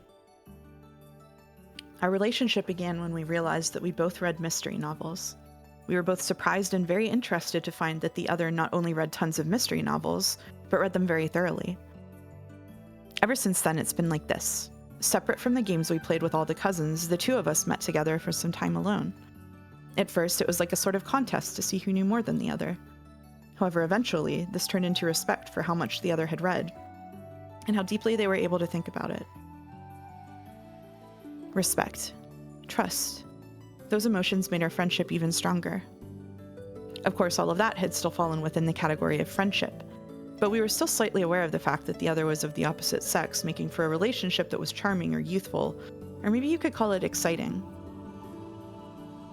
However, we were still at the age where calling us young men and women would probably be a bit too gracious.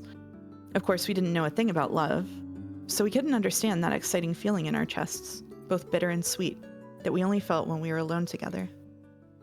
However, we realized that there was some unknown emotion hidden behind that feeling, and as our hearts raced, we had our hands upon the door. That was the exciting age we were at. So, at some point, our discussions about mystery novels became just an excuse for us meeting alone. Wait, what? Like this? It's like you just completely forgot about her. What the fuck? With their interactions early in the story, I never would have thought that they had this relationship at all at any point ever. Like, he treated her like a stranger, more or less. Like what the fuck? He completely forgot about her. There aren't many mystery novels that care much about the why done it. The why done it? You mean the culprit's motive? Yeah. There are 3 points you need to figure out in mystery novels: the who done it, how done it, and the why done it. A lot of mysteries deal with the first two, but surprisingly few worry about the final one. Well, I know about many works that take great care to have the culprit confess his motive after he's been found out. but it has to be something you can reason out before the culprit confesses, or it doesn't count. Personally, I think it's unfair for a person who supposedly didn't have a motive to commit the crime, unless it's possible to reason his or her motive out. Who done it? Who's the culprit? How done it? How did he commit the crime? Why done it? Why did he commit the crime? There are tons of works that ask about who the culprit is and what tricks they used. Battler, you're so fucking stupid! You've been oh my fucking god! What the fuck? You're so dumb! Jesus fucking Christ! You fucking idiot!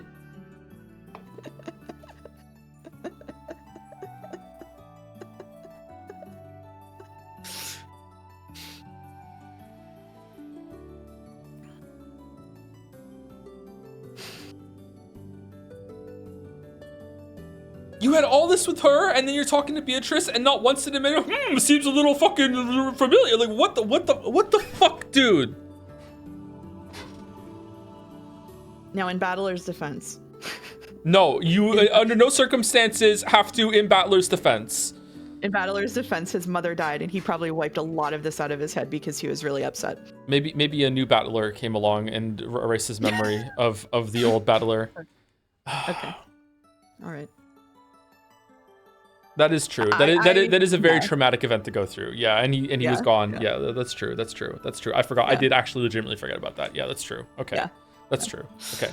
There are a ton of works that ask about who the culprit is and what tricks they use. In fact, almost all are like that. However, I don't think there are many novels that ask you to figure out the motive. Good point. That might be the most neglected of the three. Mysteries that don't take the why done it seriously don't really feel complete to me. No, I'm not saying they're boring. It's more like they're missing the most important part. This is a weird thing for the story to say and point out by a lot, by the way, because I don't think I have ever read a mystery that hasn't cared about the why done it. Like, so I guess this is a criticism of that. What was the genre that you've been reading lately? The Honkaku and Shinhonkaku mysteries are basically dedicated to taking, like, they actually look down upon including, like, human motivations in the story. Yeah, I don't think I have ever like a movie or a TV show but like, they've always cared like a lot about the why done it. So yeah, it's strange that this. I'm just ignorant of this genre. I guess I should read them. It's not all Japanese mysteries, chat. It's specifically Honkaku and Shinhonkaku that is centered around this. Yeah, don't be racist, chat. Yeah. And also, I think that a lot of Agatha Christie books, which are mentioned here, are also that way. Sorry, I just needed to clap back a little bit. Sorry, go ahead. No, Sorry. that was funny. You know what? We're not. The most important part is missing. The heart. The heart is missing. The heart. I think the human heart is a really important thing. If a person is going to decide to commit murder, plan it out, and get everything ready, and actually carry it out, you need an incredibly strong force of the heart. The heart is what moves people. In other words, Sumari. Only the heart can kill a person.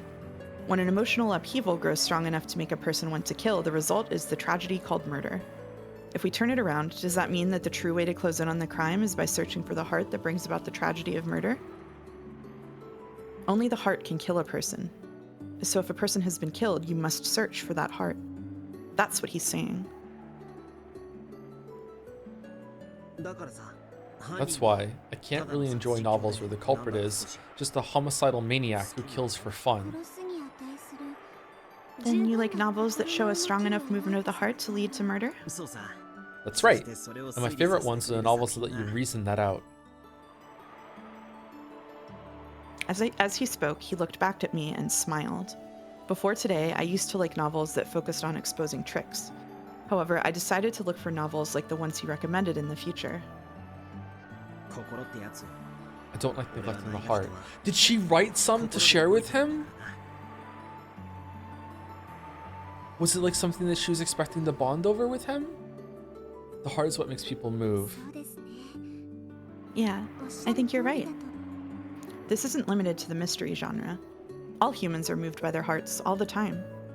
Being able to notice the heart is what allows for interactions between people. No, interactions between hearts. None of us humans can live on our own, and yet we have no way of peeking into the hearts of others. That's why every meeting between people is a mystery of the heart. Finding those, reasoning about them, and understanding each other is the key to interactions between people and hearts. The two of us are here, all alone, talking together about mysteries. And through that, we're searching out each other's hearts, speaking of the heart's mysteries. I want you to feel about me the way I feel about you. We're both searching, trying to figure out the depths of the other's heart in this mystery of love.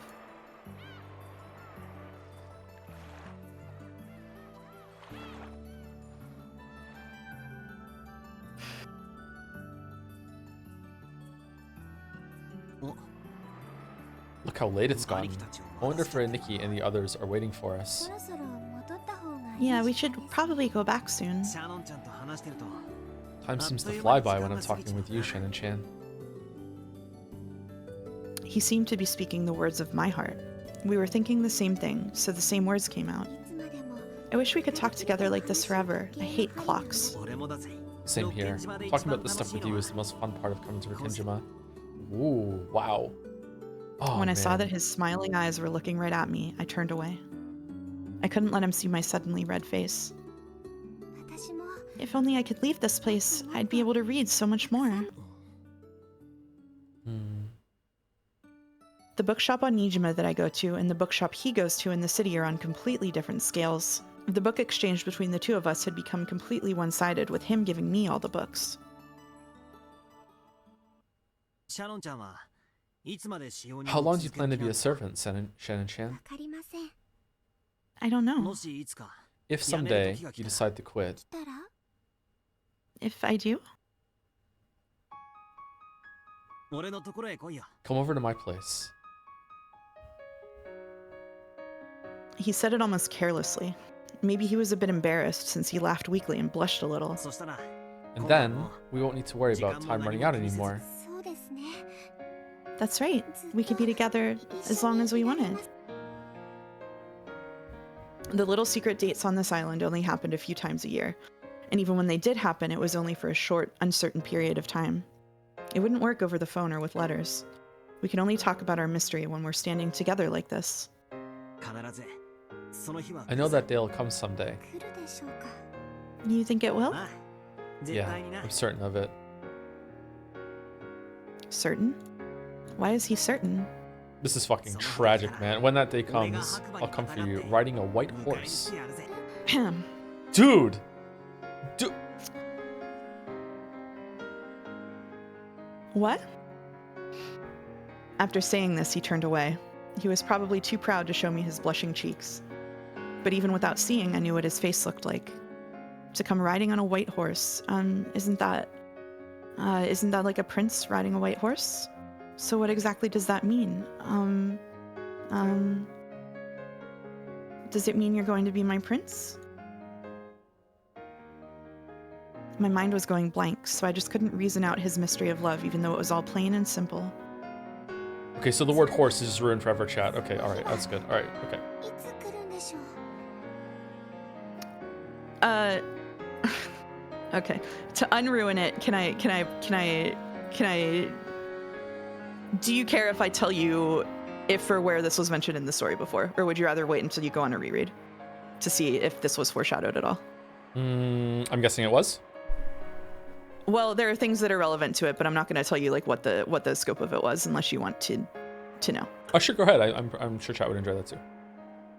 So this actually was it was brought up in episode 3 where they were, I think it was episode 3, it was 2 or 3 where they're hanging out on the beach and Shannon is like, oh, like you promised to come take me away on a white horse, and Balor was like, ho, did I promise that? Oh, my bad, I totally forgot, I'm so stupid. And Shannon was like, it's okay. So but what I really like about this is that I don't remember that at all. If you read back through episode 6, which you will, you'll see a ton of language around like Prince coming and like riding in on a horse and being a knight, and now like this contextualizes all of the stuff about chess and the knight on the chessboard, and ultimately what happens in episode 6 is a full reversal of this where Beatrice ends up coming in and saving Battler. And so it restructures the entire, like when you know this, it restructures like the entire understanding of that part of the story, and just makes it look completely different.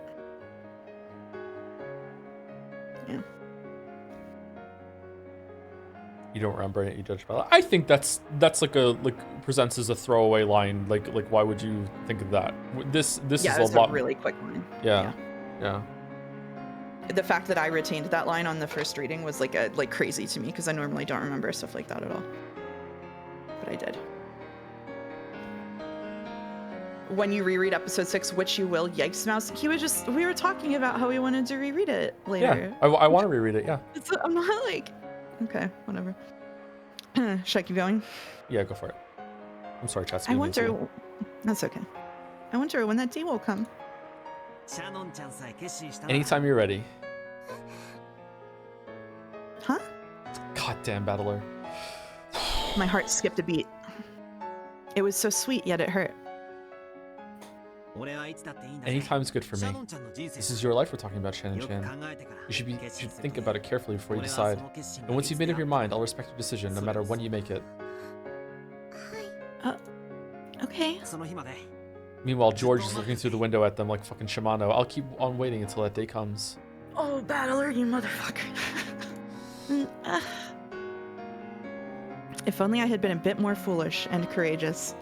I could have said then and there that I was already prepared and asked him to take me away from this island right away. But I couldn't say it. I had to think carefully about my future for both of our sakes. My head was filled with pointless, senseless thoughts. I'm glad. Thank you.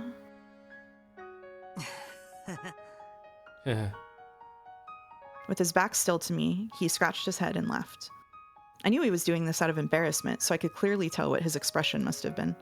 In the same way, he must have realized what my face looked like. We're both puzzle solvers of love. We theorize about each other's love, solving each other's mysteries. Man, okay. Oh, sorry to interrupt. When we did it was the balcony scene at episode 4, right? Mm-hmm. I remember when I said what he possibly could have done, right? Mm-hmm. It was somewhere in this area, and then after that I said I don't think it's fair, right? Mm-hmm. Yeah, I was wondering about that. I kind of feel like it is fair now. I don't know. like his mother dying is a really big thing, very upsetting. He didn't come back to the island. Like he is a kid, but he's laying it on real thick right now. Laying it on real thick. Like my God. We're not even done with the scene, buddy. Yeah, he like this is I don't know. I'm gonna have to think about this a lot, but like right now I'm feeling like it is kind of fair. Like, oh man, what did he like? Why? Yeah. He is young. He's 12, right? He's 12. Yeah, he's 12-ish. I remember being 12. Like 12 is not a complete idiot. You know, like I remember being 12. 12. Your mother dying at that age is. I think I'm leaning toward that it's not fair. That is a big thing for a kid to go through. Like, as someone who lost their mother in his 20s, losing your mother in your before you're even a teenager is, my God, that is like that is a big thing to go through. Especially like he seems to really, really love his mother too. Like, This may not surprise you, but I don't think it's really relevant whether it's fair or not. To me, it's just mostly tragic.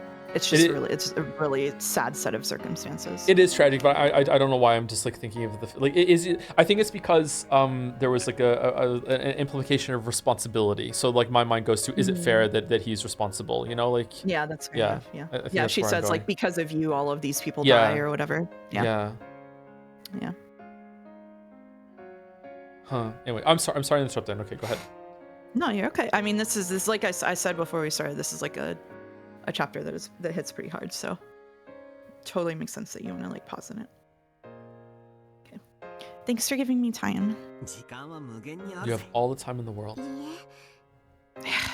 No, I'd feel bad if I kept you waiting too long.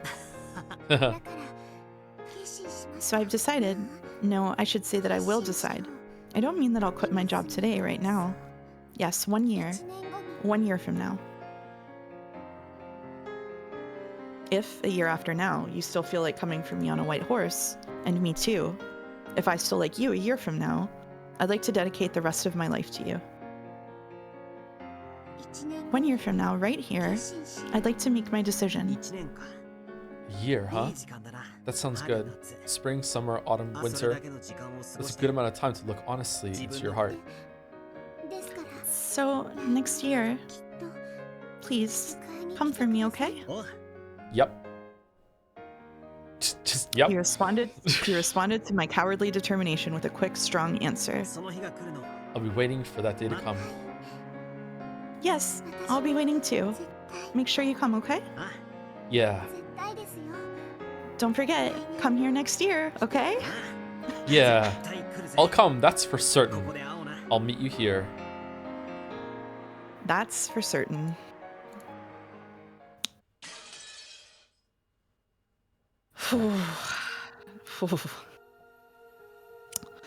I see. So this emotion that feels like sweet suffocation is love? It is an emotion I do not know, one I do not have. Though my magic can grant any wish, though my paradise can grant any wish. That thing I cannot have, that incomprehensible emotion that burns like fire and yet madly one wants to hold it close. All I know is that no matter how great a witch I might become, I cannot create this emotion. And one of the first things he says when he sees her again is, I want to fill you up. Oh my god, Yep. Battler. What the fuck, dude? What? I'm so sorry that the scene is relevant. I'm so What? sorry that the scene is relevant. It actually is, though. I'm so sorry.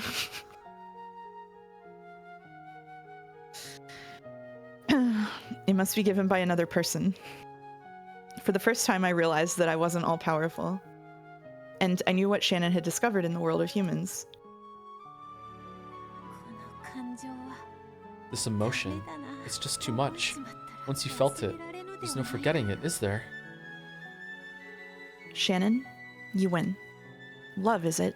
It may be the most important element and the one that I lack. Shannon, I'll watch and see how your love develops, so please, teach me more and more about this new emotion. And that is the end of this chapter. Oh, that was, I thought there was more to it. Hmm. Even interruptions, we got through it a little faster than I expected. That was a good chapter. Mhm. Thank you to Sivu Play for the 1,000 bits. Hey Joe, 8-year lurker. 8-year lurker, first time chatter. The marriage scene in episode 6 hit hard. It echoed a recent breakup where my own truth was rewritten, not for misunderstanding, but for the sake of control. Oh, Willard's back. I wrote poetry for the first time, reimagining that scene through my experience. It snowballed into a small anonymous book I'm leaving around my city. Just wanted to say thanks. That's a very romantic idea. I lost touch with how literature can be a lens to process our lives. Umineko helped me find my voice again. Thank you very much for that message. That's a sweet message. It seems like you've went through that a lot and processed a lot already. I wish you the best of luck with continuing that. Thank you, CV Play. And thank you to Lucio Royal as well for the resub.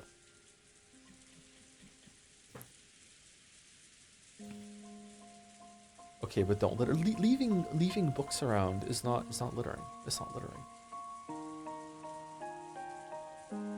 Okay. Okay, so next chapter and possibly one after, but Probably this is stop one. after this one, I think. Yeah. Okay, all right. Unless you really want to keep. Going. Godot says that leaving books around is literaturing. There we go. There we go. You all doubted me when I said the anime bullshit fan service scene was one of the most important scenes in the text. Well, who's cackle-eing now? Says Jelly. Well done, Jelly. Well done. Well done. I mean, it fuck. So like the thing that we can talk about right now, right, is that we know that the message bottles are written from her perspective. So this is how she is writing him after going through what we just saw.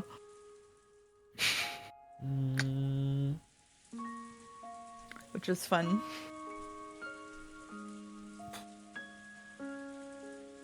Is So that just a right? Fun. Is that right? I don't know if that's right or not. I'm not saying no. I'm just wondering, is that right? Is the message bottle? Did the message bottle actually contain like all the things that we see? There's no. I don't think you could fit. Sorry to be. I don't mean it literally, but No, it's okay. I don't think the message bottle could fit 100,000 words of text, right? So there's no way that everything that we see in episode 1 is in that message bottle, but the gist could be in there, and the gist is what creates the whole episode that we saw, right? So it still could be true. It still could be true that that is how she's writing him, but it's not exactly every single thing that happens, right? Yeah, that's correct. I mean, I think you're right, but I think like the accepted like understanding is that the gist of what happened in there was authored by her. Yeah. Okay. So yeah, I think it's like fine to read episodes 1 and 2 through the lens of this was a narrative crafted by her.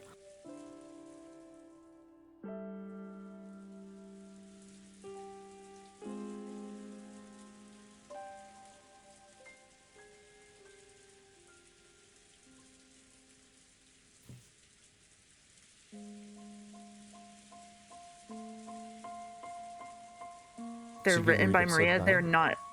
They're not written. They're quote written by Maria. Maria, sorry, I don't want to like fight with chat, but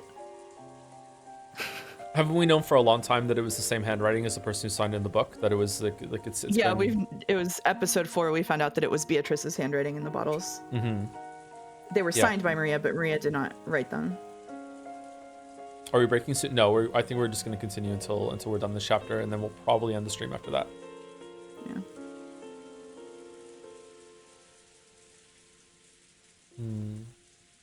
Sorry, I don't want to like beef with chat.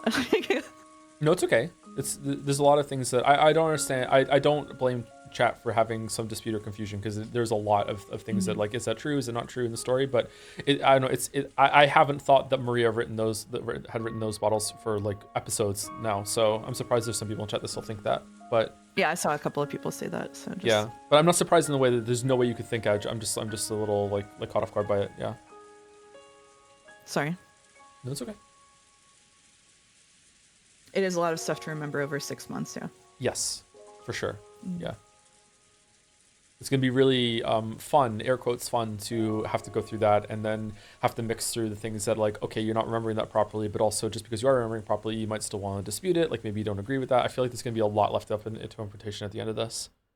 Like a lot. So I'm pretty sure that a lot of things have been settled on, or like you can really nail down as like 99% truth that this is exactly how it happened. But a lot of the, there'll be a lot of wiggle room for the other things too. With so many words to go through too, man, that's going to be difficult. Yep. Anyway, sorry, let's continue. Willard says, この姿は Do I have her again? I do. Sorry, just double checking. This form is... 貸してあげるわ I'm lending it to you. After all, I hate idiots. Giggle, giggle. Call yourself Claire as a temporary name. Or would you prefer Beato? You have my gratitude. This way I won't have to expose my pitiful form. Berncastel had given Claire a fake form. It was a temporary form for the person acting the part of Beatrice, a fake to fool those who still hadn't discovered Beatrice's true form. Sorry, I want to compliment the story real quick before we move on. I think that it is very well done. Normally, I hate when a big piece of the story is held back really, really late in the story, just like we just saw with like that conversation between Battler and Shannon on the beach. But the fact that it was held back until so late, that recontextualizes a lot of the story. But the fact that we didn't know about it is because Battler like forgot about it, and that's plot relevant, is a really smart way of not revealing that until very, very late. Does that make sense? Maybe I'm not explaining that very well.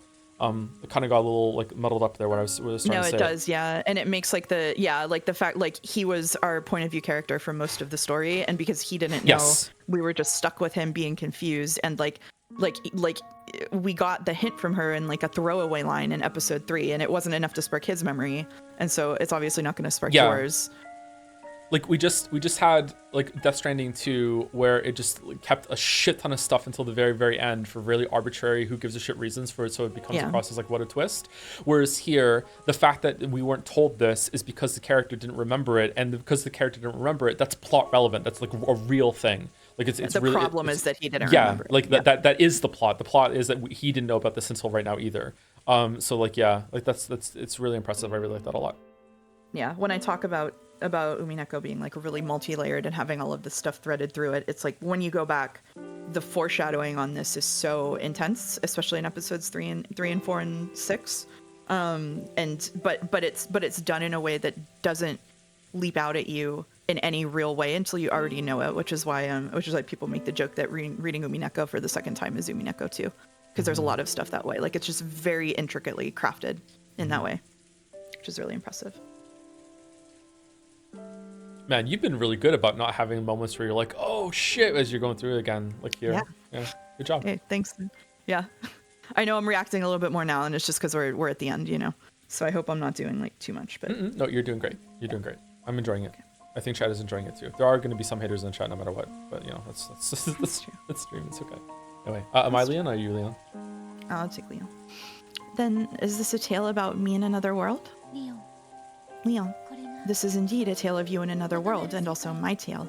私が The tale of a world where I live as a witch, not a human.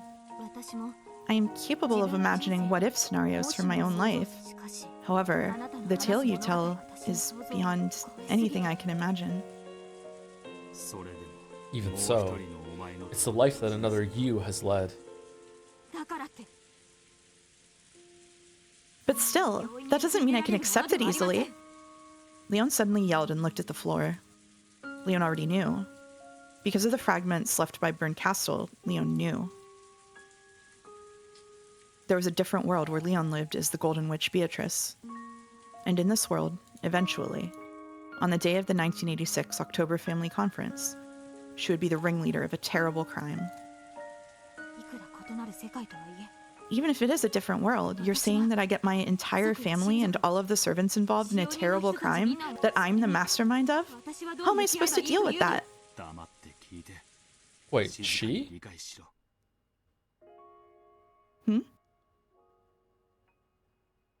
She in that timeline. Okay, sorry. There was usually they don't do that. Okay. Be quiet, listen, and figure it out. 別の人生では In a different life, I end up as a servant. And if that wasn't enough, I suddenly become a witch. そしてやがては And then I eventually carry out several terrifying murders. How am I supposed to understand that? ああそうだ Yeah, I see where you're coming from. 理 I 解は doubt でき anyone ね could えだろう understand. ぞ This person here thought that no one would ever understand. That's why you're here. だからベルンカ That's ス why で Burn Castle brought you two people who never should have met together like this. 別に深い意味は It's not like I had any deep reason for it. It was just a whim. 誰にも理解できない This is a motive that no one else can understand, Leon, so you need to be the one to understand it. I'm not the main character in this tale. You are. I'm just here to help you understand. 見るわ You said that you understand the culprit's motive. あ Yes. それは Is that motive a satisfying explanation for why I'd kill my entire family? さあな Who knows? That's for you to decide. Even if I say it's satisfying, that doesn't mean it'll satisfy you.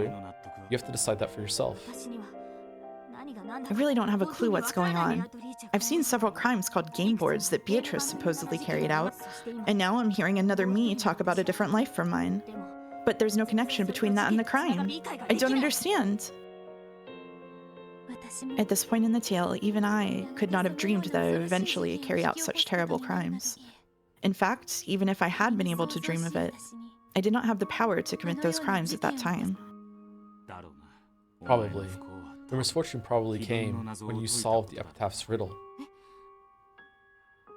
Huh? あの You mean that epitaph about the hidden gold that grandfather supposedly wrote? 事件ごとに異なる There exists a system for gaining different accomplices for each crime. 導き出される Reasoning can lead us to the possibility that the culprit possessed a vast amount of money. そして We can also envision another system, which involves inviting all to the Golden Land and making all loves bear fruit. 動機だけでなく So it wasn't just the motive. そこまで You've は already seen that far as well. それこそが That's the answer to the final riddle from the fourth game. Your greatest misfortune was solving the epitaph, reviving as the Golden Witch in the truest sense, and gaining magical power. 今となっては Looking back, was that really misfortune after all? わかりません I don't know. しかし However, as long as the fact that Battler Son returns in 1986 remains unchanged, some sort of tragedy would certainly have occurred. そうだな That's right. If Battler had returned a year earlier or later, that incident might not have occurred. No, some small incident probably would have occurred, and it would surely have been a mysterious, impossible incident which no one could have explained. But even so, compared to the Rikenjima serial murders, it would have been a tiny thing. バトラ君が If Battler-kun had returned a year earlier or later, then what? 運命と Fate can be so filled with irony. It made me walk the path of a witch, and when I solved the epitaph, I became a true witch. Then 6 years passed and I learned of his return. If all of that was fate, then this crime must have been inevitable and inescapable for me. In 1980, Battler was resentful because of the death of his mother, Asumu, and his father's remarriage that came too soon, so he left the Ushiromiya family. For 6 whole years, he had no direct contact with them.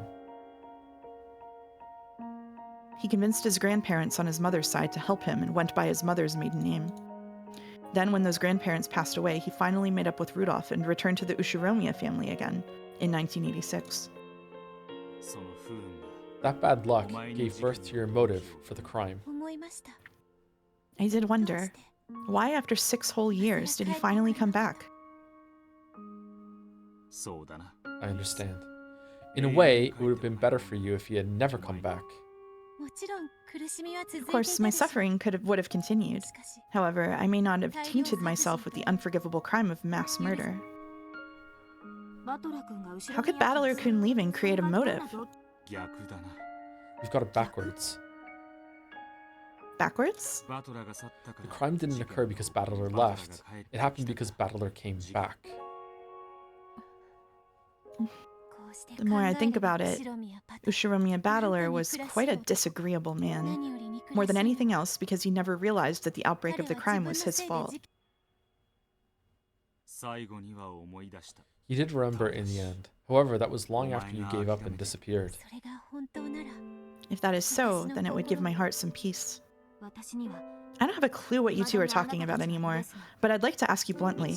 I want to know, what on earth happened to you that made you decide to commit a crime? Yes, that's the most important part. It's just like how Ushiromiya Battler respected the Waidana in mystery novels. That's where the answers to all the riddles are hidden, both in the tale of the Golden Witch and in the game. In that case, allow me to continue. 1980, 6 years before I resolved myself to committing the crime.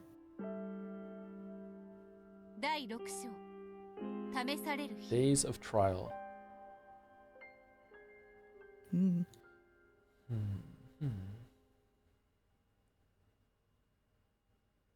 1980, 6 years until the crime.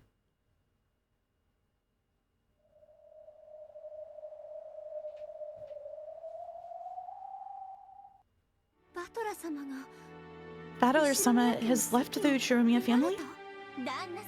That's what Kraus-sama and Rudolph-sama were saying. What a shock! I have no intention of criticizing your way of life or your family situation. However, father is in a towering rage.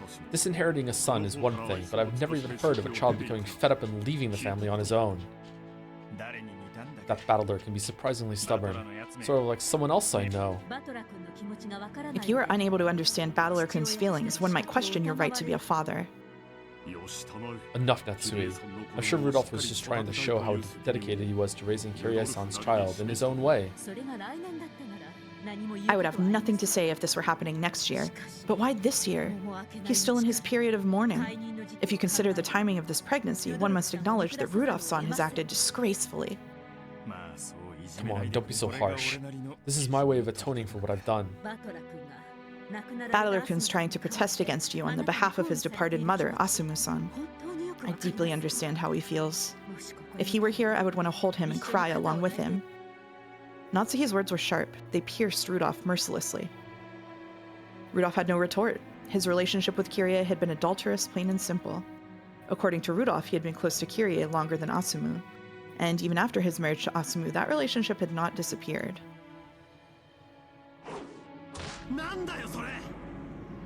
The hell does that mean? You old bastard! So you've just been betraying Mom from the start? Sure, I know Kyrie-san. You told me that she was your business partner and a friend whose advice you could always rely on. If you're trying to say after all this time that she was more than that, then why should I give a damn? After Mom's death, you could have done whatever you wanted. I'm right there with you, saying that you should live your life as you please. But just when did Kyrie-san get pregnant? Back when Mom was still alive, right? Yeah, now I finally see. So this is why you always make me want to vomit. Are you glad that Mom's finally dead now? You are, aren't you? I'm sure it would have been so hard on you, keeping your infidelity and even a kid's secret while Mom was still alive. Now that Mom conveniently kicked it, you get to marry Kirie-san and I get a new little brother or sister.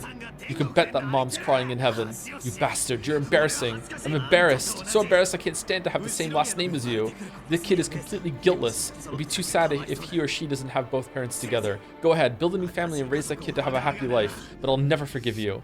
Mom isn't here to hate you anymore, so I'll hate you in her place, with all of my body and soul. So long, old bastard.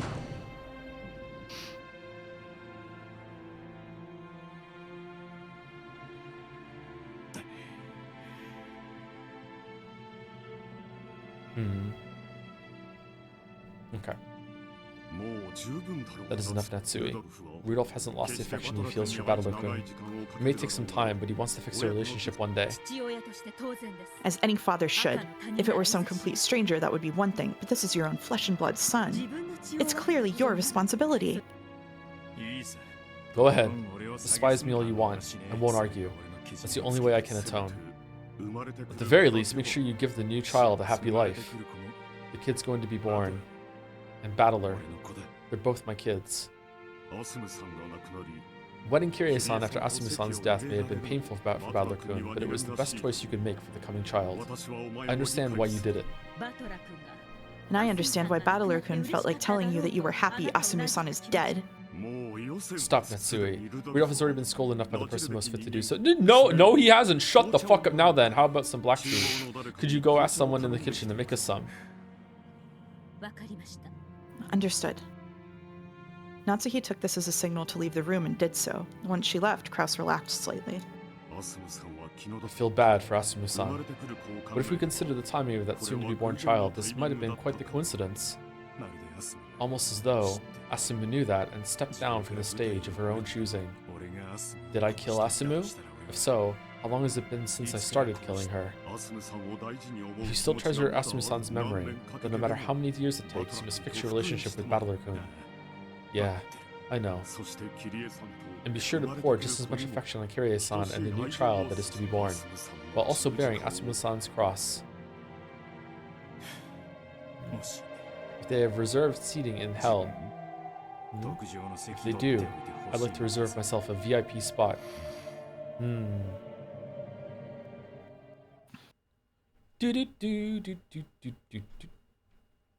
The news that Battler had abandoned the Ushiromiya name swept across the family. And poor Battler-san, too. I do believe that he'll make up with them eventually, but... This is a matter for the family. It is not something servants need concern themselves with. Instead, we should focus on memorizing the face of the newest member of the Ushiromiya family, Kirie-sama. Yes, that's true. She will be coming to the family conference this year. If the person who just joined the Ushiromiya family would be coming to the conference, then what about the person who just left the family?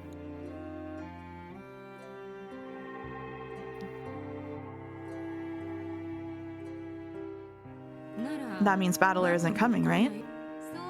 That seems the most probable outcome. How lonely is the loss of a single noisy man? Though most people felt a bit lonely to see Battler leave the Ushiromiya family, they didn't think any more about it than that. However, what about Shannon? Wasn't Battler supposed to come for her on a white horse? I was surprised at first. I thought that since he had left the family, he might not be coming to this island anymore. If we consider Battler-san's feelings, this is only natural, I guess. I understand painfully well why he wanted to leave his family.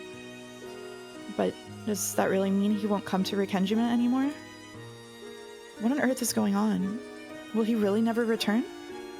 Unable to ask him this directly, I was forced to live each day fretfully. Battler-san, I understand how you feel, but to say that you'll never return because you've abandoned your family, that's a lie, right?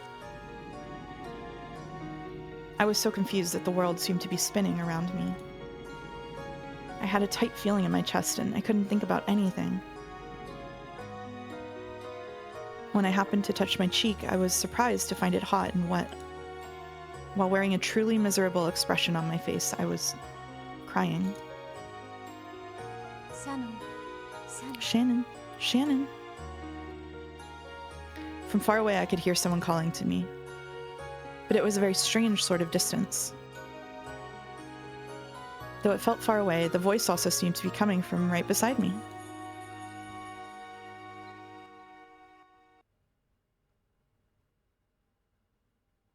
Can you take Beatrice in this scene? Sure. シャノン Shannon, そなたの境地 I know your heart. 大丈夫よ It's okay. あくまで It's just a fight between a boy and his father, and I'm sure the rumors blow everything out of proportion. Everything's just being exaggerated. そうとも Indeed, there are none who can say with certainty that Battler will not return to this island. You do well to remain strong. Where is this place? I seem to remember it somehow. I think it reminds me of the scenery from a strange dream I once had. Then this must be another dream. I was there under an arbor surrounded by a golden rose garden, and two witches in white and red dresses were showering words of encouragement upon me. You can be sure that those rumor-mongering young servants are embellishing the story however they please. So he has changed his name, they say? Surely this can be nothing more than a family quarrel. ありがとう Thank you. そう I だ wish I とい could いの believe です that. そうに Of course it's true. He's a boy after all. You can hardly be surprised that he's had a few arguments with his dad. そうともそうとも Precisely as you す say. ぐに頭を Clearly, they will 下 make it し up. 仲直り They'll す make る it に up to 決ま each ってい other るでは once な they いか cool their heads. This 男の is 喧嘩なんて wow, an 気が unexpected 良くて reaction. すぐ Holy に fuck. 燃え尽 Okay. きちゃうものよ When men argue, it's always fiery at first, but they burn out quickly. それに比べ In contrast, an argument between women burns like a steady flame, but the fuel never goes dry. Men's arguments are fierce but short, quick and easy. そうですね You're right. I hope Battler-san and Rudolph-sama make up soon. するとも Oh, they will. Haven't you heard Battler mentioning it all the time? He always fights with his father. This is just another of those fights. The death of his mother and his father's remarriage have merely upset him. 祖父母の家へ行ってしまった It sounds as though he's gone to live with his mother's parents, but after he's cooled his head for a few days, he'll come back. It's like a kid running away from home, see? The two witches kept saying that Battler's fight hadn't been anything huge. If it had been a mere family quarrel, the rumors wouldn't have started in the first place. Taking an optimistic view here isn't likely to prove useful. いずれにせよだ Either way, this is a problem between Battler and his father. If you're patient, time will heal all wounds. There's no point in you feeling bad over it. 今日バトラが来なかったからといって Just because Battler happened to be absent today doesn't mean we can be sure he'll never come back. 今日は All this means is that Rudolph came alone today. そうともまた True, 次の of シーン course, he will be at the next family conference, as energetic as ever. By then, Rudolph will probably bring that Kyrie here too. Battler may be sulky about it, but I am certain that he will come as well. そうですね You're right. うん Yeah, きっと I'm sure you're right. How nice would it be if they were right? In fact, if I could, I'd like to flip through the calendar until autumn right now and check to see whether he does come to the next conference. If he does, then all of my fears are groundless. It would mean the rumor-mongering family members and servants have just blown things out of proportion. If Battler-san was right here, I'd want to question him right away. Hey, it isn't true that you'll never come to Rikenjima again, right? And then if he said that of course he would come again, it would be such a relief. I don't know the phone number for Rudolph-sama's house, but I could probably look it up if I tried. However, as a servant of the family, I have no excuse for making such a call. And anyway, I have no way of knowing the phone number for Battler's grandparents' house. I can't do anything except wait for Rudolph-sama's family to come visit and hope that my fears are groundless. However, will I be able to make it through the day feeling like this? No way. I doubt I'll sleep a wink tonight. Just waiting around feeling like this when I don't know when my next chance will come, I can't do that. Will it be next month? Or the month after? In the worst case, I might have to wait until the next family conference. And I have to wait that long while holding back this suffocating feeling. I can't bear it. ねえ Hey, Shannon. Sorry to ask this out of the blue, but when you made up your mind to do something by the next year, that something wasn't just quitting work as a servant on this island, right? That... それも I made the decision to start a new life. I didn't want to keep on being a servant by force of habit. I made the decision to step into a new life and to leave my old life as a servant behind. そして And Battler promised that he'd come here on the day of your decision, right? それは Yes? わらわは言葉を選ばな Tact く is て not も one of my strong points, so I shall speak それ frankly. はつまり You made the decision and resolved yourself to starting a new life with Battler, correct? バトラさんと A new life with Battler-san. そなたは決意の日に You were afraid the battler will not come for you on the day of your decision. However, there is more to that day of decision than just battler coming to see you. It's also the day for you to show that you're determined to spend the rest of your life with him. This determination is something you must create for yourself. It won't bear fruit simply because battler shows up. Shannon, do you now have the determination to spend the rest of your life with him? You decided to put it off until the next family conference because you didn't have that determination last time, right? What does it mean to live life with battler? Have you ever thought seriously about it in detail? Well, as long as I'm working as a servant on Rikenjima, my opportunities for meeting him are limited. We're both underage, so it's too early to talk about marriage. However, if I quit working as a servant, I should have many more opportunities to meet him. Once I quit work here, I'll return to the Fukuen house. I have my wages from serving the family. I should have more than enough to travel to Battler-san's house to play. And when I graduate from school, I can rent an apartment near Battler-san's house. Then, well, I can work while going to school. That life would be a lot more difficult than I first thought. However, I'd be able to see Battler-san much, much more often, if not every day, then every week. I won't be a servant anymore, so there won't be any difference in class. I can call him whenever I want. And I'm already doing both school and work. Thanks to my experience here, I know more than enough to do simple housework. Doesn't that sound like a fun life? You can rent a humble abode, and once you've built up your own home, you can invite battler over. And then the time you spend together, the world the two of you make will begin. Doesn't that sound wonderful? Yes, it does sound a bit wonderful. This was the first time I had ever imagined that future clearly, my love for him and my honest desire to live my life with him. Earlier, I was able to consider both of these deeply. However, now that I'm clearly imagining the future I plan to choose, I finally understand. I must be aware of how much determination will be needed to reach that future. You dream of marriage, eventually, don't you? Oh ho, girls these days, dating with marriage in mind at such a young age. Well, that's a bit, Don't deny your dreams, okay? There's no point in taking a first step if your eyes are closed and you don't look to the future. If a girl's in love with a man, there's nothing wrong with thinking, I want to marry him. That's a young girl's natural right. My face had turned bright red. Earlier, I thought that considering marriage really was a bit premature, so I tried as best as I could not to think about it. However, when the witches encouraged me to imagine it, that image was both exciting and vivid. I felt an indescribable feeling of refreshment and awakening, like the gentle breeze that washes over you when you go outside during a brief spot of sunshine on a rainy day. That's right, I didn't actually have the determination to go that far.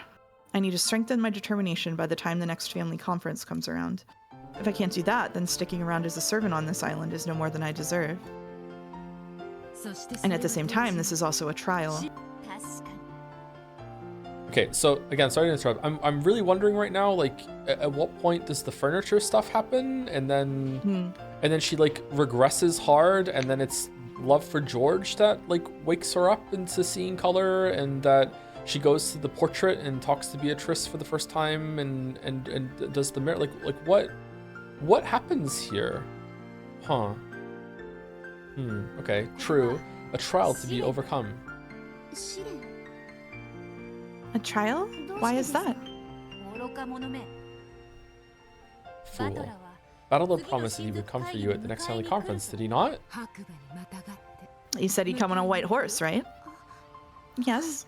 You're thinking that Battler will not come anymore. In other words, Sumari, you have no faith in Battler's promise. That's why this is a trial. To pass through this trial, you'll have to show that you can trust him and wait. A trial? I hadn't thought of it that way. Since he promised to come for me in a year, then I need to believe that he'll come for me in a year. If I doubt that, I don't have the right to wait for him in the first place. In fact, Battler might have left the Ushirmiya family because he set his sights on a future with you. Oh, why would that be?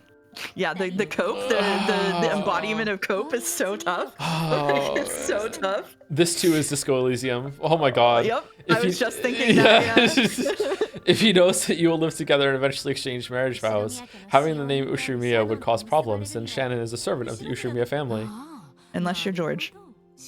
Oh, I see. He realizes that there will be all kinds of trouble if he decides to marry a servant girl, so he's abandoned the Ushiromiya name beforehand. What do you think, Shannon? That way, everything makes sense. Battler has abandoned the Ushiromiya name for your sake. This sudden argument with Rudolph was just an excuse. What splendid reasoning. Nice going, Riche. Yeah, it's got nothing to do with his mother dying and his father remarrying and having knocking another woman up while his mother was still alive right before she died. It's all about you. What do you say, Shannon? There's no reason to feel down. On the contrary, it's as though Battler has shown his determination first.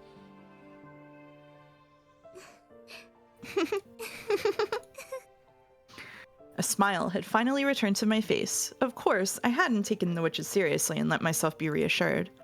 It was closer to the opposite. It was almost funny that they could think up such ridiculously convenient explanations for everything. However, they had made all of those ridiculous theories to cheer me up. The witches are right when they say that I must trust Battler-san, and that there's no point moping about just because I've heard a few rumors. Until the next family conference, I intend to strengthen my resolve.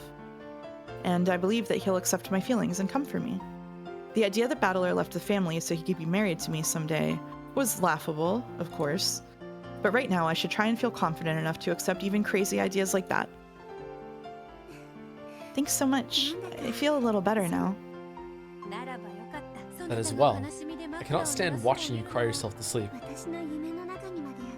Thanks for coming into my dreams to encourage me. Indeed. It will be morning soon. This is all a dream. You won't remember any of it when you wake. However, your heart will be at peace. Yes, I'll believe in him and wait. So I won't listen to every little rumor. Very good.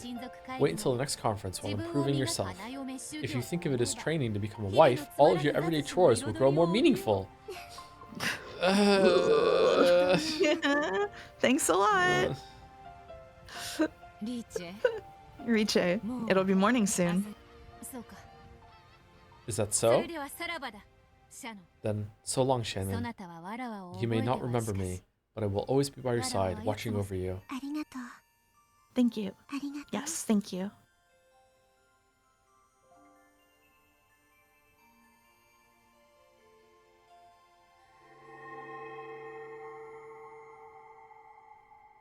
The next family conference will be here in a flash. Wait for it at your leisure. Battler will certainly keep his promise.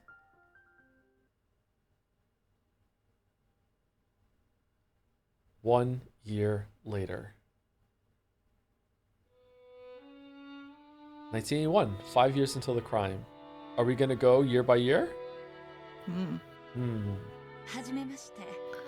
Pleased to meet you. My name is Kyrie. I hope we can all become quick friends.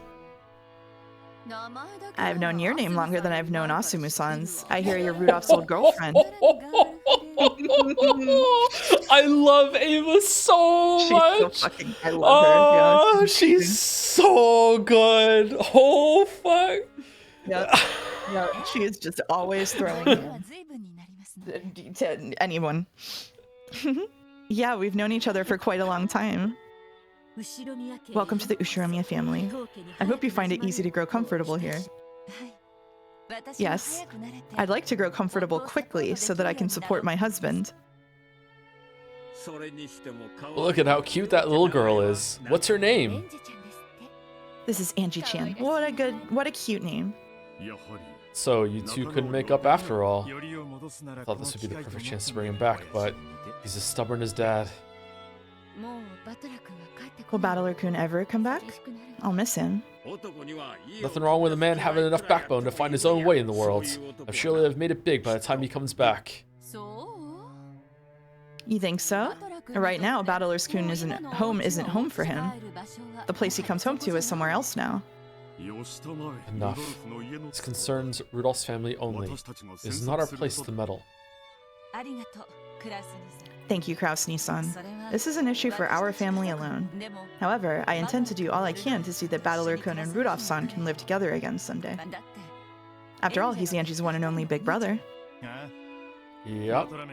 When that kid gets stuck on something, anything you say to him will have the opposite effect. Asumu's father has a bit of a short temper. Looks like he's been adding fuel to the fire. It'll be okay. I'm sure he'll understand your feelings before too long. We can't do anything except cheer you on. Even if he doesn't come back, we're all praying that the two of you will make up quickly.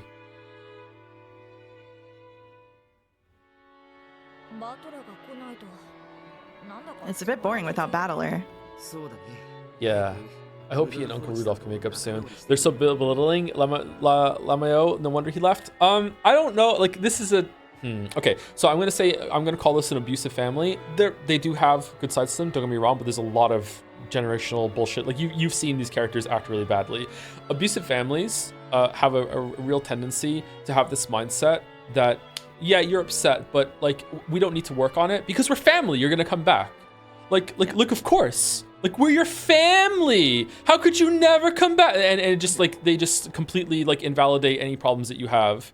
And then I have been Battler and done this, and arguably I still am. Like, so like this again. These also have like the debuff of being a rich family, which then also gets made into like a dynasty basically, and like all of the inheritance stream is dependent on it.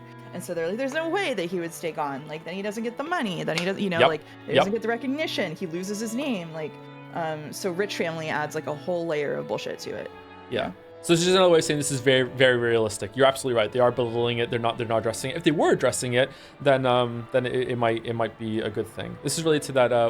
Was it on Umineko or was it on Sekime? We talked about the missing reasons that you brought up. Probably Sekime. Was it Sekime? Yeah, it's related to that area. Yeah. Where they're like they all know why Battler's not here, but they're not really talking about it properly. But they all know. Like, yeah. Anyway, yeah. I hope he and Uncle Rudolph can make up soon. It was here. Oh, it was here. Okay. All right. Thinking about how Battler-sama feels, it must have hurt. His family basically got swapped around. It probably doesn't feel comfortable at home anymore. All men need to go out on their own one day or another. It might just be that Battler-kun's time has come. Yeah, fuck off, George. I fucking hate this guy. I hate George so much. Do you think so? I do. It's not cool for a guy to hang around his parents for too long. Ooh, how is the glass house you're living in, bro? He's 13. You've got to leave the nest in a flurry and make your name in the world. I plan to do that eventually, but it looks like he's gone and done it first. And when he makes his name in the world and becomes a great man, will he come back? It may be that he never comes back. After all, this might be leaving the nest to him. Leaving the nest.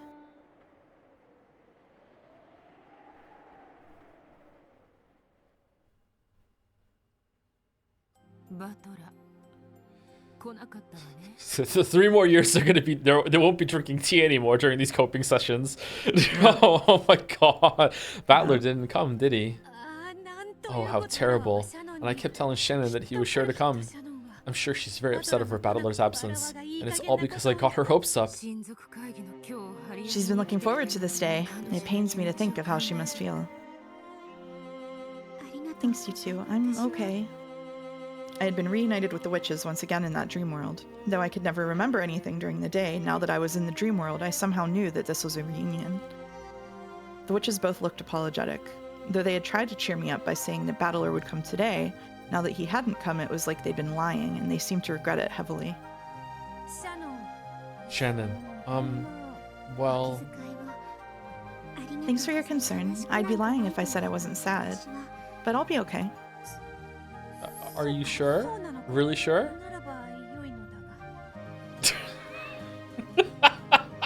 Our silk song. Oh my god. Oh no. George says next year, Battler's on the boat. Really? Nah, it was a silk post. Sorry. What the fuck are you guys talking about? That would be splendid, but... Clearly, Battler's fight was so over the top that he couldn't bring himself to back down so soon. Men are so stubborn. Yes, that is true. He tried to act tough before running away, so his stubbornness is preventing him from taking back what he said so easily. He'll probably regret not coming today. Yes, that must be it. For some reason, they seemed nearly desperate in their attempts to encourage me. It was almost funny to watch. I couldn't help but giggle. Giggle. Giggle, giggle. Thanks a lot, both of you. And after all, you're the ones who told me in the first place that this is a test, a trial to be overcome. The truth was, I couldn't really fool myself so easily. When will he come back? When will he come for me? When isn't the question. Will he come for me ever? If I start moping right now, the uncertainty and sadness will probably tear me apart. But they've taught me. This is a trial to see whether I really believe in him or not. The very fact that I feel uncertain and anxious is a betrayal of my resolve, and of his promise to come for me someday. George-sama said something about it. He said that this might be the same as leaving the nest for Battler-san. That's right. This is his chance to leave behind the Ushiromiya name and spread his wings as his own man. If you really think about it, we're still very young. Even if we want to be tied together, we're still lacking many years of social experience and trust. If Battler-san is really and truly taking this seriously, then it's too soon for him to come for me now. Well done. Yes, that's the right attitude. You've done well to reach this understanding. I haven't reached anything. However, I've decided to think of it that way for now. This is a trial to see whether I trust Battler-san or not. If he had come today, then today I would have had to tell Madam that I wanted to quit my job as a servant. However, was I really prepared to do that? Last night I kept worrying about whether Battler-san would come or not. Thanks to that, not only did I not have the resolve to quit my job, I hadn't even started on the paperwork to do so. In short, I still don't have the determination that I promised him that day. I'm sure that God knew that. Battler will come for me when I've found my determination. I wasn't determined, so it's only natural that he didn't come today. Yeah, it all makes sense now. So, I'm sure Battler-san didn't come today because I wasn't determined enough. It's only natural since I couldn't even truly believe that he would come. I'm sure Battler was the same way. He did not yet have the determination and resolve to come for you. God is not heartless. When your feelings truly do draw close, I'm sure they'll bring the two of you together. Okay, so I was wrong with what I said. I got the right answer, but I got it in the wrong way. I was wrong with what I said because I thought I was operating under the assumption that Shannon or Sayo's life was, don't get me wrong, she hasn't had a great life, but I thought it was going to be a lot worse than it was. I thought she was going to be I thought Sayo's life had been a lot like the previous Beatrice's life at Ecuadorian, right? So I thought that the real Beatrice came in the submarine, then Ecuadorian Beatrice, and then Sayo Beatrice. So I thought Sayo Beatrice was just going to be another round of Ecuadorian Beatrice, and she was going to have a very, very, very tortured life. I'm pretty sure that it's not a competition, but of the three Beatrices, I feel like Ecuadorian Beatrice's life was literally a living hell. I feel like she went through unspeakable atrocities, okay? Whereas submarine Beatrice probably went through some bad shit at the end with Kinzo especially, and Sayo hasn't had a great life when it comes to being an orphan and not knowing her family was a lot of confusion, but Ecuadorian Beatrice was probably her life was probably so bad I actually don't want to think about the shit that Kinzo did to her, okay? That's how bad I think her life was. So I was under the assumption that Sayo Beatrice had had a similar kind of run with Kinzo, and that Battler had promised a lot to her, and that was a really big, strong light at the end of the tunnel. And then when it didn't happen, that it would be very upsetting. But now that I know that Sayo's life hasn't been great, but hasn't been nearly as traumatic and bad as Ecuadorian Beatrice's, although maybe there's a lot of it that we haven't seen yet, I'm wondering exactly why does she have this kind of reaction and just snaps and does the murders? So I was wrong. I got the right answer accidentally, but I was wrong about some of the motive. So I'm really curious now.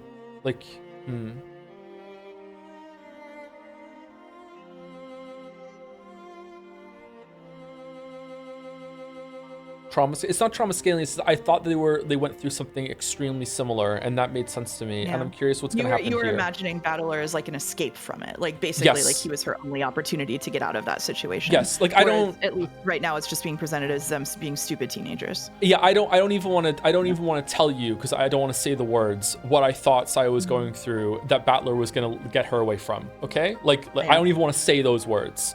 So it made a lot of, that's what I thought was happening in episode 4. So it really makes sense. It really made sense to me. And now that I know that maybe wasn't happening, I'm curious why Battler coming back makes her snap, right? I wonder what that is.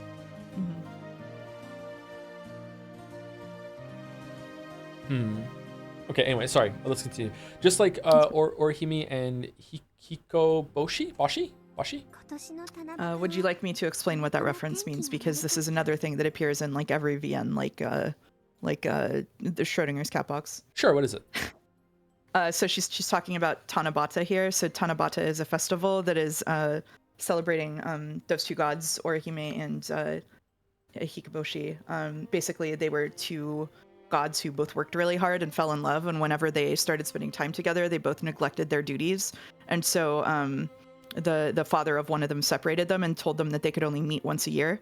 And they're represented by two stars in the sky, and when those two stars like meet, that's the Tanabata festival. But if it rains, it's said that they can't meet because they can't cross the river. Oh.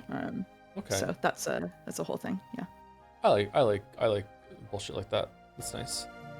Yeah, it is nice. Yeah. Holy shit, is that a Haruki Suzumiya reference? Okay, Lurphy. And before I saw it was you, I almost flipped out. Sorry. Is it vaguely makes me think of the two gods at the end of the Persona 4? There's something like that about that, isn't there? The two god story that I don't think comes from Persona 4. That they're also using like a real life thing for their, aren't they? I can't remember. I don't know anything about Persona 4, but yeah, this gets used in this is one of those things that gets referenced in like almost every VN. It's right up there with the cat box and the Ouroboros and puppets having their strings cut. Okay, yeah, I don't think it's the same names. I just think it's in the same area of the kind of story. Oh, Izanami and Izanagi. That's what they are. Yeah. Okay. Different story. I see. Okay. Anyway. Yes, it's as though the weather just happened to be bad during this year's Tanabata, keeping those lovers apart for another year. That's how I'd like to think about what happened today. That's how I'd like to think about it. I have no other choice. Battler-san.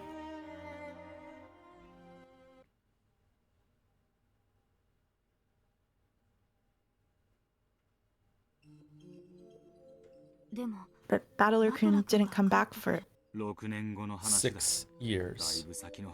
Still a long way to go until then. So you had to wait 6 whole years feeling like that?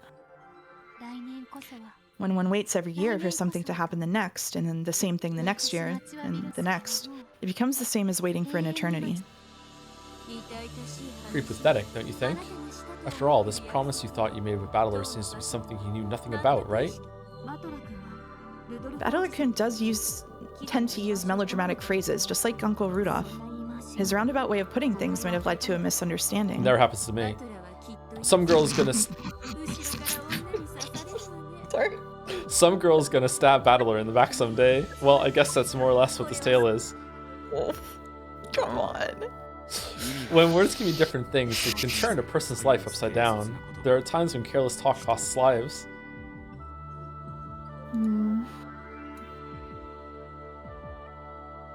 Oh, that's the end. Okay. That's it. So we can either do one more, or we can save to let you read on Tuesday by yourself. If I do read on Tuesday by myself, will it be paced well for full streams? 2 full streams? It should be, yeah. But you'll have to read about as much as we read today on your own. Okay. Is this next chapter really good? And how long is it? It's about 40 minutes. And it's not like super life-changing, I don't think. But it's meaningful. You know what I mean? Wait, I wasn't paying attention. What year is it? What year is it? I wasn't paying attention. What year is it? Quick. 1 year later, 4 years until the crime. 1982. Just do it on top. We can't chatter. We cannot do all of the rest of the episode on next Saturday. No matter what, I have to do reading on Tuesday, right? Yes. Okay. I could probably do it, but I'm a little tired, and we also have a lot of reading to do tomorrow at the same time. So I think if I do this on Tuesday, I'm gonna have to stream Chrono Trigger on Monday, which means I don't get a day off, which I'm fine with. But I don't think I'm gonna push it. Yeah. Okay. Let's stop. Let's stop. All right. Sounds good to me. I think that's a good idea. Yeah.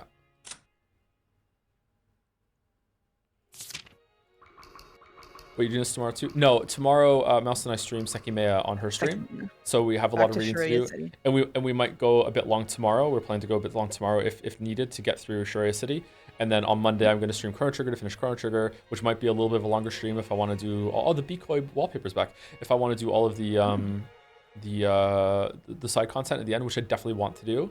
And if I have time, I'd like to see like another ending or maybe as well on Monday, but we'll see. And so Tuesday, Umineko, and then Wednesday, Thursday, Friday, we'll start Final Fantasy 6. On Monday, yeah, I'll probably gonna do on Monday because I forgot when I said I was gonna finish Chrono Trigger on Tuesday. I forgot that we have Umineko on Tuesdays because it's been a while since we've done it. Always straight, yeah, always straight, yeah. Here we go. Yeah. So sorry for all the streams, everybody. I know that you hate it when I stream and want me to stream as little as possible. Join us in Shiroya City tomorrow. Mm-hmm. Because we've made it sound so enticing. Yeah. Hates advertising my own streams. Just looking at just driving people away. Thank you very much for all the bits and subs, everyone. Oh, thank you, Don to the Dons, for 10 gift subs right at the end here too. Thank you very much, Don to the Dons. You've given out a lot of subs. Thank you very much. $10 million fan, Kuro Stardust, Alger the Sky God, Ruby Quartz 19, Java Lava 24, Powerlink, Viro Zero, Niusim, Witchler, and Mr. Beefy. Wow. Thank you very much, Don to the Dons. Anyway, Walrus sometimes has, not sometimes, usually has an Umi News segment after the stream. I don't know if he has one this week. I know there was one week coming that he said he didn't have time to do it, but it might have been when we didn't stream. I think that last already weekend. happened. Okay, all right. So there might be Umi News if you want to see a recap. Walrus usually has some bits planned and everything too. So we'll see. Yeah. Also, thank you to Lamp TD for the resub too. That just came in right now. Thank you very much. Thanks for streaming with you. Thank you very much for reading, Mouse. Thank you. Yeah, thank you. Thank you for having me again. Any interest in data everything, even as one off? I'm not really interested in that, at least not now. It's also a lot of reading, so not on the docket for now. Anyway, rates going through. 0 reading. See you later, everyone. Oh yeah, it's all voice acted, isn't it? Yeah. Okay. Shit. Find a new excuse. Find a new excuse. All right. And to anyone stuck around, thank you very much for watching the VOD or anything like that. And see you later, and have a good rest of your weekend.